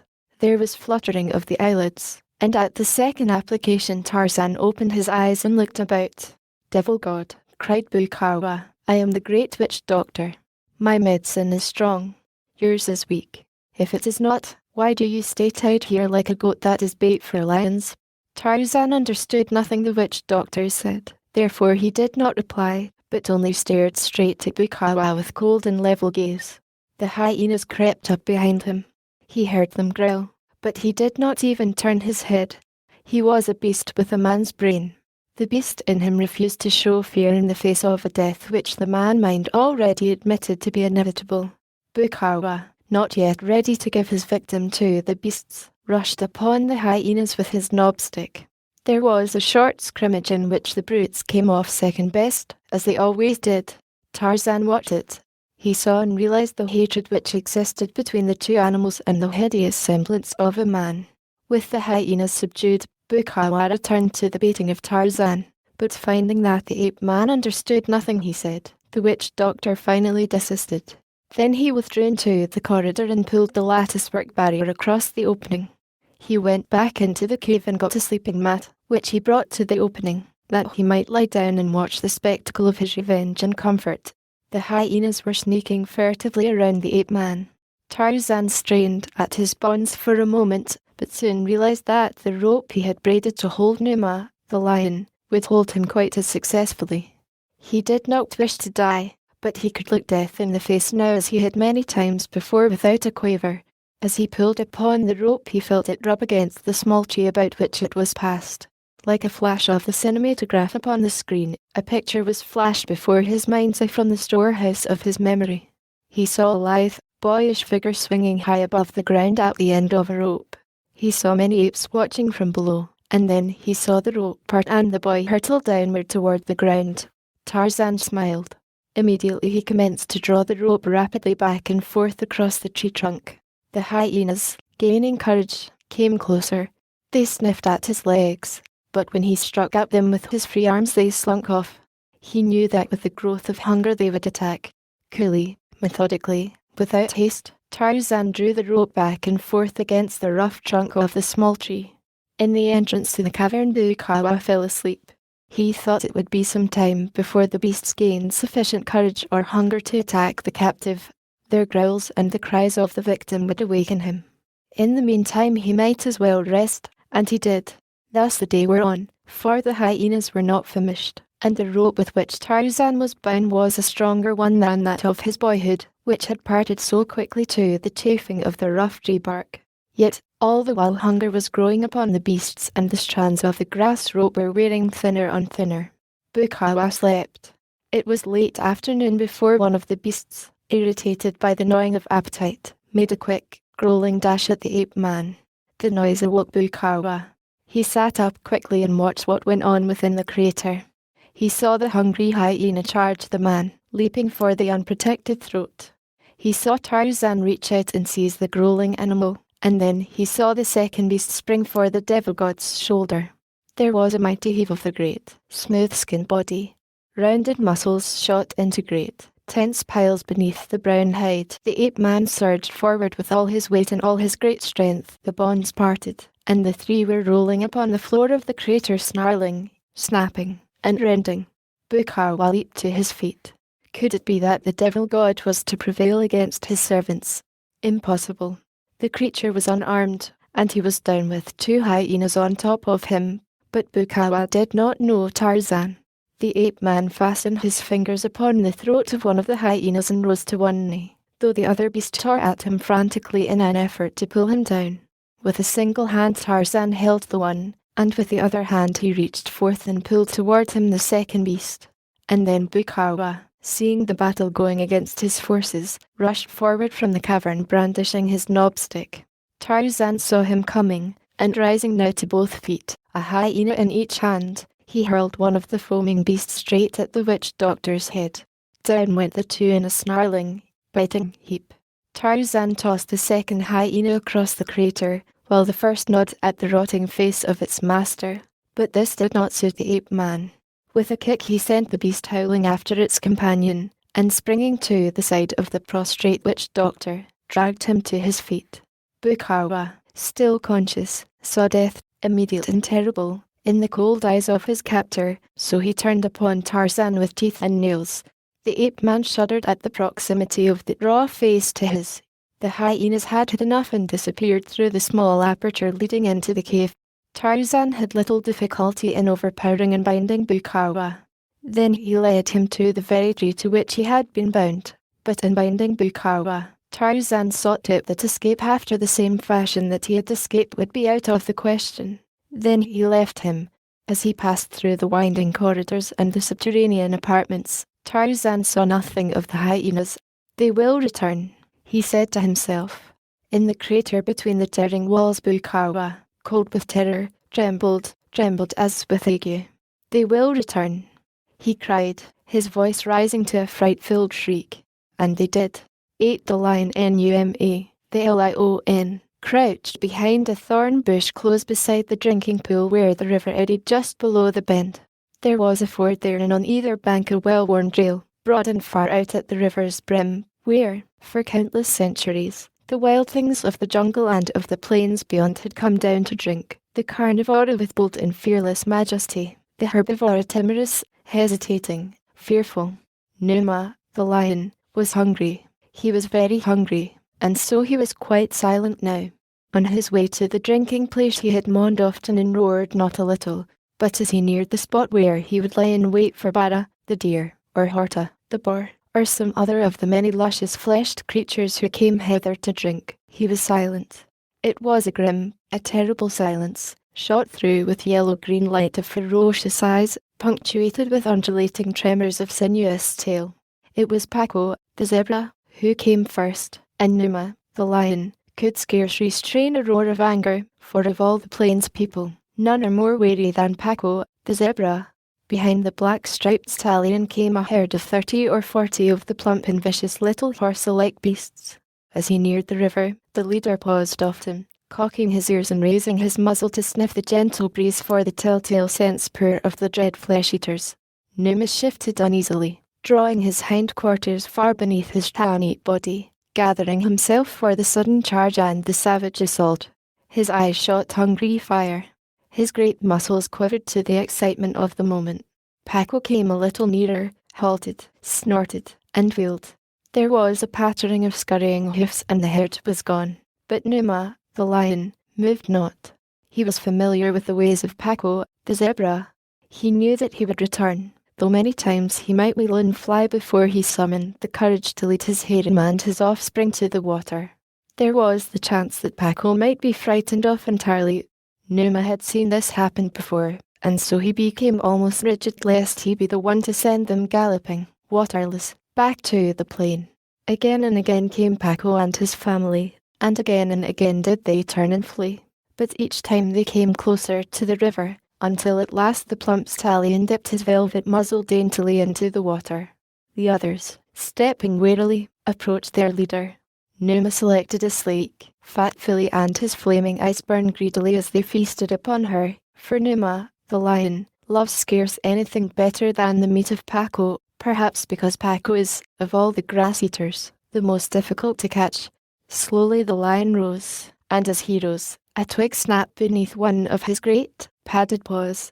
Like a shot from a rifle he charged upon the filly, but the snapped twig had been enough to startle the timorous quarry, so that they were in instant flight simultaneously with Numa's charge.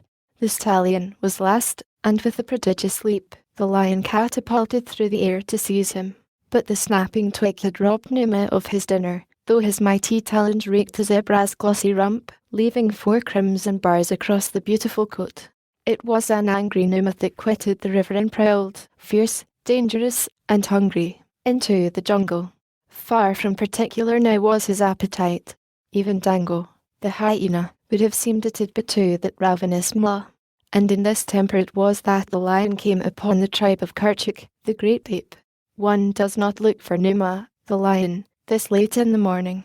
He should be lying up asleep beside his last night's kill by now. But Numa had made no kill last night. He was still hunting, hungrier than ever. The anthropoids were idling about the clearing, the first keen desire of the morning's hunger having been satisfied. Numa scented them long before he saw them. Ordinarily he would have turned away in search of other game, for even Numa respected the mighty muscles and the sharp fangs of the great bulls of the tribe of Kerchuk, but today he kept on steadily toward them. His bristled snout wrinkled into a savage snarl. Without an instant's hesitation, Numa charged the moment he reached a point from where the apes were visible to him. There were a dozen or more of the hairy, man-like creatures upon the ground in a little glade. In a tree at one side sat a brown-skinned youth. He saw Numa's swift charge. He saw the apes turn and flee, huge bulls trampling upon little bolus. Only a single she held her ground to meet the charge, a young she inspired by new motherhood to the great sacrifice that her Balu might escape. Tarzan leaped from his perch, screaming at the flying bulls beneath and at those who squatted in the safety of surrounding trees. Had the bulls stood their ground, Numa would not have carried through the charge unless goaded by great rage or the gnawing pangs of starvation. Even then he would not have come off unscathed. If the bulls heard, they were too slow in responding, for Numa had seized the mother ape and dragged her into the jungle before the males had sufficiently collected their wits and their courage to rally in defense of their fellow. Tarzan's angry voice aroused similar anger in the breasts of the apes. Snarling and barking they followed Numa into the dense labyrinth of foliage wherein he sought to hide himself from them. The ape-man was in the lead, moving rapidly and yet with caution, depending even more upon his ears and nose than upon his eyes for information of the lion's whereabouts.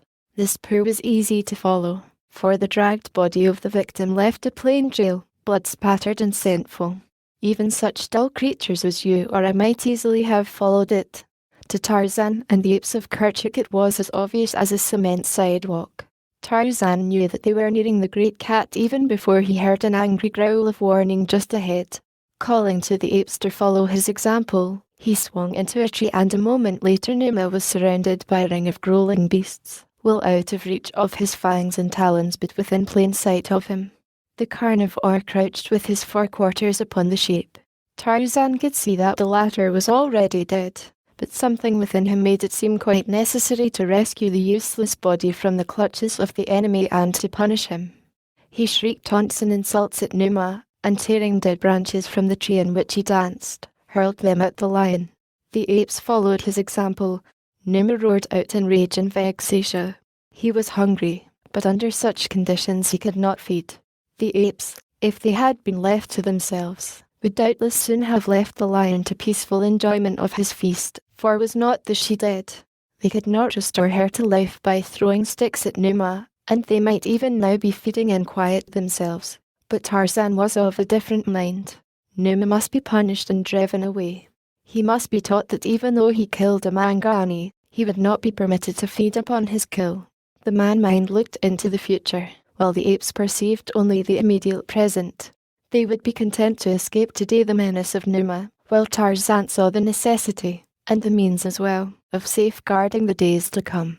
So he urged the great anthropoids on until Numa was showered with missiles that kept his head dodging and his voice pealing forth its savage protest. But still he clung desperately to his kill. The twigs and branches hurled at Numa, Tarzan soon realized, did not hurt him greatly even when they struck him, and did not injure him at all. So the ape-man looked about for more effective missiles, nor did he have to look long. An outcropping of decomposed granite not far from Numa suggested ammunition of a much more painful nature. Calling to the apes to watch him, Tarzan slipped to the ground and gathered a handful of small fragments.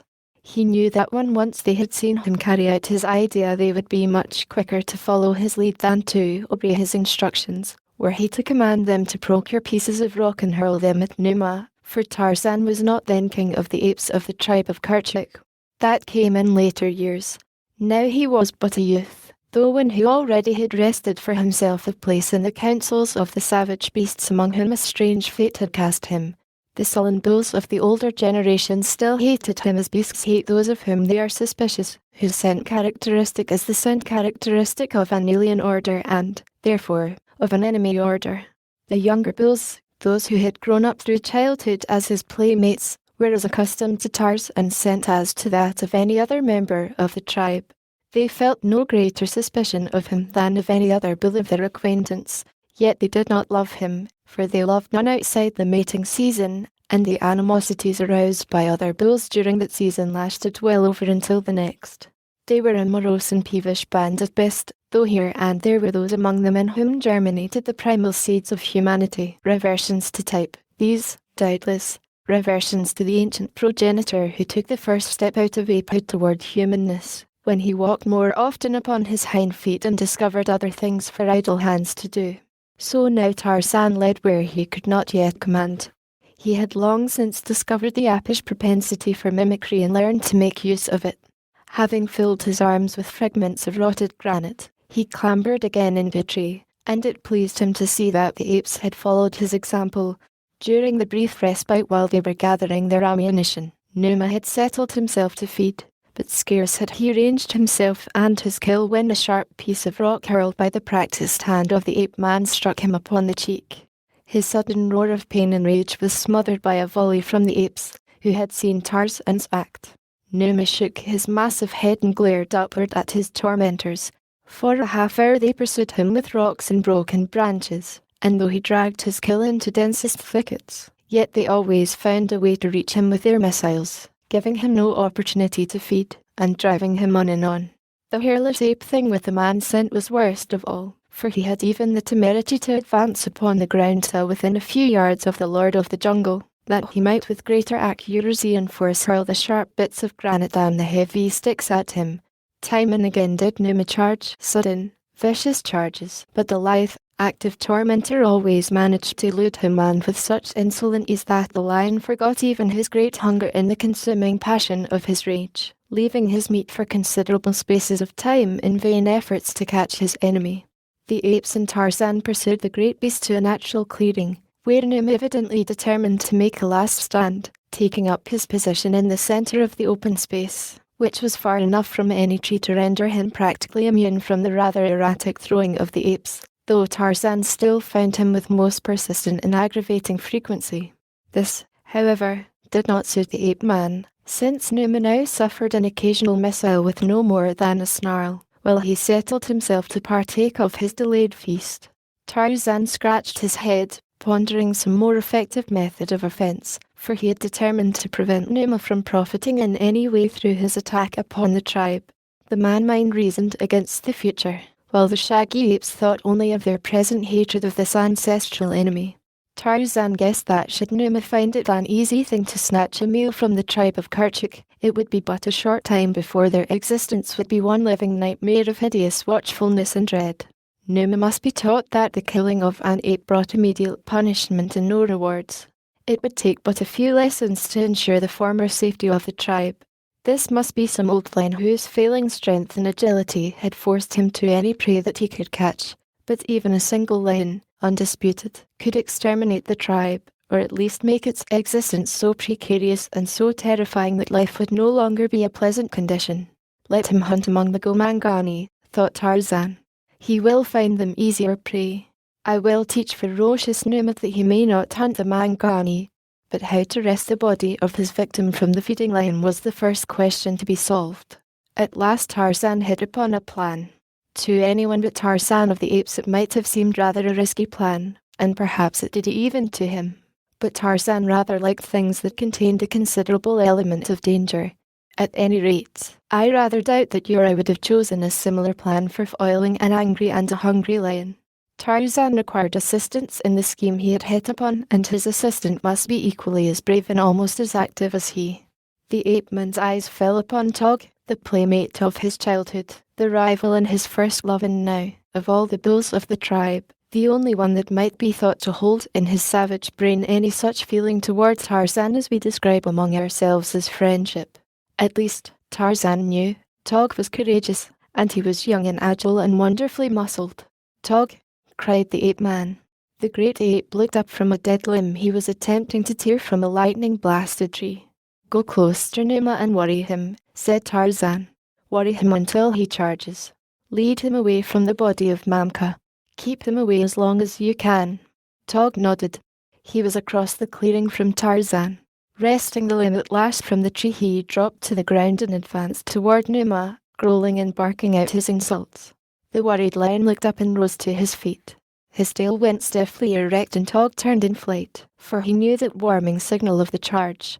From behind the lion, Tarzan ran quickly toward the center of the clearing and the body of Mamka. Numa, all his eyes for Tog, did not see the ape-man. Instead he shot forward after the fleeing bull, who had turned in flight not an instant too soon, since he reached the nearest tree but a yard or two ahead of the pursuing demon. Like a cat the heavy anthropoid scampered up the bowl of his sanctuary. Numa's talons missed him by little more than inches.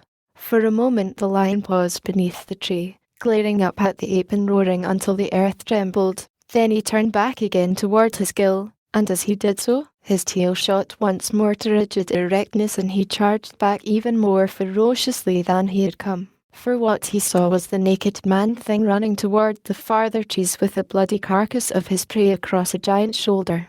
The apes, watching the grim race from the safety of the trees, screamed taunts at Numa and warnings to Tarzan.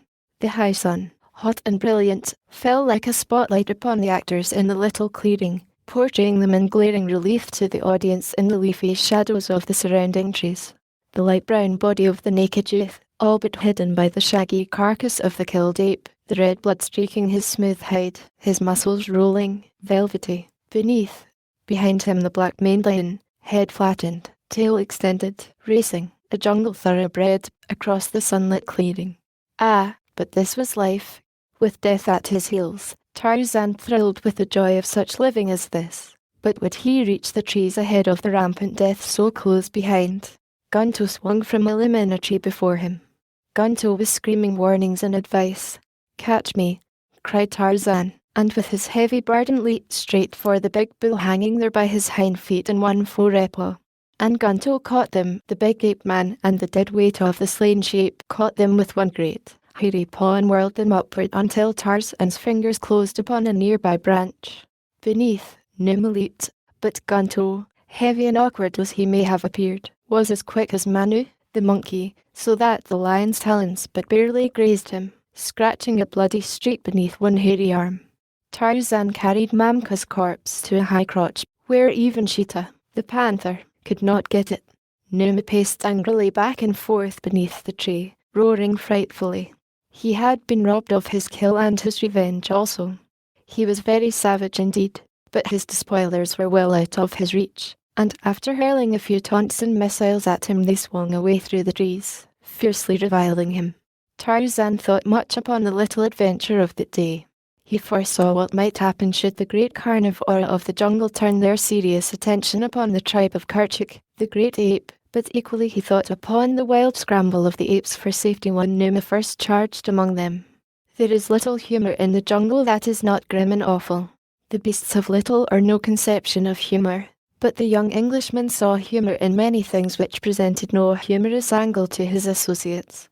Since earliest childhood he had been a searcher after fun, much to the sorrow of his fellow apes, and now he saw the humour of the frightened panic of the apes and the baffled rage of Numa even in this grim jungle adventure which had robbed Mamka of life, and jeopardized that of many members of the tribe. It was but a few weeks later that Sheeta, the panther, made a sudden rush among the tribe and snatched a little bolly from a tree where it had been hidden while its mother sought food. Sheeta got away with his small prize unmolested. Tarzan was very wroth.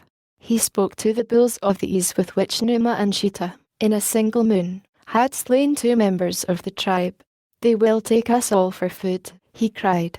"We hunt as we will through the jungle, paying no heed to approaching enemies. Even Manu, the monkey, does not so. He keeps 2 or 3 always watching for enemies. Paco, the zebra, and Whoopee, the antelope, have those about the herd who keep watch while the others feed, while we, the great Mangani, let Numa, and Sabor, and Sheeta come when they will and carry us off to feed their bolus." "GRRMPH, said Numgo. "What are we to do?"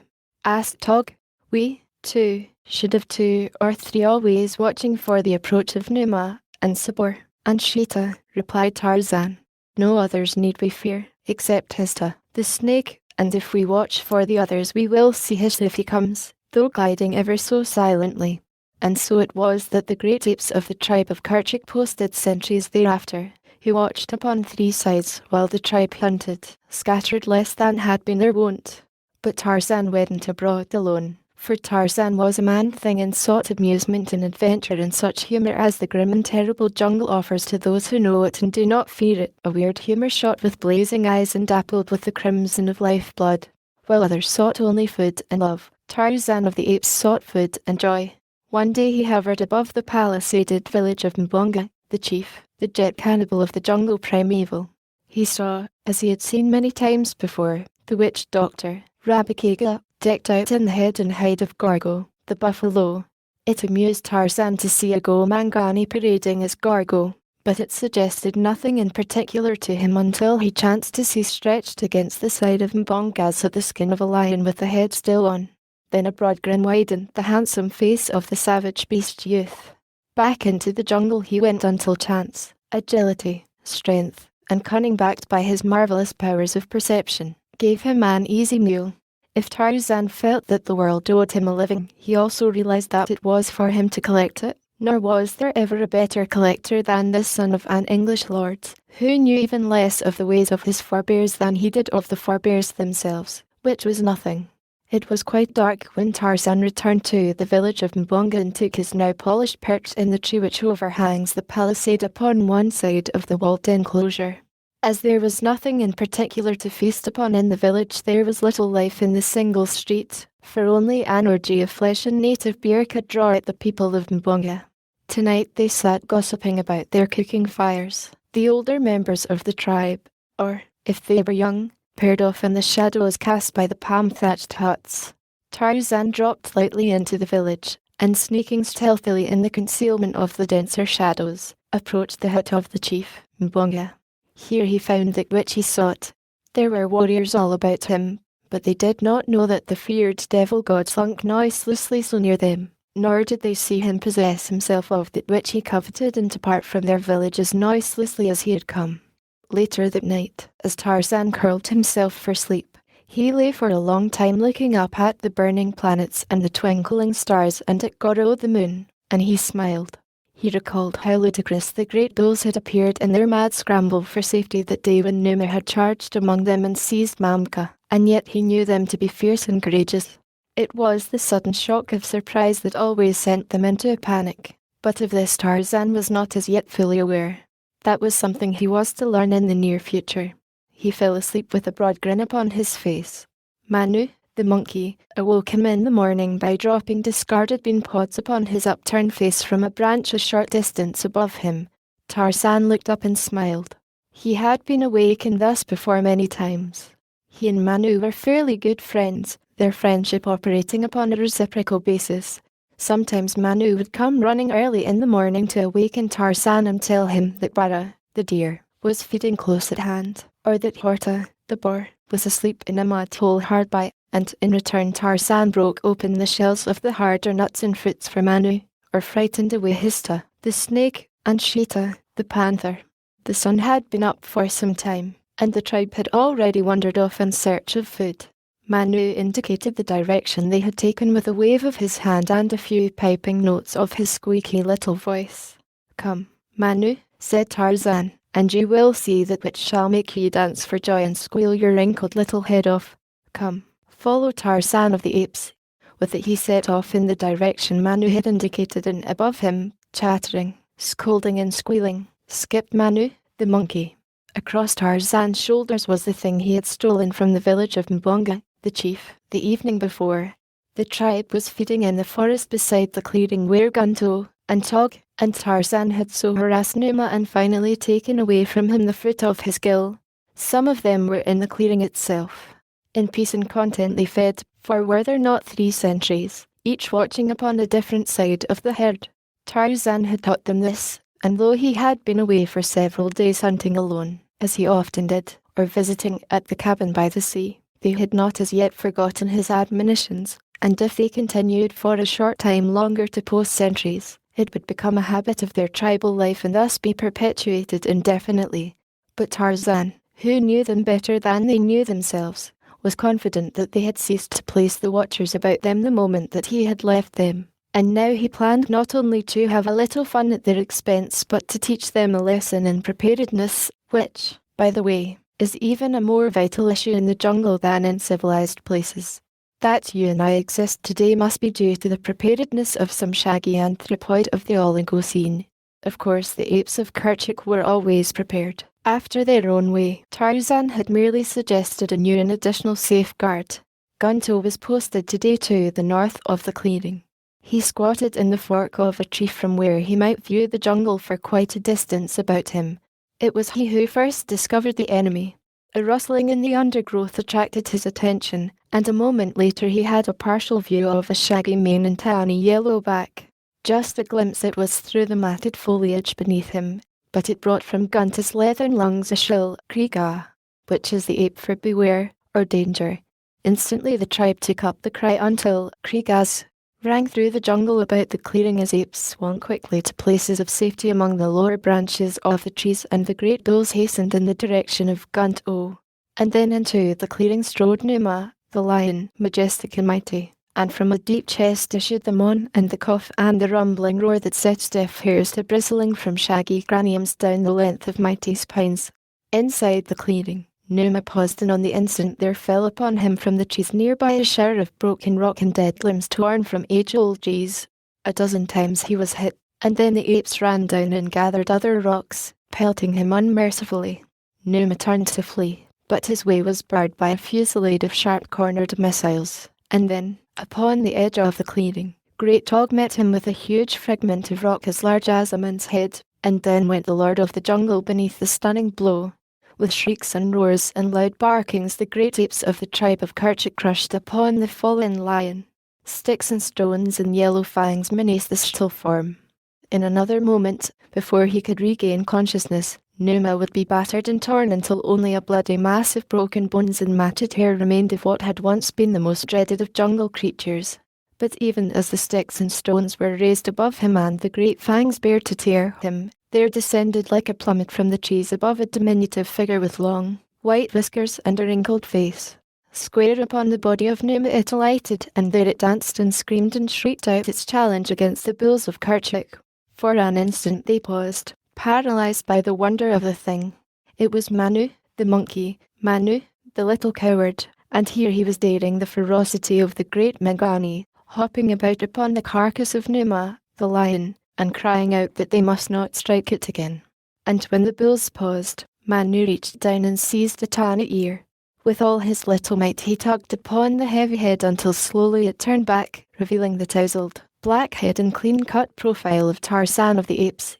Some of the older apes were for finishing what they had commenced, but Tog, sullen, mighty Tog, sprang quickly to the ape-man's side and straddling the unconscious form warned back those who would have struck his childhood playmate.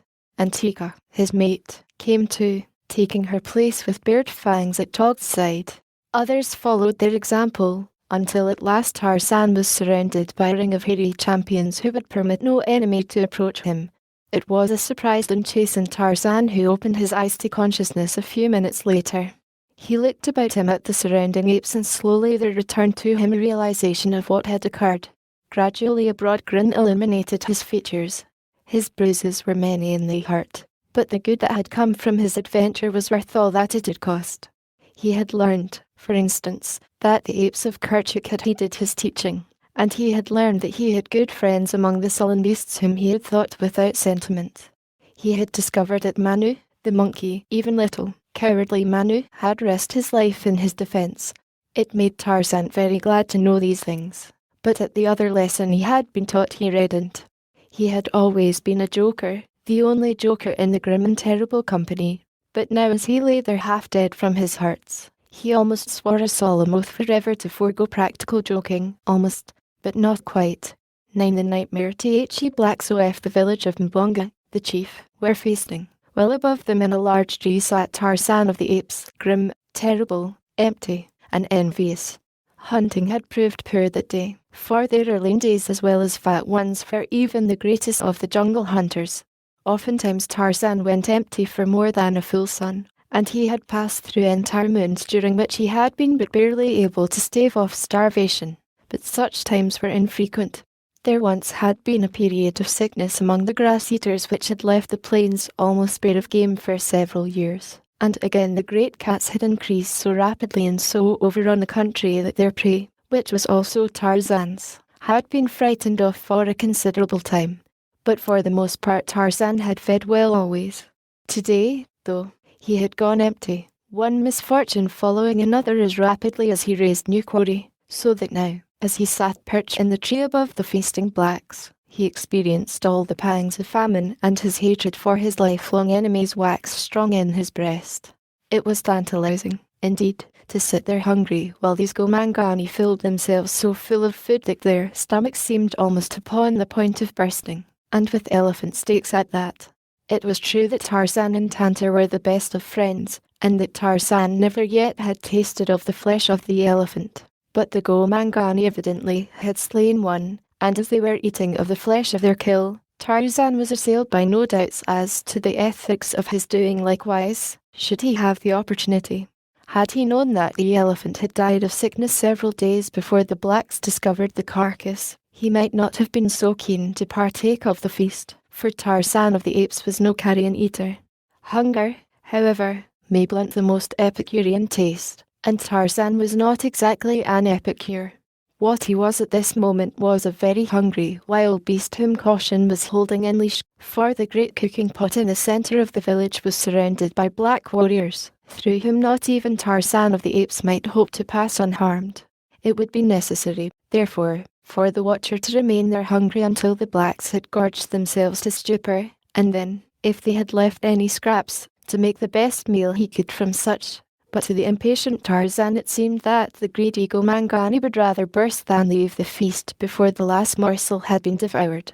For a time they broke the monotony of eating by executing portions of a hunting dance, a maneuver which sufficiently stimulated digestion to permit them to fall to once more with renewed vigour. But with the consumption of appalling quantities of elephant meat and native beer, they presently became too loggy for physical exertion of any sort, some reaching a stage where they no longer could rise from the ground, but lay conveniently close to the great cooking pot, stuffing themselves into unconsciousness. It was well past midnight before Tarzan even could begin to see the end of the orgy. The blacks were now falling asleep rapidly, but a few still persisted. From before their condition Tarzan had no doubt but that easily could enter the village and snatch a handful of meat from before their noses, but a handful was not what he wanted. Nothing less than a stomachful would allay the gnawing craving of the great emptiness. He must therefore have ample time to forage in peace. At last but a single warrior remained true to his ideals, an old fellow whose once wrinkled belly was now as smooth and as tight as the head of a drum. With evidences of great discomfort, and even pain, he would crawl toward the pot and drag himself slowly to his knees, from which position he could reach into the receptacle and seize a piece of meat. Then he would roll over on his back with a loud groan and lather while he slowly forced the food between his teeth and down into his gorged stomach. It was evident to Tarzan that the old fellow would eat until he died, or until there was no more meat. The ape-man shook his head in disgust. What foul creatures were these Gomangani? Yet of all the jungle folk they alone resembled Tarzan closely in form. Tarzan was a man, and they, too, must be some manner of men, just as the little monkeys, and the great apes, and Bulgani, the gorilla, were quite evidently of one great family, though differing in size and appearance and customs. Tarzan was ashamed, for of all the beasts of the jungle, then, man was the most disgusting. Man and Dango, the hyena. Only Man and Dango ate until they swelled up like a dead rat.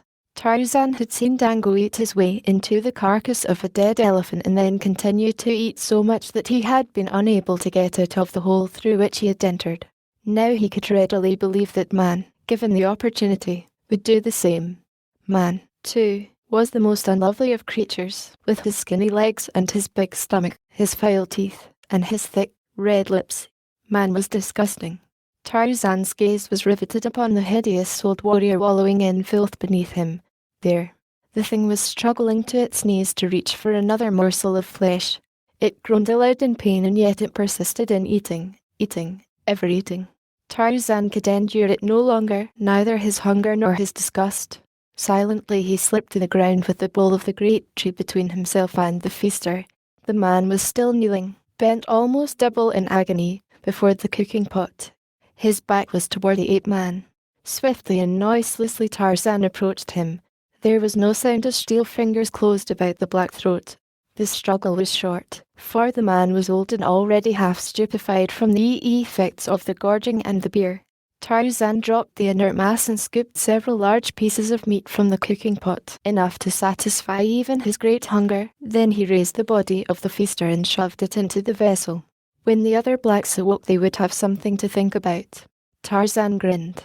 As he turned toward the tree with his meat, he picked up a vessel containing beer and raised it to his lips. But at the first taste he spat the stuff from his mouth and tossed the primitive tankard aside. He was quite sure that even Dango would draw the line at such filthy-tasting drink as that, and his contempt for man increased with the conviction. Tarzan swung off into the jungle some half-mile or so before he paused to partake of his stolen food. He noticed that it gave forth a strange and unpleasant odour, but assumed that this was due to the fact that it had stood in a vessel of water above a fire. Tarzan was, of course, unaccustomed to cooked food. He did not like it, but he was very hungry and had eaten a considerable portion of his haul before it was really borne in upon him that the stuff was nauseating. It required far less than he had imagined it would to satisfy his appetite. Throwing the balance to the ground he curled up in a convenient crotch and sought slumber, but slumber seemed difficult to woo. Ordinarily Tarzan of the Apes was asleep as quickly as a dog after it curls itself upon a hearthrug before a roaring blaze. But tonight he squirmed and twisted, for at the pit of his stomach was a peculiar feeling that resembled nothing more closely than an attempt upon the part of the fragments of elephant meat reposing there to come out into the night in search for their elephant. But Tarzan was adamant. He gritted his teeth and held them back. He was not to be robbed of his meal after waiting so long to obtain it. He had succeeded in dozing when the roaring of a lion awoke him. He sat up to discover that it was broad daylight. Tarzan rubbed his eyes. Could it be that he had really slept? He did not feel particularly refreshed as he should have after a good sleep. A noise attracted his attention, and he looked down to see a lion standing at the foot of the tree gazing hungrily at him. Tarzan made a face at the king of beasts, where Numa, greatly to the ape-man's surprise, started to climb up into the branches toward him. Now, never before had Tarzan seen a lion climb a tree. Yet, for some unaccountable reason, he was not greatly surprised that this particular lion should do so. As the lion climbed slowly toward him, Tarzan sought higher branches, but to his chagrin, he discovered that it was with the utmost difficulty that he could climb at all. Again and again he slipped back, losing all that he had gained, while the lion kept steadily at his climbing, coming ever closer and closer to the ape-man. Tarzan could see the hungry light in the yellow-green eyes. He could see the slaver on the drooping jowls, and the great fangs agape to seize and destroy him.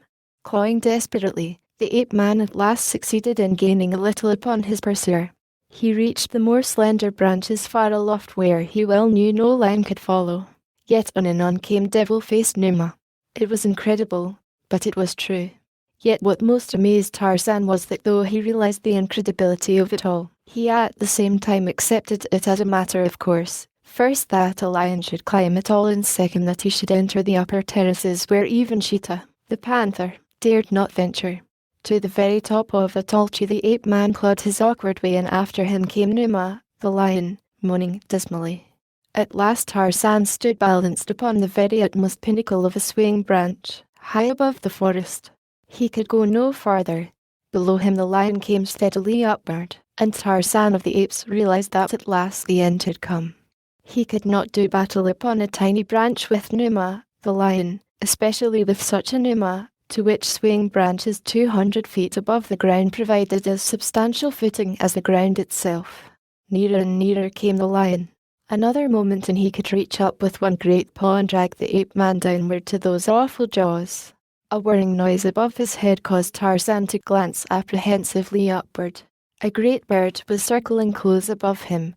He never had seen so large a bird in all his life, yet he recognized it immediately, for had he not seen it hundreds of times in one of the books in the little cabin by the landlocked bay, the moss-grown cabin that with its contents was the sole heritage left by his dead and unknown father to the young Lord Greystoke. In the picture book the great bird was shown flying far above the ground with a small child in its talons, while, beneath, a distracted mother stood with uplifted hands. The lion was already reaching forth its lone paw to seize him when the bird swooped and buried no less formidable talons in Tarzan's back. The pain was numbing, but it was with a sense of relief that the ape-man felt himself snatched from the clutches of Numa.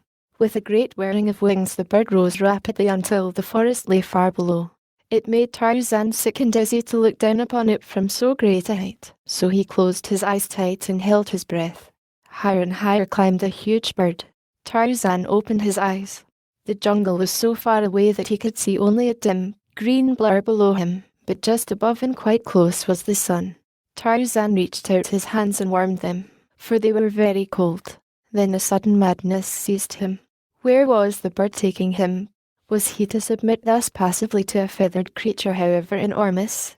Was he, Tarzan of the Apes, mighty fighter, to die without striking a blow in his own defense? Never.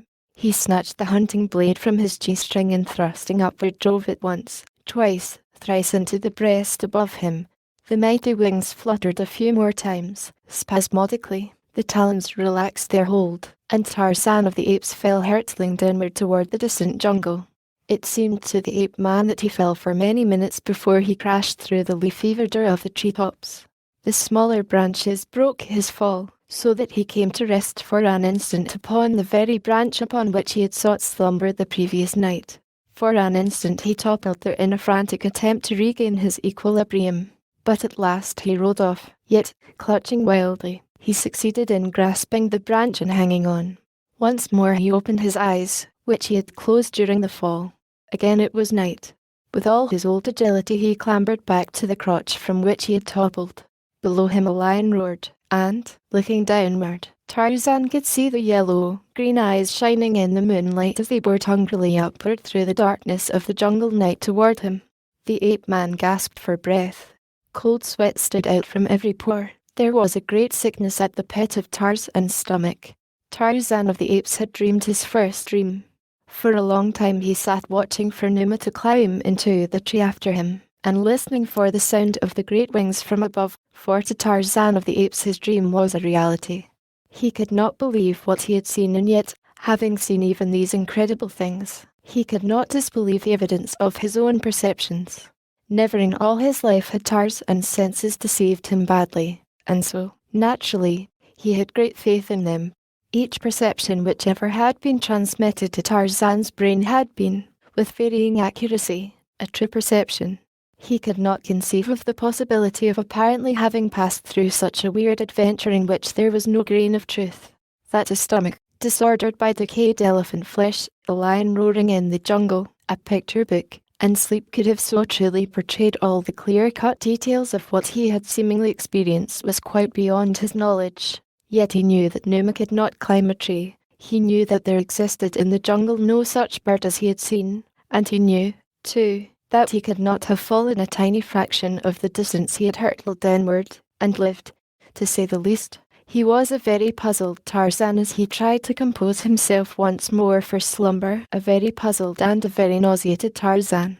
As he thought deeply upon the strange occurrences of the night, he witnessed another remarkable happening. It was indeed quite preposterous, yet he saw it all with his own eyes. It was nothing less than Hista, the snake, wreathing his sinuous and slimy way up the bole of the tree below him. Hista, with the head of the old man Tarzan had shoved into the cooking pot, the head and the round, tight, black, distended stomach, as the old man's frightful face, with upturned eyes, set and glassy, came close to Tarzan, the jaws opened to seize him. The ape-man struck furiously at the hideous face, and as he struck the apparition disappeared. Tarzan sat straight up upon his branch, trembling in every limb, wide-eyed and panting. He looked all around him with his keen, jungle-trained eyes, but he saw naught of the old man with the body of Hista, the snake, but on his naked thigh the ape-man saw a caterpillar drop from a branch above him. With a grimace he flicked it off into the darkness beneath. And so the night wore on. Dream following dream, nightmare following nightmare, until the distracted ape-man started like a frightened deer at the rustling of the wind in the trees about him, or leaped to his feet as the uncanny laugh of a hyena burst suddenly upon a momentary jungle silence. But at last the tardy morning broke, and a sick and feverish Tarzan wound sluggishly through the dank and gloomy mazes of the forest in search of water. His whole body seemed on fire. A great sickness surged upward to his throat. He saw a tangle of almost impenetrable thicket, and, like the wild beast he was, he crawled into it to die alone and unseen, safe from the attacks of predatory carnivora. But he did not die. For a long time he wanted to, but presently nature and an outraged stomach relieved themselves in their own therapeutic manner. The ape-man broke into a violent perspiration and then fell into a normal and untroubled sleep which persisted well into the afternoon. When he awoke he found himself weak but no longer sick. Once more he sought water, and after drinking deeply, took his way slowly toward the cabin by the sea. In times of loneliness and trouble it had long been his custom to seek there the quiet and restfulness which he could find nowhere else. As he approached the cabin and raised the crude latch which his father had fashioned so many years before, two small, bloodshot eyes watched him from the concealing foliage of the jungle close by. From beneath shaggy, beetling brows they glared maliciously upon him, maliciously and with a keen curiosity. Then Tarzan entered the cabin and closed the door after him.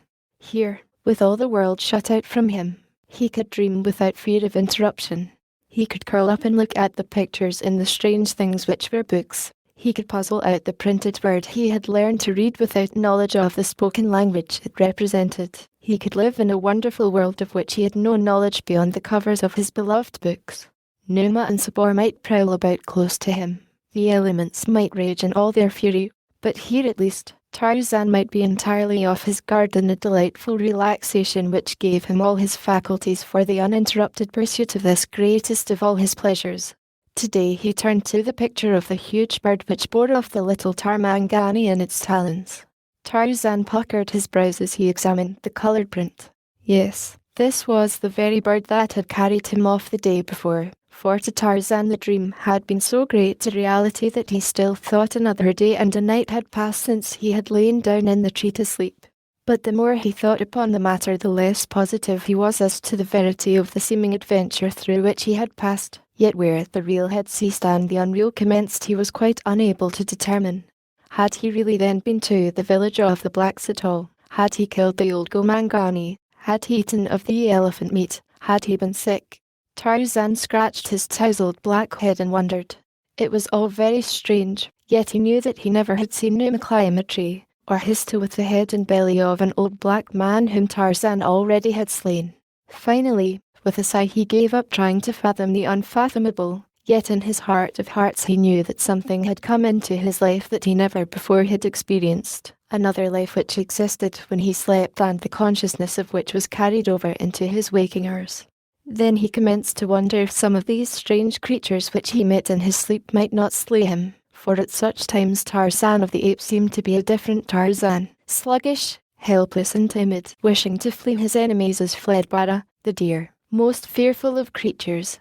Thus, with a dream, came the first faint tinge of a knowledge of fear, a knowledge which Tarzan, awake, had never experienced. And perhaps he was experiencing what his early forebears passed through and transmitted to posterity in the form of superstition first and religion later, for they, as Tarzan, had seen things at night which they could not explain by the daylight standards of sense perception or of reason, and so had built for themselves a weird explanation which included grotesque shapes, possessed of strange and uncanny powers, to whom they finally came to attribute all those inexplicable phenomena of nature which with each recurrence filled them with awe, with wonder, or with terror.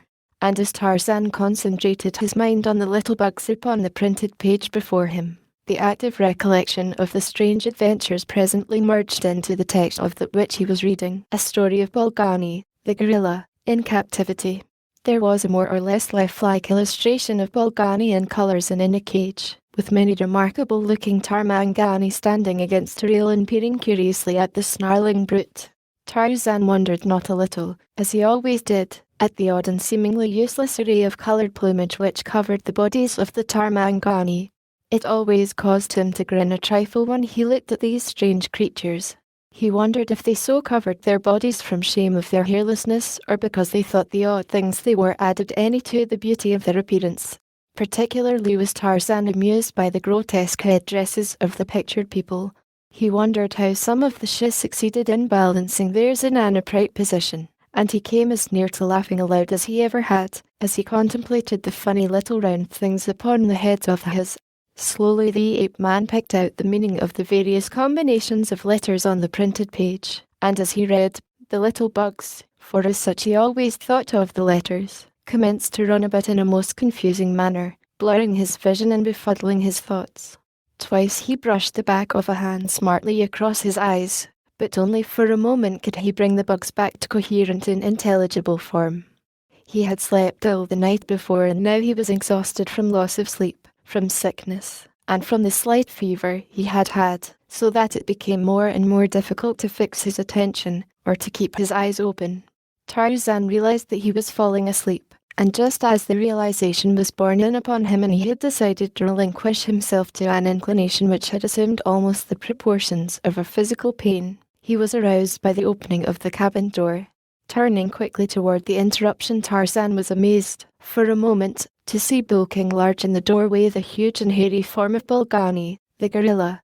Now there was scarcely a denizen of the great jungle with whom Tarzan would rather not have been cooped up inside the small cabin than Bolgani, the gorilla, yet he felt no fear, even though his quick eye noted that Bolgani was in the throes of that jungle madness which seizes upon so many of the fiercer males. Ordinarily the huge gorillas avoid conflict, hide themselves from the other jungle folk, and are generally the best of neighbours. But when they are attacked, or the madness seizes them, there is no jungle denizen so bold and fierce as to deliberately seek a quarrel with them. But for Tarzan there was no escape. Bolgani was glowering at him from red-rimmed, wicked eyes. In a moment he would rush in and seize the ape-man. Tarzan reached for the hunting knife where he had lain it on the table beside him, but as his fingers did not immediately locate the weapon, he turned a quick glance in search of it. As he did so his eyes fell upon the book he had been looking at, which still lay open at the picture of Bolgani. Tarzan found his knife, but he merely fingered it idly and grinned in the direction of the advancing gorilla. Not again would he be fooled by empty things which came while he slept. In a moment, no doubt, Bolgani would turn into Pamba, the rat, with the head of Danter, the elephant. Tarzan had seen enough of such strange happenings recently to have some idea as to what he might expect, but this time Bolgani did not alter his form as he came slowly toward the young ape-man. Tarzan was a bit puzzled, too, that he felt no desire to rush frantically to some place of safety, as had been the sensation most conspicuous in the other of his new and remarkable adventures. He was just himself now, ready to fight, if necessary, but still sure that no flesh and blood gorilla stood before him. The thing should be fading away into thin air by now, thought Tarzan, or changing into something else. Yet it did not. Instead it loomed clear-cut and real as Bolgani himself, the magnificent dark coat glistening with life and health in a bar of sunlight which shot across the cabin through the high window behind the young Lord Greystoke. This was quite the most realistic of his sleep adventures, thought Tarzan, as he passively awaited the next amusing incident. And then the gorilla charged. Two mighty, calloused hands seized upon the ape-man, great fangs were bared close to his face. A hideous growl burst from the cavernous throat and hot breath fanned Tarzan's cheek, and still he sat grinning at the apparition. Tarzan might be fooled once or twice, but not for so many times in succession. He knew that this Bolgani was no real Bolgani, for had he been, he never could have gained entrance to the cabin, since only Tarzan knew how to operate the latch. The gorilla seemed puzzled by the strange passivity of the hairless ape. He paused an instant with his jaws snarling close to the other's throat. Then he seemed suddenly to come to some decision. Whirling the ape-man across a hairy shoulder, as easily as you or I might lift a babe in arms, Bolgani turned and dashed out into the open, racing toward the great trees. Now, indeed, was Tarzan sure that this was a sleep adventure, and so grinned largely as the giant gorilla bore him, unresisting, away. Presently, reasoned Tarzan, he would awaken and find himself back in the cabin where he had fallen asleep. He glanced back at the thought and saw the cabin door standing wide open. This would never do. Always had he been careful to close and latch it against wild intruders. Manu, the monkey, would make sad havoc there among Tarzan's treasures should he have access to the interior for even a few minutes. The question which arose in Tarzan's mind was a baffling one. Where did sleep adventures end and reality commence? How was he to be sure that the cabin door was not really open? Everything about him appeared quite normal. There were none of the grotesque exaggerations of his former sleep adventures. It would be better then to be upon the safe side and make sure that the cabin door was closed. It would do no harm even if all that seemed to be happening were not happening at all. Tarzan essayed to slip from Bolgani's shoulder, but the great beast only growled ominously and gripped him tighter. With a mighty effort the ape-man wrenched himself loose, and as he slid to the ground, the dream gorilla turned ferociously upon him, seized him once more and buried great fangs in his sleek, brown shoulder. The grin of derision faded from Tarzan's lips as the pain and the hot blood aroused his fighting instincts. Asleep or awake, this thing was no longer a joke. Biting, tearing, and snarling, the two rolled over upon the ground. The gorilla now was frantic with insane rage. Again and again he loosed his hold upon the ape-man's shoulder in an attempt to seize the jugular, but Tarzan of the Apes had fought before with creatures who struck first for the vital vein, and each time he wriggled out of harm's way as he strove to get his fingers upon his adversary's throat. At last he succeeded, his great muscles tense and knotted beneath his smooth hide as he forced with every ounce of his mighty strength to push the hairy torso from him. And as he choked Bolgani and strained him away, His other hand crept slowly upward between them until the point of the hunting knife rested over the savage heart. There was a quick movement of the steel thudrist and the blade plunged to its goal. Bolgani, the gorilla, voiced a single frightful shriek, tore himself loose from the grasp of the ape-man, rose to his feet, staggered a few steps and then plunged to earth. There were a few spasmodic movements of the limbs and the brute was still. Tarzan of the Apes stood looking down upon his gill, and as he stood there he ran his fingers through his thick, black shock of hair. Presently he stooped and touched the dead body. Some of the red lifeblood of the gorilla crimsoned his fingers. He raised them to his nose and sniffed. Then he shook his head and turned toward the cabin. The door was still open. He closed it and fastened the latch. Returning toward the body of his kill, he again paused and scratched his head. If this was a sleep adventure, what then was reality? How was he to know the one from the other? How much of all that had happened in his life had been real and how much unreal? He placed a foot upon the prostrate form and raising his face to the heavens gave voice to the kill cry of the bull ape.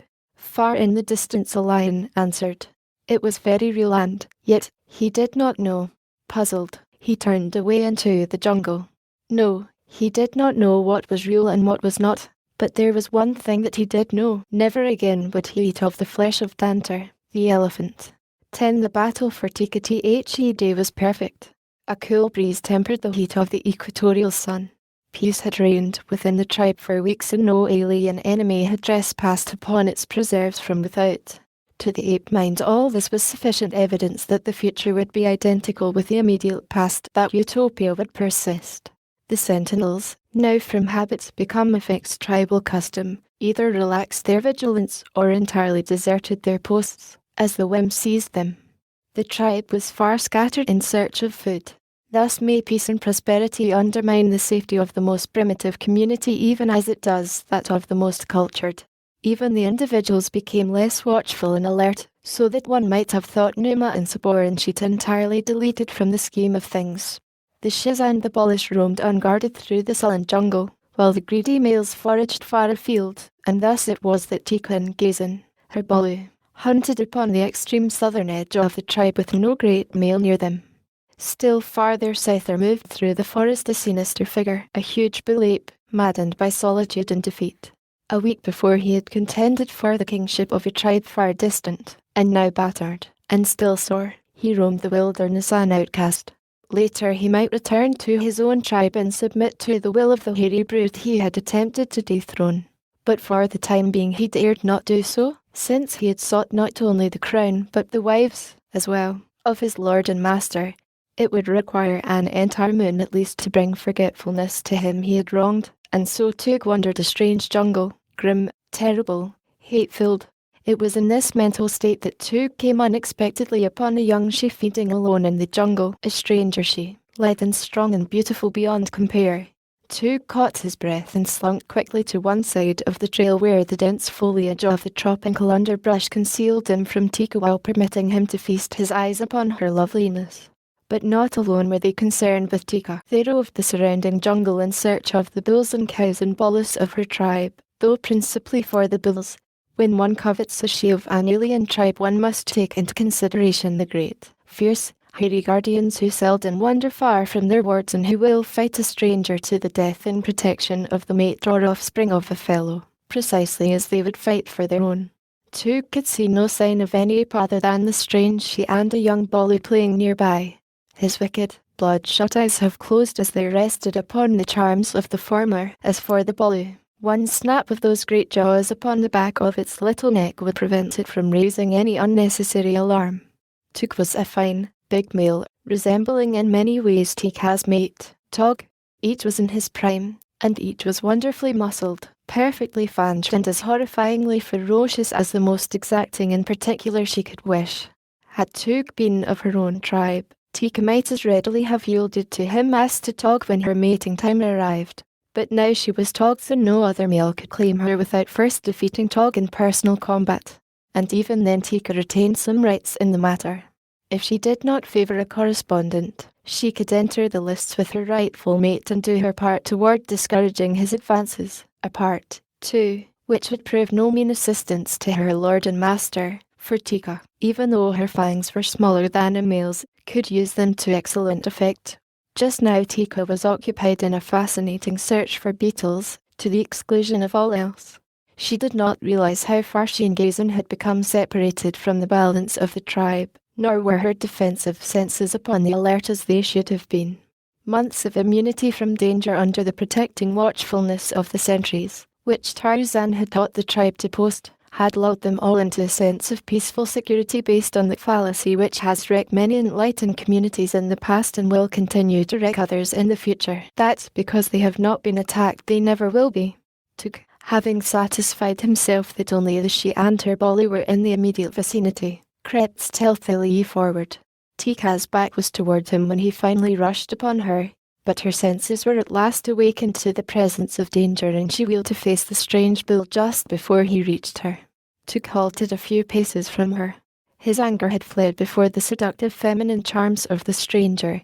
He made conciliatory noises, a species of clucking sound with his broad, flat lips that were, too, not greatly dissimilar to that which might be produced in an osculatory solo.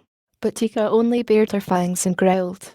Little Gazan started to run toward his mother, but she warned him away with a quick "Kriga," telling him to run high into a tall tree. Evidently Tika was not favourably impressed by her new suitor. Tuk realised this and altered his methods accordingly. He swelled his giant chest, beat upon it with his calloused knuckles and swaggered to and fro before her. "I am Tuk," he boasted. "Look at my fighting fangs. Look at my great arms and my mighty legs. With one bite I can slay your biggest bull. Alone have I slain Cheetah. I am Tuk. Tuk wants you." Then he waited for the effect, nor did he have long to wait. Tika turned with a swiftness which belied her great weight and bolted in the opposite direction. Tuk, with an angry growl, leaped in pursuit, but the smaller, lighter female was too fleet for him. He chased her for a few yards and then, foaming and barking, he halted and beat upon the ground with his hard fists. From the tree above him Little Gazan looked down and witnessed the stranger bull's discomfiture. Being young, and thinking himself safe above the reach of the heavy male, Gazan screamed an ill-timed insult at their tormentor. Tuk looked up. Tika had halted at a little distance. She would not go far from her Bolly. That Tuk quickly realised and as quickly determined to take advantage of. He saw that the tree in which the young ape squatted was isolated and that Gazan could not reach another without coming to earth. He would obtain the mother through her love for her young. He swung himself into the lower branches of the tree. Little Gazan ceased to insult him. His expression of deviltry changed to one of apprehension, which was quickly followed by fear as Tuk commenced to ascend toward him.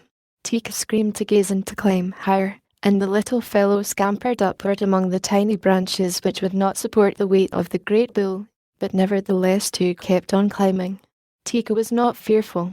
She knew that he could not ascend far enough to reach Gazan, so she sat at a little distance from the tree and applied jungle opprobrium to him. Being a female, she was a past master of the art, but she did not know the malevolent cunning of Tuk's little brain. She took it for granted that the bull would climb as high as he could toward Gazan and then, finding that he could not reach him, resume his pursuit of her, which she knew would prove equally fruitless. So sure was she of the safety of her Bolly and her own ability to take care of herself that she did not voice the cry for help which would soon have brought the other members of the tribe flocking to her side. Tuk slowly reached the limit to which he dared risk his great weight to the slender branches. Gazan was still 15 feet above him. The bull braced himself and seized the main branch in his powerful hands. Then he commenced shaking it vigorously. Tika was appalled. Instantly she realized what the bull purposed. Gazan clung far out upon a swaying limb. At the first shake he lost his balance, though he did not quite fall, clinging still with his 4 hands. But Tuk redoubled his efforts. The shaking produced a violent snapping of the limb to which the young ape clung. Tika saw all too plainly what the outcome must be and forgetting her own danger in the depth of her mother love, rushed forward to ascend the tree and give battle to the fearsome creature that menaced the life of her little one. But before ever she reached the bull, Tuk had succeeded, by violent shaking of the branch, to loosen Gazan's hold. With a cry the little fellow plunged down through the foliage, clutching futilely for a new hold, and alighted with a sickening thud at his mother's feet, where he lay silent and motionless. Moaning, Tika stooped to lift the still form in her arms, but at the same instant Tuk was upon her. Struggling and biting, she fought to free herself, but the giant muscles of the great bull were too much for her lesser strength. Tuk struck and choked her repeatedly until finally, half unconscious, she lapsed into quasi-submission. Then the bull lifted her to his shoulder and turned back to the trail toward the south from whence he had come. Upon the ground lay the quiet form of little Gazin. He did not moan. He did not move.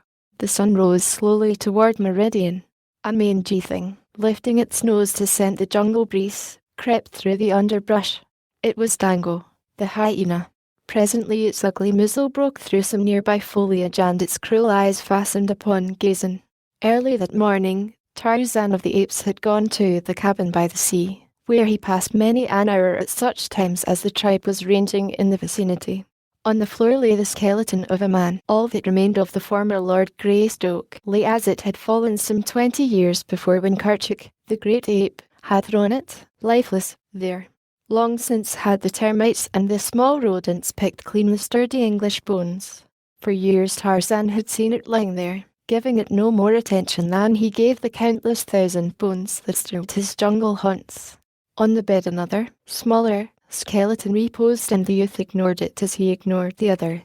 How could he know that the one had been his father, the other his mother? The little pile of bones in the rude cradle, fashioned with such loving care by the former Lord Greystoke, meant nothing to him. That one day that little skull was to help prove his right to a proud title was as far beyond his ken as the satellites of the sons of Orion.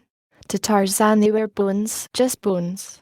He did not need them, for there was no meat left upon them, and they were not in his way, for he knew no necessity for a bed, and the skeleton upon the floor he easily could step over. Today he was restless. He turned the pages first of one book and then of another. He glanced at pictures which he knew by heart, and tossed the books aside. He rummaged for the 1000th time in the cupboard. He took out a bag which contained several small, round pieces of metal. He had played with them many times in the years gone by, but always he replaced them carefully in the bag, and the bag in the cupboard, upon the very shelf where first he had discovered it. In strange ways did heredity manifest itself in the ape-man. Come of an orderly race, he himself was orderly without knowing why. The apes dropped things wherever their interest in them waned, in the tall grass or from the high-flung branches of the trees. What they dropped they sometimes found again, by accident, but not so the ways of Tarzan. For his few belongings he had a place, and scrupulously he returned each thing to its proper place when he was done with it. The round pieces of metal in the little bag always interested him. Raised pictures were upon either side, the meaning of which he did not quite understand. The pieces were bright and shiny. It amused him to arrange them in various figures upon the table. Hundreds of times had he played thus. Today, while so engaged, he dropped a lovely yellow piece, an English sovereign, which rolled beneath the bed where lay all that was mortal of the once beautiful Lady Alice. True to form, Tarzan at once dropped to his hands and knees and searched beneath the bed for the lost gold piece.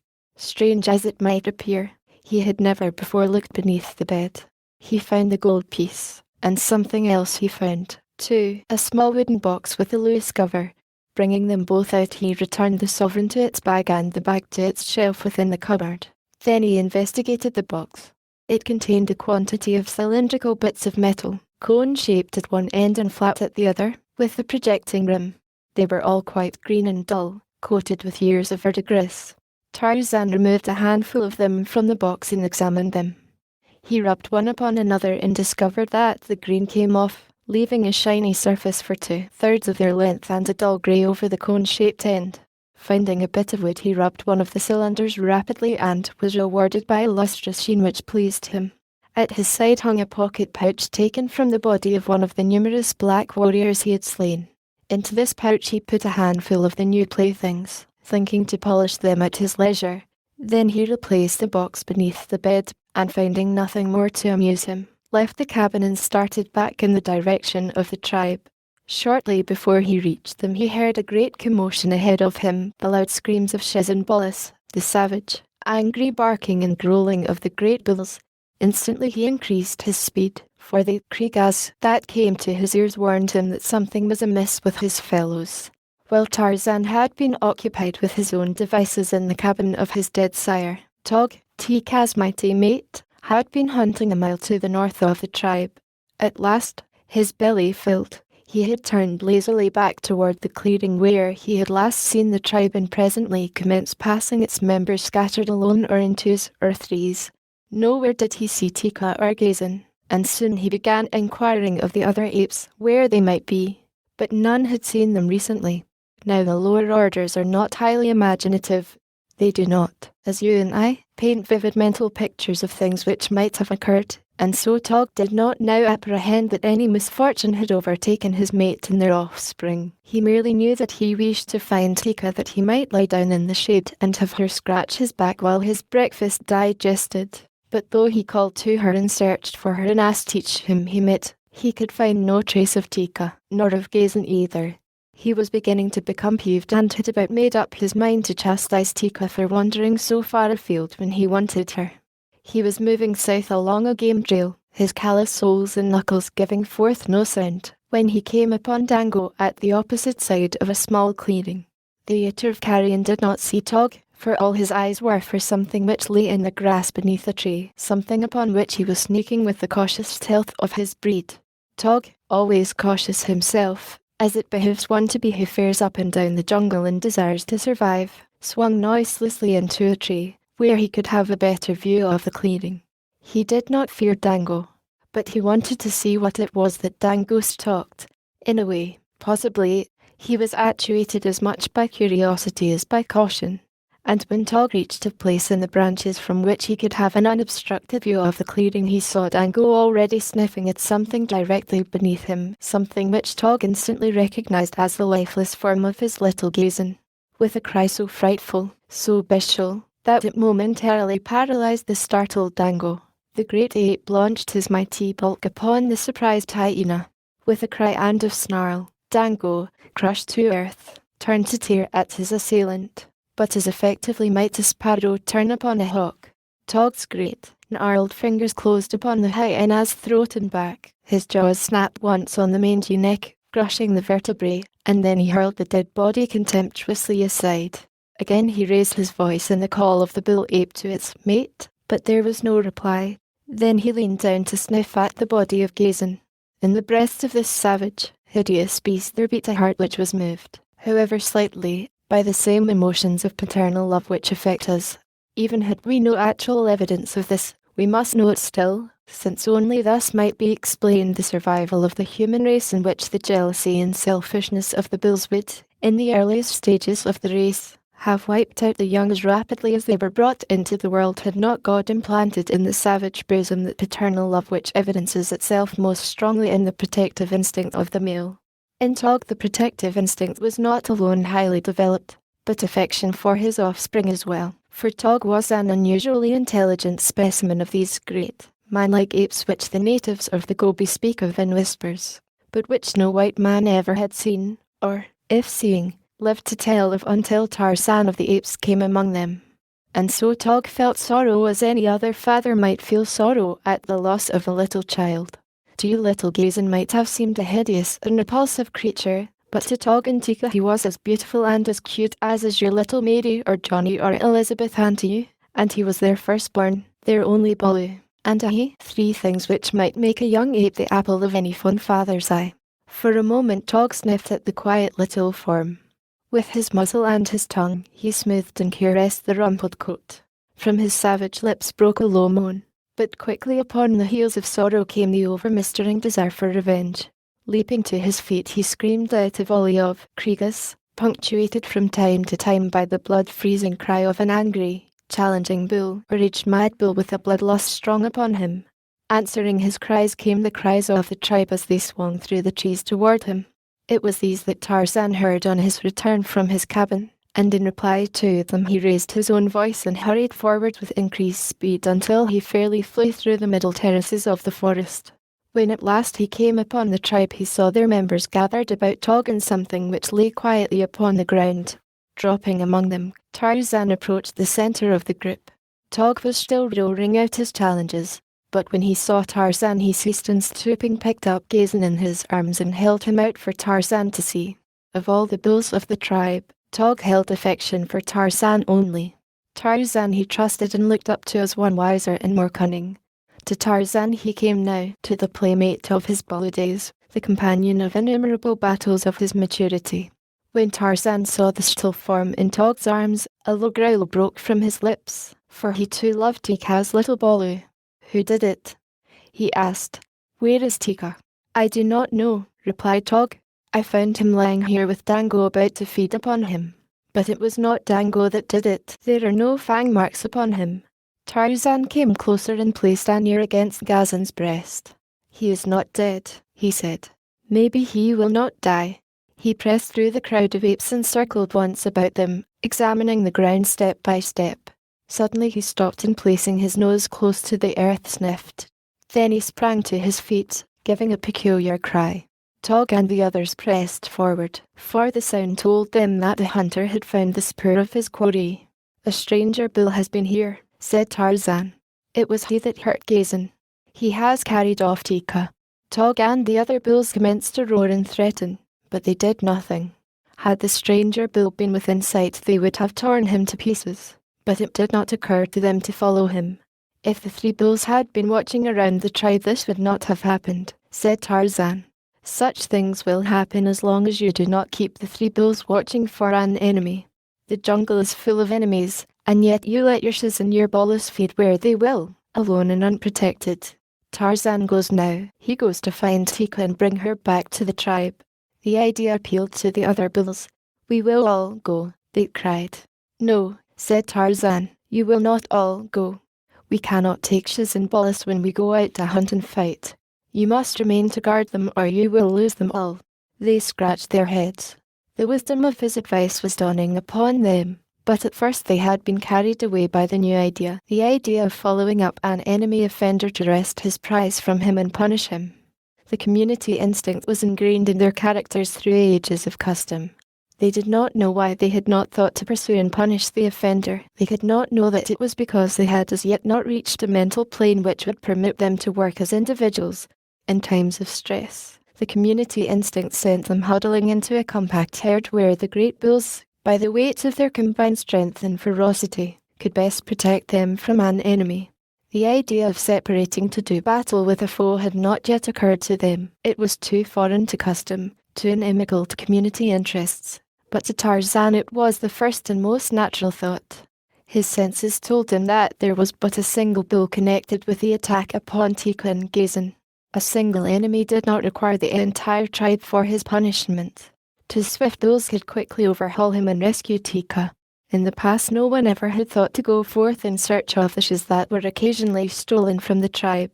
If Numa, Sabor, Sheeta or a wandering bull ape from another tribe chanced to carry off a mate or a matron while no one was looking, that was the end of it. She was gone. That was all.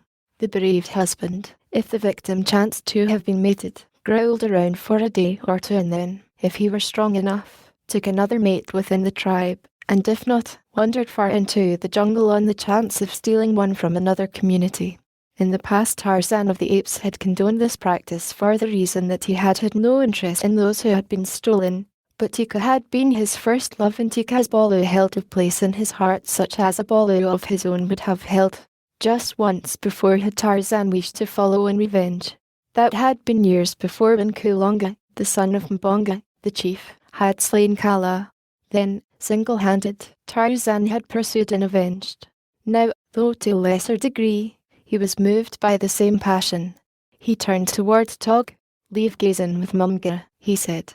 "She is old and her fangs are broken and she is no good, but she can take care of Gazan until we return with Tika. And if Gazan is dead when we come back," he turned to address Mumga, "I will kill you, too." "Where are we going?" asked Tog. "We are going to get Tika," replied the ape man, "and kill the bull who has stolen her. Come." He turned again to the spoor of the stranger bull, which showed plainly to his trained senses, nor did he glance back to note if Tog followed. The latter laid Gazan in Mumga's arms with a parting. "If he dies, Tarzan will kill you," and he followed after the brown-skinned figure that already was moving at a slow trot along the jungle trail. No other bull of the tribe of Kerchak was so good a jailer as Tarzan, for his trained senses were aided by a high order of intelligence. His judgment told him the natural trail for a quarry to follow, so that he need but note the most apparent marks upon the way, and today the trail of Toog was as plain to him as type upon a printed page to you or me. Following close behind the lithe figure of the ape-man came the huge and shaggy bull ape. No words passed between them. They moved as silently as two shadows among the myriad shadows of the forest. Alert as his eyes and ears was Tarzan's patrician nose. This purr was fresh, and now that they had passed from the range of the strong ape odor of the tribe, he had little difficulty in following Toog and Teeka by scent alone. Teeka's familiar scent purr told both Tarzan and Tog that they were upon her trail, and soon the scent of Toog became as familiar as the other. They were progressing rapidly when suddenly dense clouds overcast the sun. Tarzan accelerated his pace. Now he fairly flew along the jungle trail, or where Toog had taken to the trees, followed nimbly as a squirrel along the bending, undulating pathway of the foliage branches, swinging from tree to tree as Toog had swung before them, but more rapidly because they were not handicapped by a burden such as Toog's. Tarzan felt that they must be almost upon the quarry, for the scent's purr was becoming stronger and stronger, when the jungle was suddenly shot by livid lightning, and a deafening roar of thunder reverberated through the heavens and the forest until the earth trembled and shook. Then came the rain, not as it comes to us of the temperate zones, but as a mighty avalanche of water, a deluge which spills tons instead of drops upon the bending forest giants and the terrified creatures which haunt their shade. And the rain did what Tarzan knew that it would do. It wiped the spur of the quarry from the face of the earth. For a half hour the torrents fell, then the sun burst forth, jewelling the forest with a million scintillant gems. But today the ape-man, usually alert to the changing wonders of the jungle, saw them not. Only the fact that the spirit of Teeka and her abductor was obliterated found lodgment in his thoughts. Even among the branches of the trees there are well-worn trails, just as there are trails upon the surface of the ground, but in the trees they branch and cross more often, since the way is more open than among the dense undergrowth at the surface. Along one of these well-marked trails Tarzan and Tog continued after the rain had ceased, because the ape-man knew that this was the most logical path for the thief to follow. But when they came to a fork, they were at a loss. Here they halted, while Tarzan examined every branch and leaf which might have been touched by the fleeing ape. He sniffed the bole of the tree, and with his keen eyes he sought to find upon the bark some sign of the way the quarry had taken. It was slow work, and all the time, Tarzan knew, the bull of the alien tribe was forging steadily away from them, gaining precious minutes that might carry him to safety before they could catch up with him. First along one fork he went, and then another, applying every test that his wonderful jungle craft was cognizant of. But again and again he was baffled, for the scent had been washed away by the heavy downpour, in every exposed place. For a half hour Tarzan and Tog searched, until at last, upon the bottom of a broadleaf, Tarzan's keen nose caught the faint trace of the scent's purr of Toog, where the leaf had brushed a hairy shoulder as the great ape passed through the foliage. Once again the two took up the trail, but it was slow work now, and there were many discouraging delays when the spoor seemed lost beyond recovery. To you or me there would have been no spoor, even before the coming of the rain, except, possibly, where Toog had come to earth and followed a game trail. In such places the imprint of a huge hand-like foot and the knuckles of one great hand were sometimes plain enough for an ordinary mortal to read. Tarzan knew from these and other indications that the ape was yet carrying Teeka. The depth of the imprint of his feet indicated a much greater weight than that of any of the larger bulls, for they were made under the combined weight of Toog and Teeka, while the fact that the knuckles of but one hand touched the ground at any time showed that the other hand was occupied in some other business, the business of holding the prisoner to Hiri's shoulder. Tarzan could follow, in sheltered places, the changing of the burden from one shoulder to another, as indicated by the deepening of the foot imprint upon the side of the load, and the changing of the knuckle imprints from one side of the trail to the other. There were stretches along the surface paths where the ape had gone for considerable distances entirely erect upon his hind feet, walking as a man walks, but the same might have been true of any of the great anthropoids of the same species, for, unlike the chimpanzee and the gorilla, they walk without the aid of their hands quite as readily as with. It was such things, however, which helped to identify to Tarzan and to Tog the appearance of the abductor, and with his individual scent characteristic already indelibly impressed upon their memories, they were in a far better position to know him when they came upon him, even should he have disposed of Tika before, than as a modern sleuth with his photographs and Bertillon measurements, equipped to recognize a fugitive from civilized justice. But with all their high-strung and delicate latent perceptive faculties, the two bulls of the tribe of Kerchak were often sore-pressed to follow the trail at all, and at best were so delayed that in the afternoon of the second day, they still had not overhauled the fugitive. The scent was now strong, for it had been made since the rain, and Tarzan knew that it would not be long before they came upon the thief and his loot. Above them, as they crept stealthily forward, chattered Manu, the monkey, and his 1,000 fellows, squawked and screamed the brazen-throated birds of plumage, buzzed and hummed the countless insects amid the rustling of the forest leaves, and, as they passed, a little greybeard, squeaking and scolding upon a swaying branch, looked down and saw them. Instantly the scolding and squeaking ceased, and off tore the long-tailed mite as though Sheeta, the panther, had been endowed with wings and was in close pursuit of him. To all appearances he was only a very much frightened little monkey, fleeing for his life. There seemed nothing sinister about him. And what of Tika during all this time? Was she at last resigned to her fate in accompanying her new mate in the proper humility of a loving and tractable spouse? A single glance at the pair would have answered these questions to the utter satisfaction of the most captious. She was torn and bleeding from many wounds, inflicted by the sullen Tig in his vain efforts to subdue her to his will, and Tugtu was disfigured and mutilated, but with stubborn ferocity, he still clung to his now useless prize. On through the jungle he forced his way in the direction of the stamping ground of his tribe.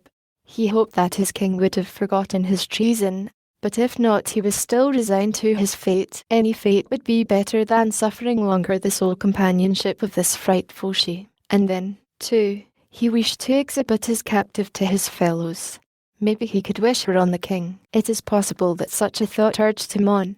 At last they came upon two bulls feeding in a park-like grove, a beautiful grove dotted with huge boulders half embedded in the rich loam, mute monuments, possibly to a forgotten age when mighty glaciers rolled their slow course where now a torrid sun beats down upon a tropic jungle.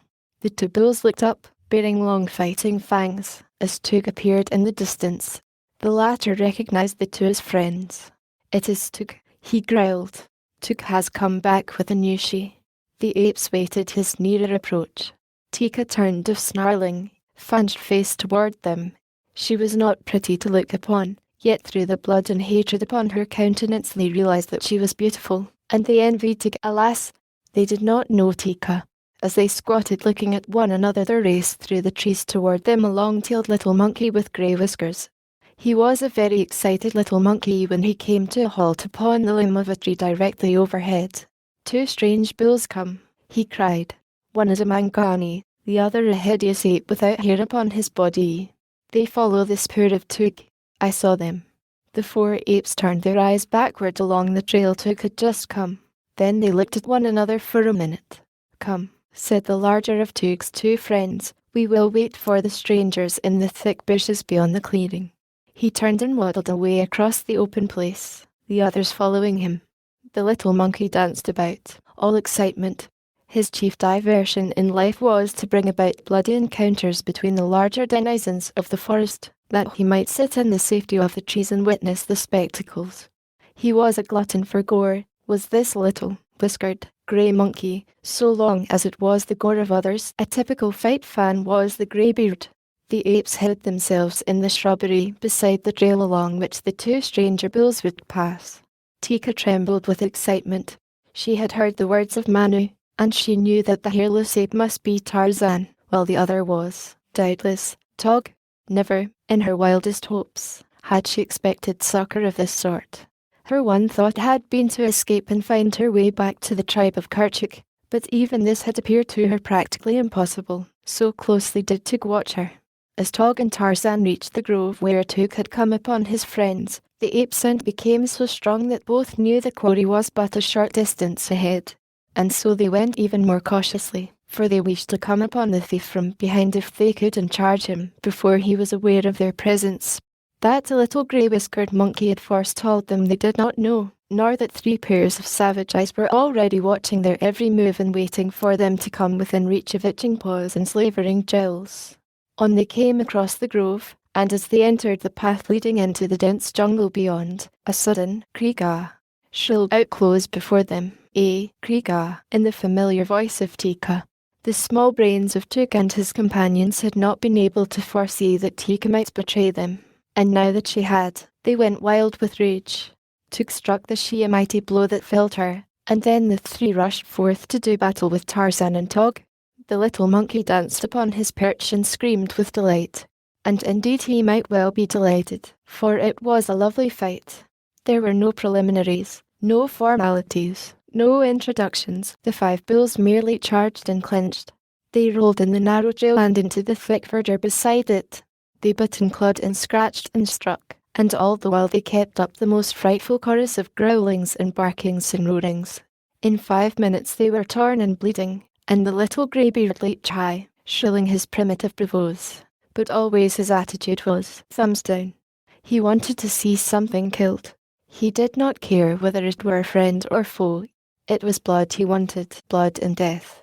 Tog had been set upon by Toog and another of the apes, while Tarzan had the 3rd, a huge brute with the strength of a buffalo. Never before had Tarzan's assailant beheld so strange a creature as this slippery, hairless bull with which he battled. Sweat and blood covered Tarzan's sleek, brown hide. Again and again he slipped from the clutches of the great bull, and all the while he struggled to free his hunting knife from the scabbard in which it had stuck.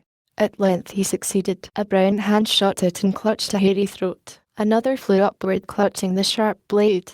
3 swift, powerful strokes and the bull relaxed with a groan, falling limp beneath his antagonist. Instantly Tarzan broke from the clutches of the dying bull and sprang to Tog's assistance. Took saw him coming and wheeled to meet him. In the impact of the charge, Tarzan's knife was wrenched from his hand and then, too, closed with him. Now was the battle even, 2 against 2, while on the verge. Tika, now recovered from the blow that had felled her, slunk waiting for an opportunity to aid. She saw Tarzan's knife and picked it up. She never had used it, but knew how Tarzan used it. Always had she been afraid of the thing which dealt death to the mightiest of the jungle people with the ease that Tantor's great tusks deal death to Tantor's enemies. She saw Tarzan's pocket pouch torn from his side, and with the curiosity of an ape, that even danger and excitement cannot entirely dispel, she picked this up, too. Now the bulls were standing, the clinches had been broken. Blood streamed down their sides, their faces were crimson with it. Little Greybeard was so fascinated that at last he had even forgotten to scream and dance, but sat rigid with delight in the enjoyment of the spectacle. Back across the grove Tarzan and Tog forced their adversaries. Tika followed slowly. She scarce knew what to do. She was lame and sore and exhausted from the frightful ordeal through which she had passed, and she had the confidence of her sex in the prowess of her mate and the other bull of her tribe. They would not need the help of a she in their battle with these 2 strangers. The roars and screams of the fighters reverberated through the jungle, awakening the echoes in the distant hills. From the throat of Tarzan's antagonist had come a score of "Kriegas," and now from behind came the reply he had awaited. Into the grove, barking and growling, came a score of huge bull apes, the fighting men of Toog's tribe. Tika saw them first and screamed a warning to Tarzan and Tog. Then she fled past the fighters toward the opposite side of the clearing, fear for a moment claiming her. Nor can one censure her after the frightful ordeal from which she was still suffering. Down upon them came the great apes. In a moment Tarzan and Tog would be torn to shreds that would later form the piece de resistance of the savage orgy of the Dum-Dum. Tika turned to glance back. She saw the impending fate of her defenders, and there sprung to life in her savage bosom this spark of martyrdom that some common forebear had transmitted alike to Tika, the wild ape, and the glorious women of a higher order who have invited death for their men. With a shrill scream she ran toward the battlers who were rolling in a great mass at the foot of one of the huge boulders which dotted the grove. But what could she do? The knife she held she could not use to advantage because of her lesser strength. She had seen Tarzan throw missiles, and she had learned this with many other things from her childhood playmate. She sought for something to throw, and at last her fingers touched upon the hard objects in the pouch that had been torn from the ape-man. Tearing the receptacle open, she gathered a handful of shiny cylinders. Heavy for their size, they seemed to her, and good missiles. With all her strength she hurled them at the apes battling in front of the granite boulder. The result surprised Tika quite as much as it did the apes. There was a loud explosion, which deafened the fighters, and a puff of acrid smoke. Never before had one there heard such a frightful noise. Screaming with terror, the stranger bulls leaped to their feet and fled back toward the stamping ground of their tribe, while Tog and Tarzan slowly gathered themselves together in rows, lame and bleeding, to their feet. They, too, would have fled had they not seen Tika standing there before them, the knife and the pocket pouch in her hands. "What was it?" asked Tarzan. Tika shook her head. "I hurled these at the stranger bulls," and she held forth another handful of the shiny metal cylinders with the dull grey, cone-shaped ends. Tarzan looked at them and scratched his head. "What are they?" asked Tog. "I do not know," said Tarzan. "I found them." The little monkey with the grey beard halted among the trees a mile away and huddled, terrified, against the branch. He did not know that the dead father of Tarzan of the Apes, reaching back out of the past across a span of 20 years, had saved his son's life. Nor did Tarzan, Lord Greystoke, know it either. Live in a jungle joked Dime seldom hung heavily upon Tarzan's hands. Even where there is sameness there cannot be monotony if most of the sameness consists in dodging death first in one form and then in another, or in inflicting death upon others. There is a spice to such an existence, but even this Tarzan of the Apes varied in activities of his own invention. He was full-grown now, with the grace of a Greek god and the thews of a bull, and, by all the tenets of them, should have been sullen, morose, and brooding. But he was not. His spirit seemed not to age at all. He was still a playful child, much to the discomfiture of his fellow apes. They could not understand him or his ways, for with maturity they quickly forgot their youth and its pastimes. Nor could Tarzan quite understand them. It seemed strange to him that a few moons since, he had roped Tog about an ankle and dragged him screaming through the tall jungle grasses, and then rolled and tumbled in good-natured mimic battle when the young ape had freed himself, and that the day when he had come up behind the same Tog and pulled him over backward upon the turf, instead of the playful young ape, a great, snarling beast had whirled and leaped for his throat. Easily Tarzan eluded the charge and quickly Tog's anger vanished, though it was not replaced with playfulness. Yet the ape-man realized that Tog was not amused, nor was he amusing. The big bull ape seemed to have lost whatever sense of humour he once may have possessed. With a grunt of disappointment, young Lord Greystoke turned to other fields of endeavour. A strand of black hair fell across one eye. He brushed it aside with the palm of a hand and a toss of his head. It suggested something to do, so he sought his quiver which lay catch in the hollow bowl of a lightning riven tray. Removing the arrows he turned the quiver upside down, emptying upon the ground the contents of its bottom, his few treasures. Among them was a flat bit of stone and a shell which he had picked up from the beach near his father's cabin. With great care he rubbed the edge of the shell back and forth upon the flat stone until the soft edge was quite fine and sharp. He worked much as a barber does who hones a razor, and with every evidence of similar practice, but his proficiency was the result of years of painstaking effort. Unaided he had worked out a method of his own for putting an edge upon the shell. He even tested it with the ball of his thumb, and when it met with his approval he grasped a wisp of hair which fell across his eyes, grasped it between the thumb and first finger of his left hand and sawed upon it with the sharpened shell until it was severed. All around his head he went until his black shock was rudely bobbed with a ragged bang in front. For the appearance of it he cared nothing, but in the matter of safety and comfort it meant everything. A lock of hair falling in one's eyes at the wrong moment might mean all the difference between life and death, while straggly strands, hanging down one's back were most uncomfortable, especially when wet with dew or rain or perspiration. As Tarzan laboured at his tonsorial task, his active mind was busy with many things. He recalled his recent battle with Bolgani, the gorilla, the winds of which were but just hailed. He pondered the strange sleep adventures of his first dreams, and he smiled at the painful outcome of his last practical joke upon the tribe, when, dressed in the hide of Numa, the lion, He had come roaring upon them, only to be leaped upon and almost killed by the great those whom he had taught how to defend themselves from an attack of their ancient enemy. His hair lopped off to his entire satisfaction, and seeing no possibility of pleasure in the company of the tribe, Tarzan swung leisurely into the trees and set off in the direction of his cabin. But when part way there his attention was attracted by a strong scent coming from the north. It was the scent of the Go-Mangani. Curiosity, that best developed, common heritage of man and ape, always prompted Tarzan to investigate where the Go-Mangani were concerned.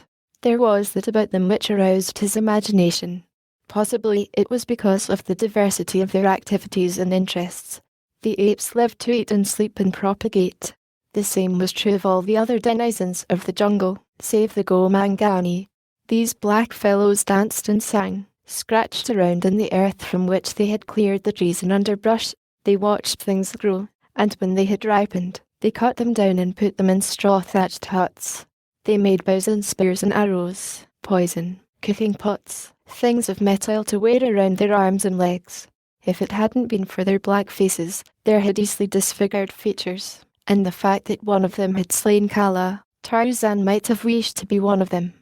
At least he sometimes thought so, but always at the thought there rose within him a strange revulsion of feeling, which he could not interpret or understand. He simply knew that he hated the Go-Mangani, and that he would rather be Hishta, the snake, than one of these.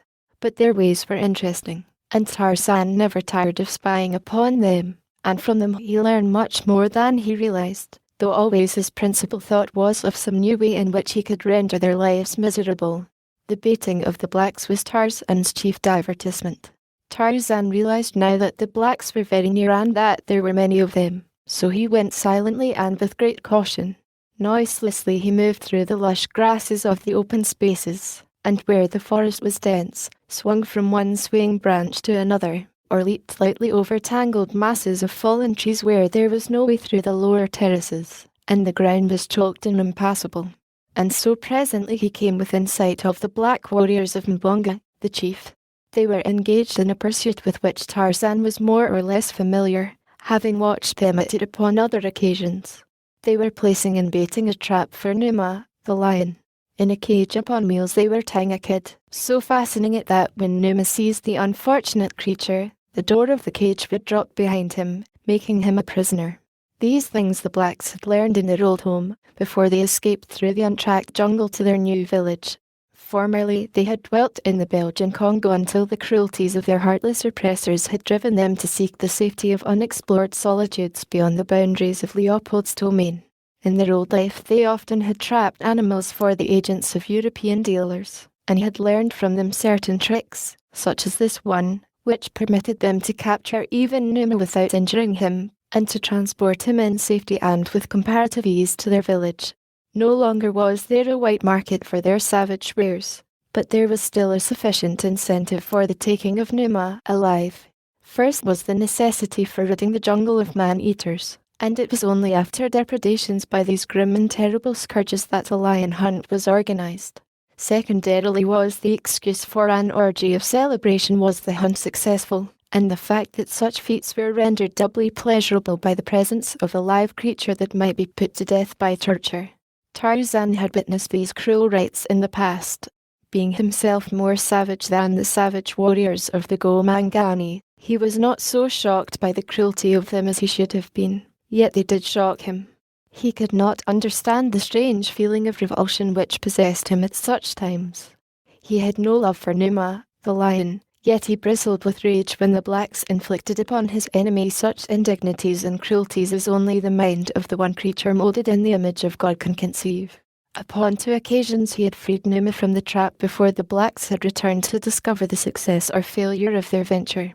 He would do the same today. That he decided immediately he realized the nature of their intentions. Leaving the trap in the center of a broad elephant trail near the drinking hole, the warriors turned back toward their village.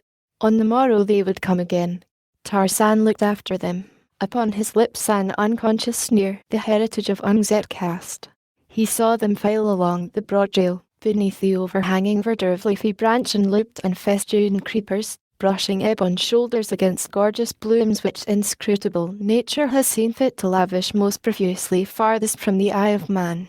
As Tarzan watched, through narrowed lids, the last of the warriors disappear beyond a turn in the trail, his expression altered to the urge of a newborn thought. A slow, grim smile touched his lips. He looked down upon the frightened, bleating kid, advertising, in its fear and its innocence, its presence and its helplessness. Dropping to the ground, Tarzan approached the trap and entered. Without disturbing the fiber cord, which was adjusted to drop the door at the proper time, he loosened the living bait, tucked it under an arm and stepped out of the cage. With his hunting knife he quieted the frightened animal, severing its jugular. Then he dragged it, bleeding, along the trail down to the drinking hole, the half-smile persisting upon his ordinarily grey face. At the water's edge the ape-man stooped and with hunting knife and quick strong fingers deftly removed the dead kid's viscera. Scraping a hole in the mud, he buried these parts which he did not eat, and swinging the body to his shoulder took to the trees. For a short distance he pursued his way in the wake of the black warriors, coming down presently to bury the meat of his kill where it would be safe from the depredations of Dango, the hyena, or the other meat-eating beasts and birds of the jungle. He was hungry. Had he been all beast he would have eaten, but his man-mind could entertain urges even more potent than those of the belly, and now he was concerned with an idea which kept a smile upon his lips and his eyes sparkling in anticipation. An idea, it was, which permitted him to forget that he was hungry. The meat safely catched, Tarzan trotted along the elephant trail after the Gomangani. 2 or 3 miles from the cage he overtook them and then he swung into the trees and followed above and behind them, waiting his chance. Among the blacks was Rabikaga, the witch doctor. Tarzan hated them all, but Rabikaga he especially hated. As the blacks filed along the winding path, Rabikaga, being lazy, dropped behind. This Tarzan noted, and it filled him with satisfaction. His being radiated a grim and terrible content. Like an angel of death he hovered above the unsuspecting black. Rabikaga, knowing that the village was but a short distance ahead, sat down to rest. Rest well, O Rabikaga. It is thy last opportunity. Tarzan crept stealthily among the branches of the tree above the well-fed, self-satisfied witch doctor. He made no noise that the dull ears of man could hear above the soughing of the gentle jungle breeze among the undulating foliage of the upper terraces. And when he came close above the black man he halted, well concealed by leafy branch and heavy creeper. Rabikaga sat with his back against the bole of a tree, facing Tarzan. The position was not such as the waiting beast of prey desired, and so, with the infinite patience of the wild hunter, the ape-man crouched motionless and silent as a graven image until the fruit should be ripe for the plucking. A poisonous insect buzzed angrily out of space. It loitered, circling, close to Tarzan's face. The ape-man saw and recognized it. The virus of its sting spelled death for lesser things than he. For him it would mean days of anguish. He did not move. His glittering eyes remained fixed upon Rabikaga after acknowledging the presence of the winged torture by a single glance.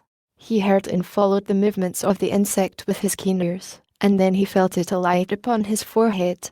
No muscle twitched, for the muscles of such as he are the servants of the brain. Down across his face crept the horrid thing, over nose and lips and chin. Upon his throat it paused, and turning, retraced its steps. Tarzan watched Rabikaga. Now not even his eyes moved. So motionless he crouched that only death might counterpart his movelessness.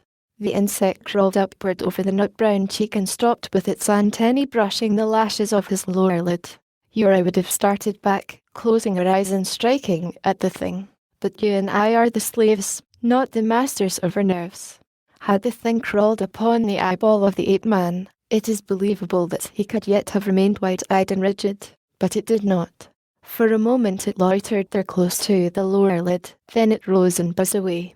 Down toward Rabikaga it buzzed, and the black man heard it, saw it, struck at it, and was stung upon the cheek before he killed it.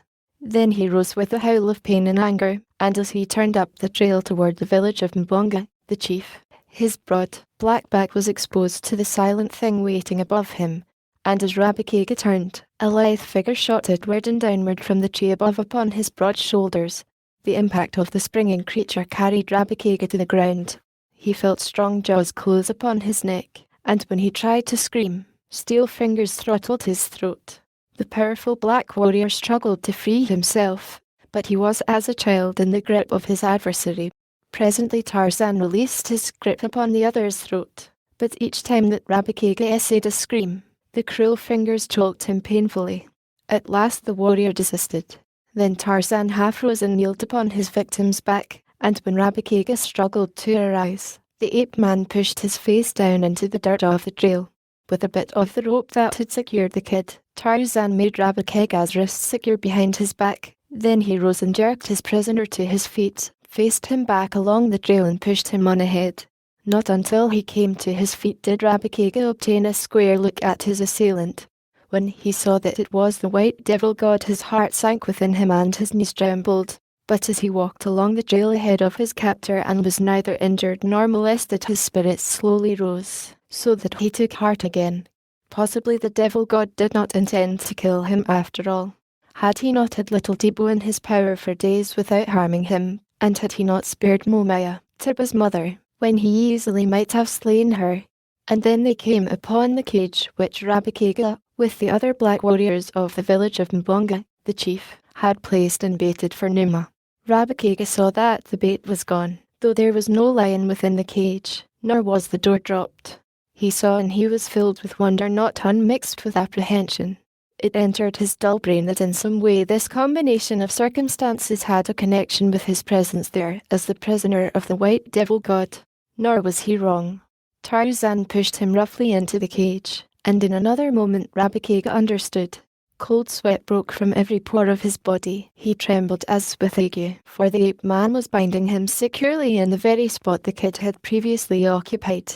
The witch doctor pleaded, first for his life, and then for a death less cruel. But he might as well have saved his pleas for Numa, since already they were directed toward a wild beast who understood no word of what he said. But his constant jabbering not only annoyed Tarzan, who worked in silence, but suggested that later the black might raise his voice in cries for succor. So he stepped out of the cage, gathered a handful of grass and a small stick, and returning, jammed the grass into Rabakega's mouth, laid the stick crosswise between his teeth and fastened it there with the thong from Rabakega's loincloth. Now could the witch doctor but roll his eyes in sweat. Thus Tarzan left him. The ape-man went first to the spot where he had to catch the body of the kid. Digging it up, he ascended into a tree and proceeded to satisfy his hunger. What remained he again buried. Then he swung away through the trees to the water hole, and going to the spot where fresh, cold water bubbled from between two rocks, he drank deeply. The other beasts might wade in and drink stagnant water, but not Tarzan of the apes. In such matters he was fastidious. From his hands he washed every trace of the repugnant scent of the Gomangani, and from his face the blood of the kid. Rising, he stretched himself not unlike some huge, lazy cat, climbed into a nearby tree and fell asleep. When he awoke it was dark, though a faint luminosity still tinged the western heavens.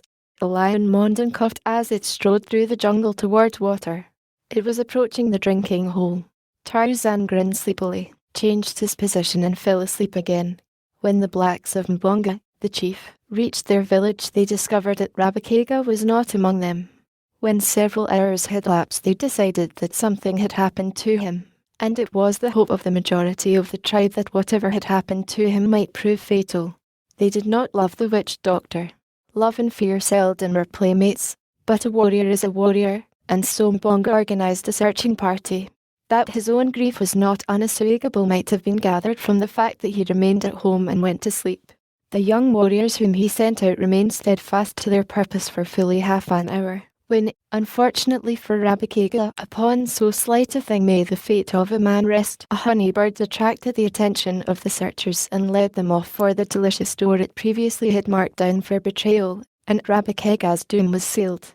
When the searchers returned empty-handed, Mbonga was wroth, but when he saw the great store of honey they brought with them his rage subsided. All ready to boot though, young, agile and evil-minded, with face hideously painted, was practising the black art upon a sick infant in the fond hope of succeeding to the office and perquisites of Rabakega.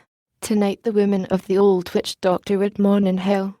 Tomorrow he would be forgotten. Such is life, such as fame, such as power. In the center of the world's highest civilization, or in the depths of the black, primeval jungle. Always, everywhere, man is man, nor has he altered greatly beneath his veneer since he scurried into a hole between two rocks to escape the Tyrannosaurus 6 million years ago.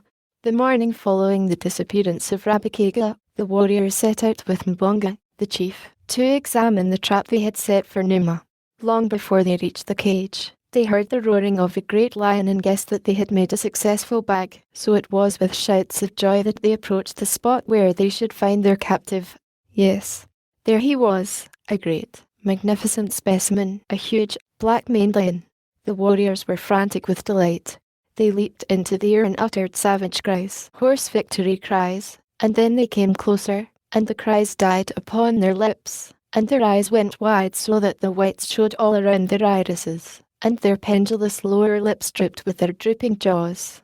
They drew back in terror at the sight within the cage, the mauled and mutilated corpse of what had, yesterday, been Rabakega, the witch doctor.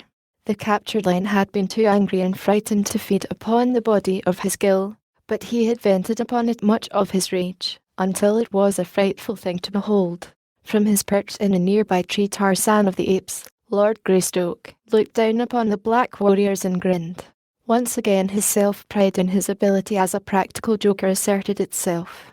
It had lain dormant for some time following the painful mauling he had received at time he leaped among the apes of Kerchak clothed in the skin of Numa, but this joke was a decided success. After a few moments of terror, the blacks came closer to the cage, rage taking the place of fear, rage and curiosity. How had Rabakega happened to be in the cage? Where was the kid? There was no sign nor remnant of the original bait. They looked closely and they saw, to their horror, that the corpse of their erstwhile fellow was bound with the very cord with which they had secured the kid. Who could have done this thing? They looked at one another. Tubuto was the first to speak. He had come hopefully out with the expedition that morning. Somewhere he might find evidence of the death of Rabakega. Now he had found it, and he was the first to find an explanation. The White Devil God, he whispered. It is the work of the White Devil God.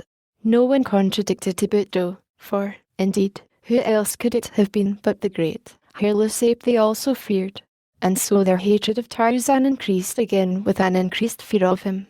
And Tarzan sat in his tree and hugged himself. No one there felt sorrow because of the death of Rabakega, but each of the blacks experienced a personal fear of the ingenious mind which might discover for any of them a death equally horrible to that which the witch doctor had suffered. It was a subdued and thoughtful company which dragged the captive lion along the broad elephant path back to the village of Mbonga, the chief, and it was with a sigh of relief that they finally rolled it into the village and closed the gates behind them. Each had experienced the sensation of being spied upon from the moment they left the spot where the trap had been set, though none had seen or heard aught to give tangible food to his fears. At the sight of the body within the cage with the lion, the women and children of the village set up a most frightful lamentation, working themselves into a joyous hysteria which far transcended the happy misery derived by their more civilized prototypes who make a business of dividing their time between the movies and the neighborhood funerals of friends and strangers, especially strangers. From a tree overhanging the palisade, Tarzan watched all that passed within the village. He saw the frenzied women tantalizing the great lion with sticks and stones. The cruelty of the blacks toward a captive always induced in Tarzan a feeling of angry contempt for the Gomangani. Had he attempted to analyze this feeling he would have found it difficult, for during all his life he had been accustomed to sights of suffering and cruelty. He, himself, was cruel. All the beasts of the jungle were cruel, but the cruelty of the blacks was of a different order. It was the cruelty of wanton torture of the helpless, while the cruelty of Tarzan and the other beasts was the cruelty of necessity or of passion. Perhaps, had he known it, he might have credited this feeling of repugnance at the sight of unnecessary suffering to heredity, to the germ of British love of fair play which had been bequeathed to him by his father and his mother. But, of course, he did not know, since he still believed that his mother had been Kala, the great ape. And just in proportion as his anger rose against the Gomangani, his savage sympathy went out to Numa, the lion, for, though Numa was his lifetime enemy, There was neither bitterness nor contempt in Tarzan's sentiments toward him. In the ape man's mind, therefore, the determination formed to thwart the blacks and liberate the lion. But he must accomplish this in some way which would cause the Gomangani the greatest chagrin and discomfiture. As he squatted there watching the proceeding beneath him, he saw the warrior seize upon the cage once more and drag it between two huts. Tarzan knew that it would remain there now until evening, and that the blacks were planning a feast and orgy in celebration of their capture. When he saw that two warriors were placed beside the cage, and that these drove off the women and children and young men who would have eventually tortured Numa to death, he knew that the lion would be safe until he was needed for the evening's entertainment, when he would be more cruelly and scientifically tortured for the edification of the entire tribe. Now Tarzan preferred to bait the blacks in as theatrical a manner as his fertile imagination could evolve.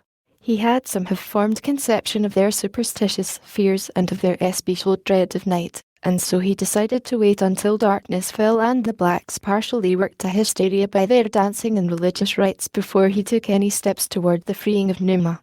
In the meantime, he hoped an idea adequate to the possibilities of the various factors at hand would occur to him. Nor was it long before one did. He had swung off through the jungle to search for food when the plan came to him. At first it made him smile a little and then look dubious, for he still retained a vivid memory of the dire results that had followed the carrying out of a very wonderful idea along almost identical lines. Yet he did not abandon his intention, and a moment later, food temporarily forgotten, he was swinging through the middle terraces in rapid flight toward the stamping ground of the tribe of Kerchuk, the great ape. As was his wont, he alighted in the midst of the little band without announcing his approach save by a hideous scream just as he sprang from a branch above them. Fortunate are the apes of Kerchuk that their kind is not subject to heart failure, for the methods of Tarzan subjected them to one severe shock after another, nor could they ever accustom themselves to the ape-man's peculiar style of humour.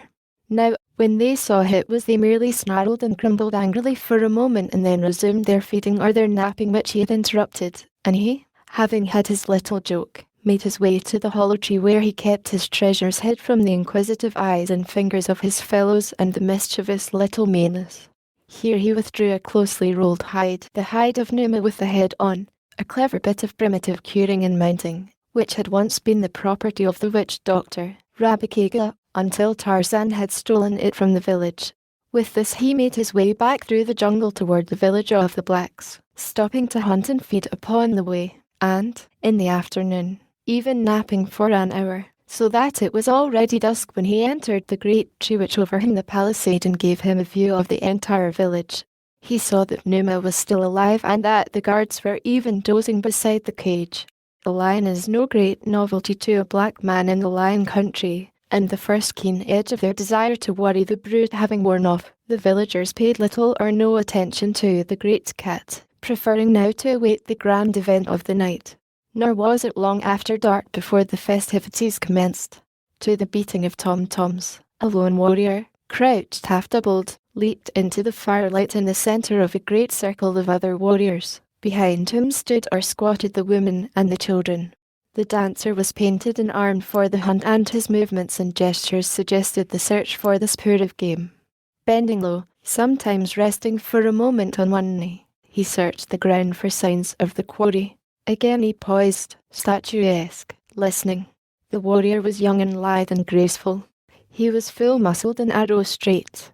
The firelight glistened upon his ebon body and brought out into bold relief the grotesque designs painted upon his face, breasts, and abdomen.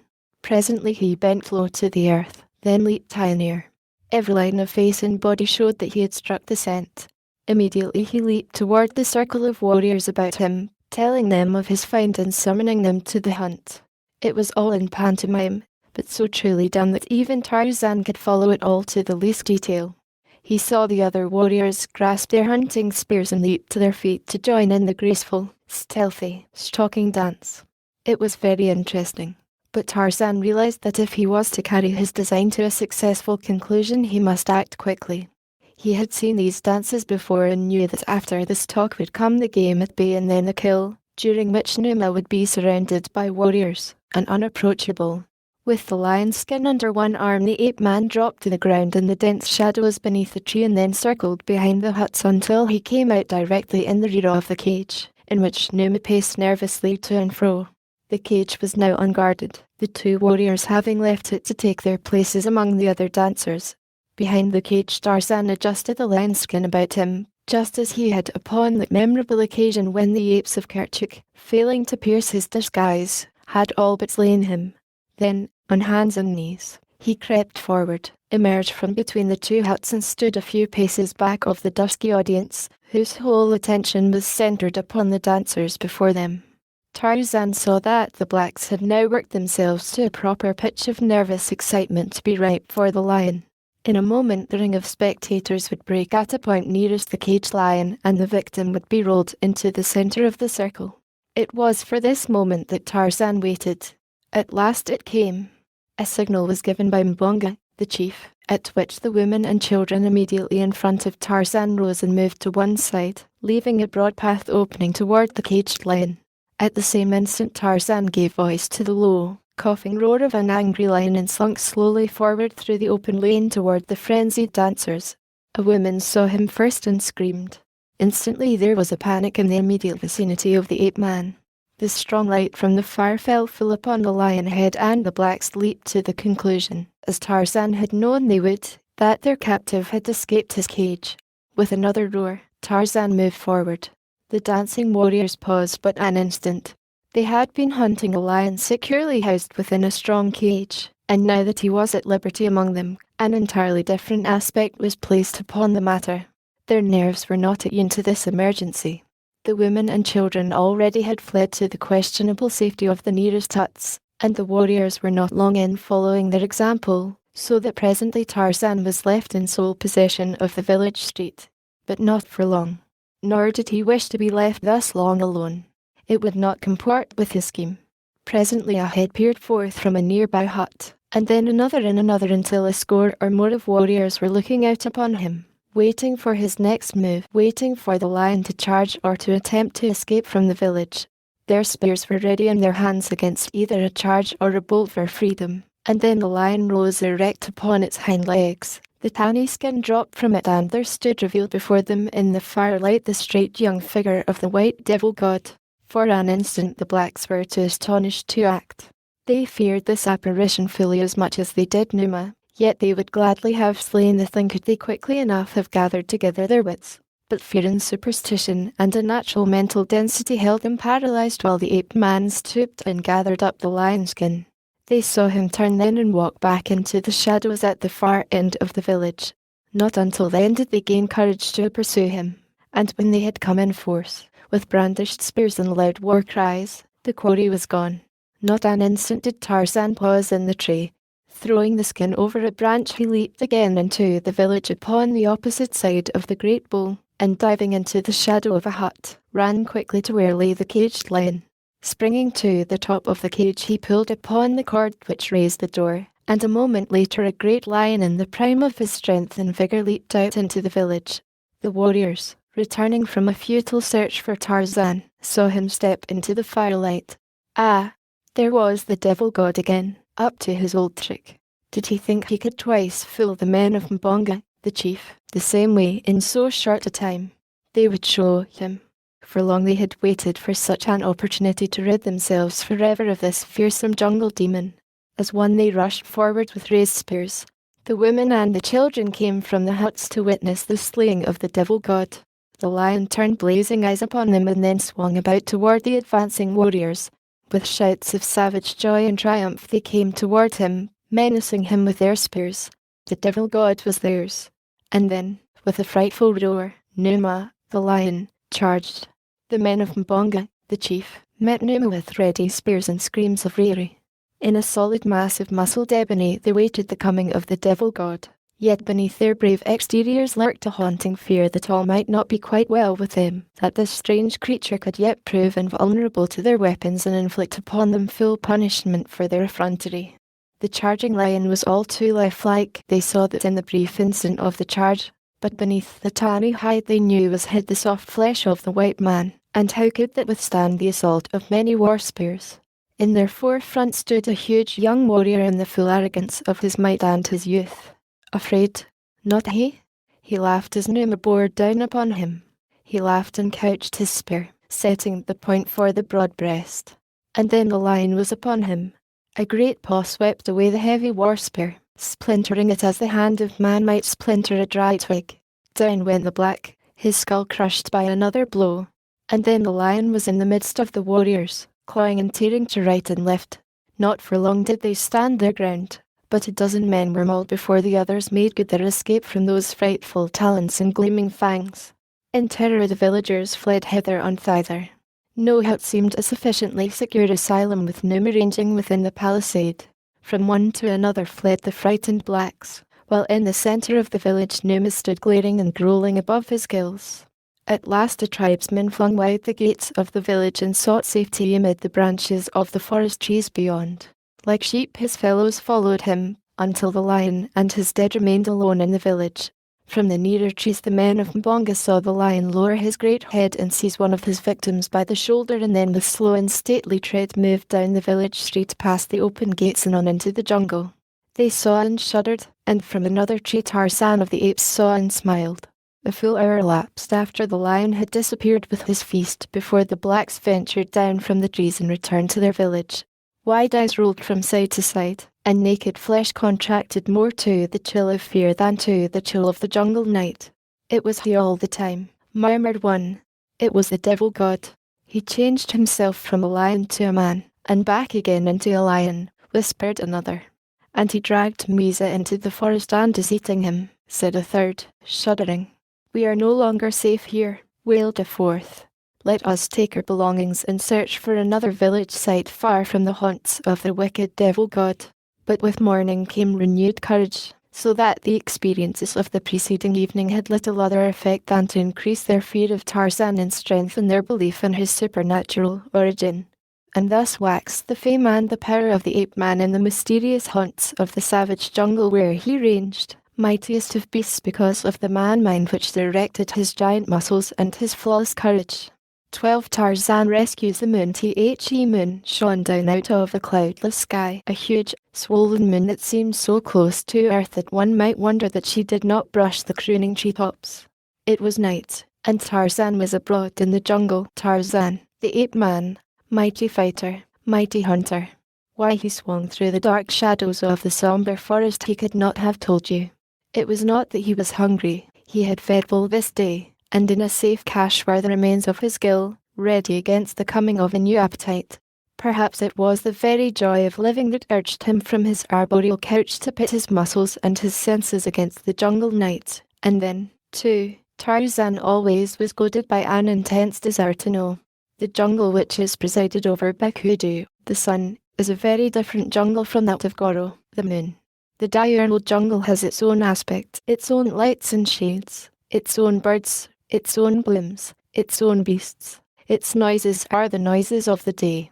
The lights and shades of the nocturnal jungle are as different as one might imagine the lights and shades of another world to differ from those of our world. Its beasts, its blooms, and its birds are not those of the jungle of Kudu, the sun.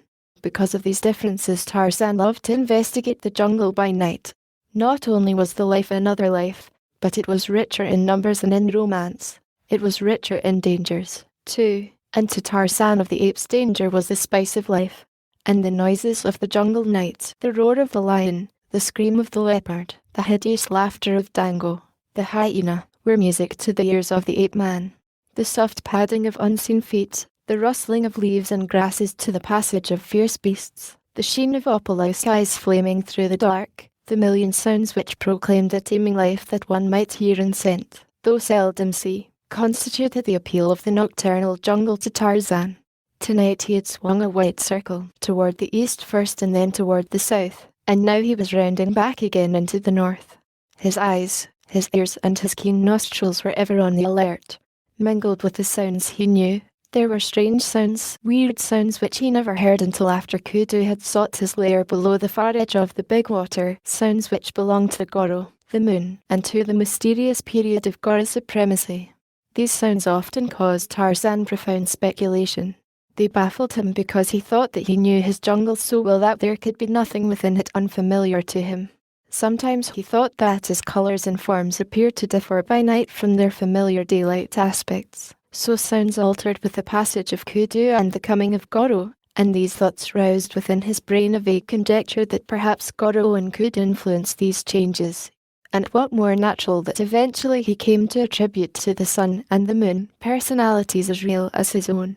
The sun was a living creature and ruled the day. The moon, endowed with brains and miraculous powers, ruled the night.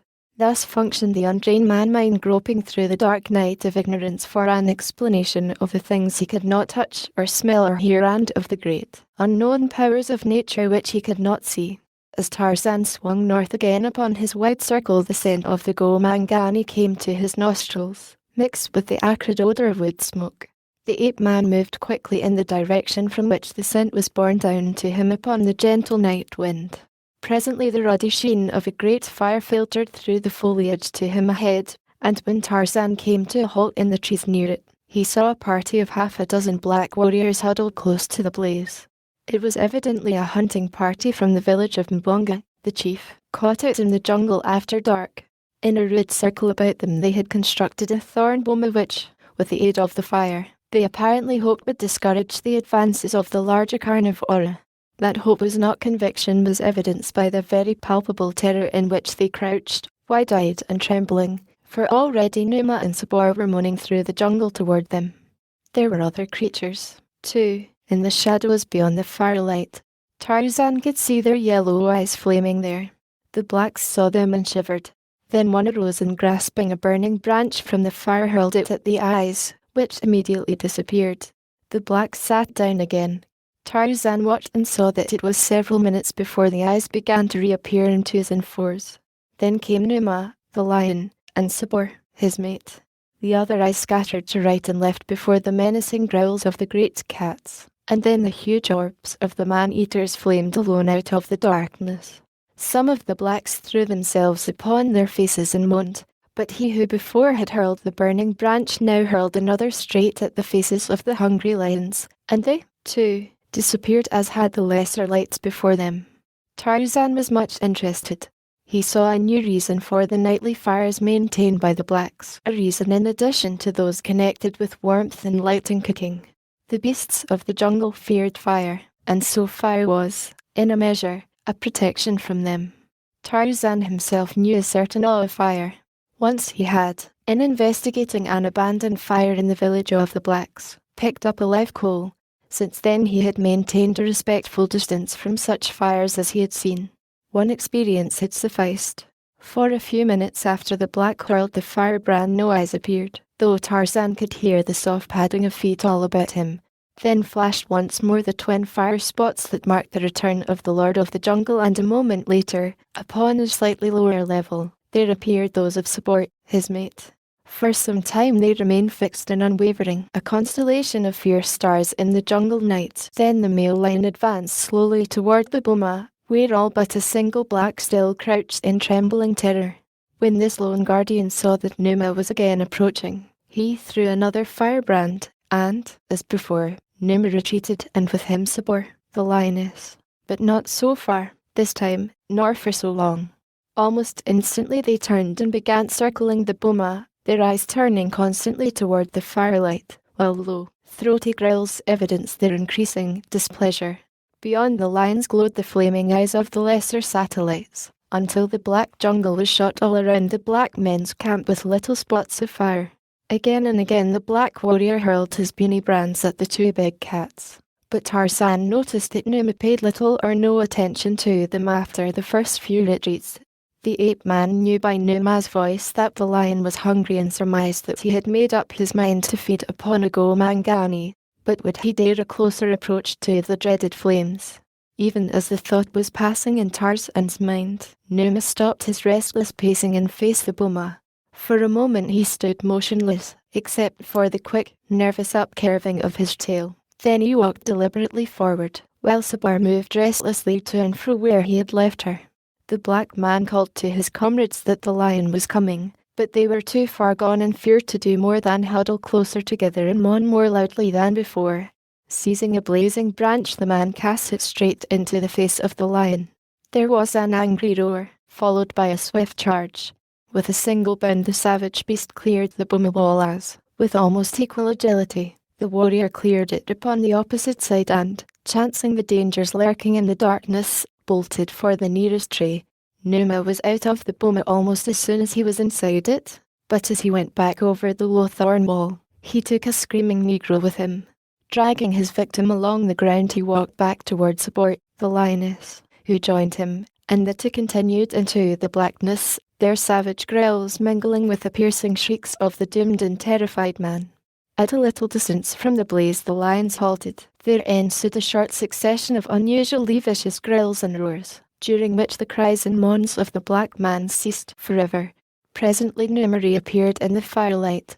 He made a second trip into the boma, and the former grisly tragedy was reenacted with another howling victim. Tarzan rose and stretched lazily. The entertainment was beginning to bore him.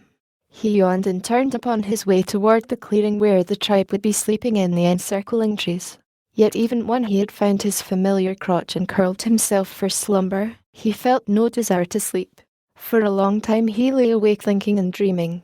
He looked up into the heavens and watched the moon and the stars. He wondered what they were and what power kept them from falling. His was an inquisitive mind. Always he had been full of questions concerning all that passed around him, but there never had been one to answer his questions. In childhood he had wanted to know, and, denied almost all knowledge, he still, in manhood, was filled with the great, unsatisfied curiosity of a child. He was never quite content merely to perceive that things happened. He desired to know why they happened. He wanted to know what made things go. The secret of life interested him immensely. The miracle of death he could not quite fathom. Upon innumerable occasions he had investigated the internal mechanism of his gills, and once or twice he had opened the chest cavity of victims in time to see the heart still pumping. He had learned from experience that a knife thrust through this organ brought immediate death 9 times out of 10, while he might stab an antagonist innumerable times in other places without even disabling him. And so he had come to think of the heart, or, as he called it, the red thing that breathes, as the seat and origin of life. The brain and its functionings he did not comprehend at all. That his sense perceptions were transmitted to his brain and they're translated, classified, and labelled was something quite beyond him. He thought that his fingers knew when they touched something, that his eyes knew when they saw, his ears when they heard, his nose when it scented. He considered his throat, epidermis, and the hairs of his head as the 3 principal seats of emotion. When Kala had been slain, a peculiar choking sensation had possessed his throat. Contact with Hista, the snake, imparted an unpleasant sensation to the skin of his whole body, while the approach of an enemy made the hairs on his scalp stand erect. Imagine, if ye can, a child filled with the wonders of nature, bursting with queries and surrounded only by beasts of the jungle. To him his questionings were as strange as Sanskrit would have been. If he asked Gunto what made it rain, the big old ape would but gaze at him in dumb astonishment for an instant and then return to his interesting and edifying search for fleas. And when he questioned Mumga, who was very old and should have been very wise, but wasn't, as to the reason for the closing of certain flowers after Kudu had deserted the sky, and the opening of others during the night, he was surprised to discover that Mumga had never noticed these interesting facts, though she could tell to an inch just where the fattest grubworm should be hiding. To Tarzan these things were wonders. They appealed to his intellect and to his imagination. He saw the flowers close and open. He saw certain blooms which turned their faces always toward the sun. He saw leaves which moved when there was no breeze. He saw vines crawl like living things up the boles and over the branches of great trees. And to Tarzan of the apes the flowers and the vines and the trees were living creatures. He often talked to them, as he talked to Goro, the moon, and Kudu, the sun, and always was he disappointed that they did not reply. He asked them questions, but they could not answer. Though he knew that the whispering of the leaves was the language of the leaves, they talked with one another. The wind he attributed to the trees and grasses. He thought that they swayed themselves to and fro, creating the wind. In no other way could he account for this phenomenon. The rain he finally attributed to the stars, the moon, and the sun, But his hypothesis was entirely unlovely and unpoetical. Tonight, as Tarzan lay thinking, there sprang to his fertile imagination an explanation of the stars and the moon. He became quite excited about it. Tog was sleeping in a nearby crotch. Tarzan swung over beside him. "Tog!" he cried. Instantly the great bull was awake and bristling, sensing danger from the nocturnal summons. "Look, Tog!" exclaimed Tarzan, pointing toward the stars. "See the eyes of Numa and Sabor, of Sheeta and Dango. They wait around Goro to leap in upon him for their kill. See the eyes and the nose and the mouth of Goro. And the light that shines upon his face is the light of the great fire he has built to frighten away Numa and Sabor and Dango and Sheeta. All about him are the eyes. Tog, you can see them. But they do not come very close to the fire. There are few eyes close to Goro. They fear the fire. It is the fire that saves Goro from Numa. Do you see them, Tog?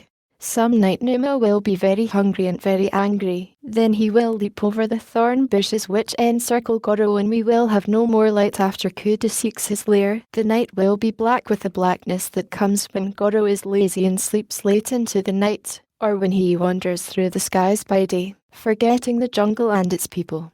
Tog looked stupidly at the heavens and then at Tarzan.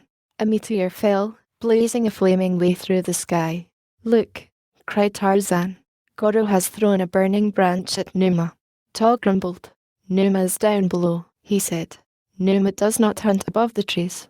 But he looked curiously and a little fearfully at the bright stars above him, as though he saw them for the first time, and doubtless it was the first time that Tog ever had seen the stars, though they had been in the sky above him every night of his life. To Tog they were as the gorgeous jungle blooms. He could not eat them, and so he ignored them. Tog fidgeted and was nervous. For a long time he lay sleepless, watching the stars, the flaming eyes of the beasts of prey surrounding Goro, the moon, Goro, by whose light the apes danced to the beating of their earthen drums. If Goro should be eaten by Numa, there could be no more dum-dums. Tog was overwhelmed by the thought. He glanced at Tarzan half fearfully. Why was his friend so different from the others of the tribe? No one else whom Tog ever had known had such queer thoughts as Tarzan. The ape scratched his head and wondered, dimly, if Tarzan was a safe companion, and then he recalled slowly, and by a laborious mental process, that Tarzan had served him better than any other of the apes, even the strong and wise bulls of the tribe. Tarzan it was who had freed him from the blacks at the very time that Tog had thought Tarzan wanted Teeka. It was Tarzan who had saved Tog's little Bolly from death. It was Tarzan who had conceived and carried out the plan to pursue Teeka's abductor and rescue the stolen one. Tarzan had fought and bled in Tog's service so many times that Tog, although only a brutal ape, had impressed upon his mind a fierce loyalty which nothing now could swerve. His friendship for Tarzan had become a habit, a tradition almost, which would endure while Tog endured. He never showed any outward demonstration of affection. He growled at Tarzan as he growled at the other bulls who came too close while he was feeding, but he would have died for Tarzan. He knew it and Tarzan knew it, but of such things apes do not speak. Their vocabulary, for the finer instincts, consisting more of actions than words. But now Tog was worried, and he fell asleep again, still thinking of the strange words of his fellow. The following day he thought of them again, and without any intention of disloyalty he mentioned to Gunto what Tarzan had suggested about the eyes surrounding Goro, and the possibility that sooner or later Numa would charge the moon and devour him. To the apes all large things in nature are male, and so Goro, being the largest creature in the heavens by night, was, to them, a bull. Gunto bit a sliver from a horny finger and recalled the fact that Tarzan had once said that the trees talked to one another, and Gozan recounted having seen the ape-man dancing alone in the moonlight with Sheeta, the panther. They did not know that Tarzan had roped the savage beast and tied him to a tree before he came to earth and leaped about before the rearing cat, to tantalize him. Others told of seeing Tarzan ride upon the back of Danter, the elephant, of his bringing the black boy, Tibo, to the tribe, and of mysterious things with which he communed in the strange lair by the sea. They had never understood his books, and after he had shown them to one or two of the tribe and discovered that even the pictures carried no impression to their brains, he had desisted. "Tarzan is not an ape," said Gunto. "He will bring Numa to eat us, as he is bringing him to eat Goro. We should kill him. Immediately Tog bristled. Kill Tarzan. First you will kill Tog, he said, and lumbered away to search for food. But others joined the plotters. They thought of many things which Tarzan had done, things which apes did not do and could not understand. Again Gunto voiced the opinion that the Tarmangani, the white ape, should be slain, and the others, filled with terror about the stories they had heard, and thinking Tarzan was planning to slay Goro, greeted the proposal with growls of accord. Among them was Tika, listening with all her ears, but her voice was not raised in furtherance of the plan. Instead she bristled, showing her fangs, and afterward she went away in search of Tarzan, but she could not find him, as he was roaming far afield in search of meat. She found Tog, though, and told him what the others were planning, and the great bull stamped upon the ground and roared. His bloodshot eyes blazed with wrath, his upper lip curled up to expose his fighting fangs, and the hair upon his spine stood erect, and then a rodent scurried across the open and Tog sprang to seize it. In an instant he seemed to have forgotten his rage against the enemies of his friend, but such is the mind of an ape. Several miles away Tarzan of the Apes lolled upon the broad head of Tantor, the elephant. He scratched beneath the great ears with the point of a sharp stick, and he talked to the huge pachyderm of everything which filled his black thatched head. Little, or nothing, of what he said did Tantor understand, but Tantor is a good listener. Swaying from side to side he stood there enjoying the companionship of his friend, the friend he loved, and absorbing the delicious sensations of the scratching. Numa, the lion, caught the scent of man, and warily stalked it until he came within sight of his prey upon the head of the mighty tusker. Then he turned, growling and muttering, away in search of more propitious hunting grounds. The elephant caught the scent of the lion, borne to him by an eddying breeze, and lifting his trunk trumpeted loudly. Tarzan stretched back luxuriously, lying supine at full length along the rough hide. Flies swarmed about his face, but with a leafy branch torn from a tree he lazily brushed them away. Tantor, he said, it is good to be alive. It is good to lie in the cool shadows. It is good to look upon the green trees and the bright colours of the flowers, upon everything which Bulamutumimu has put here for us. He is very good to us, Tantor. He has given you tender leaves and bark, and rich grasses to eat. To me he has given bara and horta and pissa, the fruits and the nuts and the roots. He provides for each the food that each likes best. All that he asks is that we be strong enough or cunning enough to go forth and take it. Yes, Tantor, it is good to live. I should hate to die. Tantor made a little sound in his throat and curled his trunk upward that he might caress the ape-man's cheek with the finger at its tip. Tantor, said Tarzan presently, turn and feed in the direction of the tribe of Kerchuk, the great ape, that Tarzan may ride home upon your head without walking. The tusker turned and moved slowly off along a broad, tree-arched trail, pausing occasionally to pluck a tender branch, or strip the edible bark from an adjacent tree. Tarzan sprawled face downward upon the beast's head and back, his legs hanging on either side, his head supported by his open palms, his elbows resting on the broad cranium. And thus they made their leisurely way toward the gathering place of the tribe. Just before they arrived at the clearing from the north there reached it from the south another figure, that of a well-knit black warrior, who stepped cautiously through the jungle, every sense upon the alert against the many dangers which might lurk anywhere along the way. Yet he passed beneath the southernmost sentry that was posted in a great tree commanding the trail from the south. The ape permitted the Gomangani to pass unmolested, for he saw that he was alone. But the moment that the warrior had entered the clearing a loud "Kriga" rang out from behind him, immediately followed by a chorus of replies from different directions, as the great bulls crashed through the trees in answer to the summons of their fellow. The black man halted at the first cry and looked about him. He could see nothing, but he knew the voice of the Haridri men whom he and his kind feared, not alone because of the strength and ferocity of the savage beings, but as well through a superstitious terror engendered by the man-like appearance of the apes. But Bulabantu was no coward. He heard the apes all about him. He knew that escape was probably impossible, so he stood his ground, his spear ready in his hand and a war cry trembling on his lips. He would sell his life dearly, would Bulabantu, under chief of the village of Mbonga, the chief. Tarzan and Tantor were but a short distance away when the first cry of the sentry rang out through the quiet jungle. Like a flash the ape-man leaped from the elephant's back to a nearby tree and was swinging rapidly in the direction of the clearing before the echoes of the first "Kriega" had died away. When he arrived he saw a dozen bulls circling a single Gomangani. With a blood-curdling scream Tarzan sprang to the attack. He hated the blacks even more than did the apes, and here was an opportunity for a kill in the open. What had the Gomangani done? Had he slain one of the tribe? Tarzan asked the nearest ape. No, the Gomangani had harmed none. Gozan, being on watch, had seen him coming through the forest and had warned the tribe, that was all. The ape-man pushed through the circle of bulls, none of which as yet had worked himself into sufficient frenzy for a charge, and came where he had a full and close view of the black. He recognized the man instantly. Only the night before he had seen him facing the eyes in the dark, while his fellows grovelled in the dirt at his feet, too terrified even to defend themselves. Here was a brave man, and Tarzan had deep admiration for bravery. Even his hatred of the blacks was not so strong a passion as his love of courage.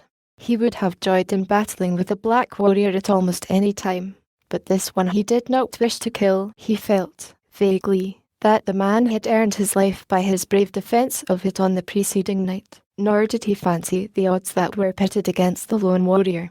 He turned to the apes. "Go back to your feeding," he said, "and let this Gomangani go his way in peace. He has not harmed us, and last night I saw him fighting Numa and Sabor with fire, alone in the jungle. He is brave. Why should we kill one who is brave and who has not attacked us? Let him go." The apes growled. They were displeased. "Kill the Gomangani," cried one. "Yes," roared another. "Kill the Gomangani and the Tarmangani as well." "Kill the white ape," screamed Gozan. "He is no ape at all, but a Gomangani with his skin off." "Kill Tarzan," bellowed Gunto. "Kill, kill, kill." The bulls were now indeed working themselves into the frenzy of slaughter, but against Tarzan rather than the black man. A shaggy form charged through them, hurling those it came in contact with to one side as a strong man might scatter children. It was Tog, great, savage Tog. "Who says kill Tarzan?" he demanded. "Who kills Tarzan must kill Tog, too. Who can kill Tog? Tog will tear your insides from you and feed them to Dango." "We can kill you all," replied Gunto. "There are many of us and few of you," and he was right. Tarzan knew that he was right. Tog knew it, but neither would admit such a possibility. "It is not the way of bull apes." "I am Tarzan," cried the ape-man. "I am Tarzan. Mighty hunter, mighty fighter. In all the jungle none so great as Tarzan." Then, one by one, the opposing bulls recounted their virtues and their prowess. And all the time the combatants came closer and closer to one another. Thus do the bulls work themselves to the proper pitch before engaging in battle. Gunto came, stiff-legged, close to Tarzan and sniffed at him, with bared fangs. Tarzan rumbled forth a low, menacing growl. They might repeat these tactics a dozen times, but sooner or later one bull would close with another and then the whole hideous pack would be tearing and rending at their prey. Bulabantu, the black man, had stood wide-eyed in wonder from the moment he had seen Tarzan approaching through the apes. He had heard much of this devil god who ran with the hairy tree people, but never before had he seen him in full daylight. He knew him well enough from the description of those who had seen him and from the glimpses he had had of the marauder upon several occasions when the ape-man had entered the village of Mbonga, the chief, by night, in the perpetration of one of his numerous ghastly jokes. Bulabantu could not, of course, understand anything which passed between Tarzan and the apes, but he saw that the ape-man and one of the larger bulls were in argument with the others. He saw that these two were standing with their back toward him and between him and the balance of the tribe, and he guessed, though it seemed improbable, that they might be defending him. He knew that Tarzan had once spared the life of Mbonga, the chief, and that he had served Tibo, and Tibo's mother, Momaya, so it was not impossible that he would help Bulabantu, but how he could accomplish it Bulabantu could not guess. Nor as a matter of fact could Tarzan, for the odds against him were too great. Gunto and the others were slowly forcing Tarzan and Tog back toward Bulabantu. The ape-man thought of his words with Tantor just a short time before. "Yes, Tantor, it is good to live. I should hate to die." And now he knew that he was about to die, for the temper of the great bulls was mounting rapidly against him. Always had many of them hated him, and all were suspicious of him. They knew he was different. Tarzan knew it too, but he was glad that he was. He was a man, that he had learned from his picture books, and he was very proud of the distinction. Presently, though, he would be a dead man. Gunto was preparing to charge. Tarzan knew the signs. He knew that the balance of the bulls would charge with Gunto. Then it would soon be over. Something moved among the verdure at the opposite side of the clearing. Tarzan saw it just as Gunto, with the terrifying cry of a challenging ape, sprang forward. Tarzan voiced a peculiar call and then crouched to meet the assault. Tog crouched, too, and Bulaban too, assured now that these two were fighting upon his side, couched his spear and sprang between them to receive the first charge of the enemy. Simultaneously a huge bolt broke into the clearing from the jungle behind the charging bulls. The trumpeting of a mad tusker rose shrill above the cries of the anthropoids, as Danter, the elephant, dashed swiftly across the clearing to the aid of his friend. Gunto never closed upon the ape-man, nor did a fang enter flesh upon either side. The terrific reverberation of Dantor's challenge sent the bulls scurrying to the trees, jabbering and scolding. Tog raced off with them. Only Tarzan and Bulabantu remained. The latter stood his ground because he saw that the devil god did not run, and because the black had the courage to face a certain and horrible death beside one who had quite evidently dared death for him. But it was a surprised Gomangani who saw the mighty elephant come to a sudden halt in front of the ape-man and caress him with his long, sinuous trunk. Tarzan turned toward the black man. "Go," he said in the language of the apes, and pointed in the direction of the village of Mbonga. Bulabantu understood the gesture, if not the word, nor did he lose time in obeying. Tarzan stood watching him until he had disappeared. He knew that the apes would not follow. Then he said to the elephant, "Pick me up," and the tusker swung him lightly to his head. "Tarzan goes to his lair by the big water," shouted the ape-man to the apes in the trees. "All of you are more foolish than Manu, except Tog and Tika. Tog and Tika may come to see Tarzan, but the others must keep away. Tarzan is done with the tribe of Kerchuk." He prodded Danter with a calloused toe and the big beast swung off across the clearing, the apes watching them until they were swallowed up by the jungle. Before the night fell, Tog killed Gunto, picking a quarrel with him over his attack upon Tarzan. For a moon the tribe saw nothing of Tarzan of the apes. Many of them probably never gave him a thought, but there were those who missed him more than Tarzan imagined. Tog and Tika often wished that he was back, and Tog determined a dozen times to go and visit Tarzan in his seaside lair. But first one thing and then another interfered. One night when Tog lay sleepless looking up at the starry heavens, he recalled the strange things that Tarzan once had suggested to him, that the bright spots were the eyes of the meat-eaters waiting in the dark of the jungle sky to leap upon Goro, the moon, and devour him. The more he thought about this matter, the more perturbed he became. And then a strange thing happened. Even as Tog looked at Goro, he saw a portion of one edge disappear, precisely as though something was gnawing upon it. Larger and larger became the hole in the side of Goro. With a scream, Tog leaped to his feet. His frenzied Kriegaz brought the terrified tribe screaming and chattering toward him. "Look," cried Tog, pointing at the moon. "Look, it is as Tarzan said. Numa has sprung through the fires and is devouring Goro. You called Tarzan names and drove him from the tribe. Now see how wise he was. Let one of you who hated Tarzan go to Goro's aid. See the eyes in the dark jungle all about Goro. He is in danger and none can help him, none except Tarzan. Soon Goro will be devoured by Numa and we shall have no more light after Kudu seeks his lair. How shall we dance the dum-dum without the light of Goro?" The apes trembled and whimpered. Any manifestation of the powers of nature always filled them with terror, for they could not understand. "Go and bring Tarzan," cried one, and then they all took up the cry of "Tarzan! Bring Tarzan! He will save Goro." But who was to travel the dark jungle by night to fetch him? "I will go," volunteered Tog, and an instant later he was off through the Stygian gloom toward the little landlocked harbour by the sea. And as the tribe waited, they watched the slow devouring of the moon. Already Numa had eaten out a great semicircular piece. At that rate Goro would be entirely gone before Kudu came again. The apes trembled at the thought of perpetual darkness by night. They could not sleep. Restlessly they moved here and there among the branches of trees, watching Numa of the skies at his deadly feast, and listening for the coming of Tog with Tarzan. Goro was nearly gone when the apes heard the sounds of the approach through the trees of the two they awaited, and presently Tarzan, followed by Tog, swung into a nearby tree. The ape-man wasted no time in idle words. In his hand was his long bow and at his back hung a quiver full of arrows, poisoned arrows that he had stolen from the village of the blacks, just as he had stolen the bow.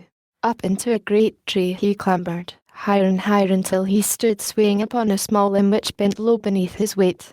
Here he had a clear and unobstructed view of the heavens. He saw Goro and the inroads which the hungry Numa had made into his shining surface. Raising his face to the moon, Tarzan shrilled forth his hideous challenge. Faintly and from afar came the roar of an answering lion. The apes shivered. Numa of the skies had answered Tarzan. Then the ape-man fitted an arrow to his bow, and drawing the shaft far back, aimed its point at the heart of Numa where he lay in the heavens devouring Goro. There was a loud twang as the released bolt shot into the dark heavens. Again and again did Tarzan of the apes launch his arrows at Numa, and all the while the apes of the tribe of Kerchuk huddled together in terror. At last came a cry from Tog. "Look! Look!" he screamed. "Numa is killed. Tarzan has killed Numa. See, Goro is emerging from the belly of Numa," and, sure enough, the moon was gradually emerging from whatever had devoured her, whether it was Numa, the lion, or the shadow of the earth. But were you to try to convince an ape of the tribe of Kerchuk that it was aught but Numa who so nearly devoured Goro that night, or that another than Tarzan preserved the brilliant god of their savage and mysterious rites from a frightful death, you would have difficulty and a fight on your hands. And so Tarzan of the apes came back to the tribe of Kerchuk, and in his coming he took a long stride toward the kingship, which he ultimately won, for now the apes looked up to him as a superior being. In all the tribe there was but one who was at all skeptical about the plausibility of Tarzan's remarkable rescue of Goro, and that one, strange as it may seem, was Tarzan of the apes.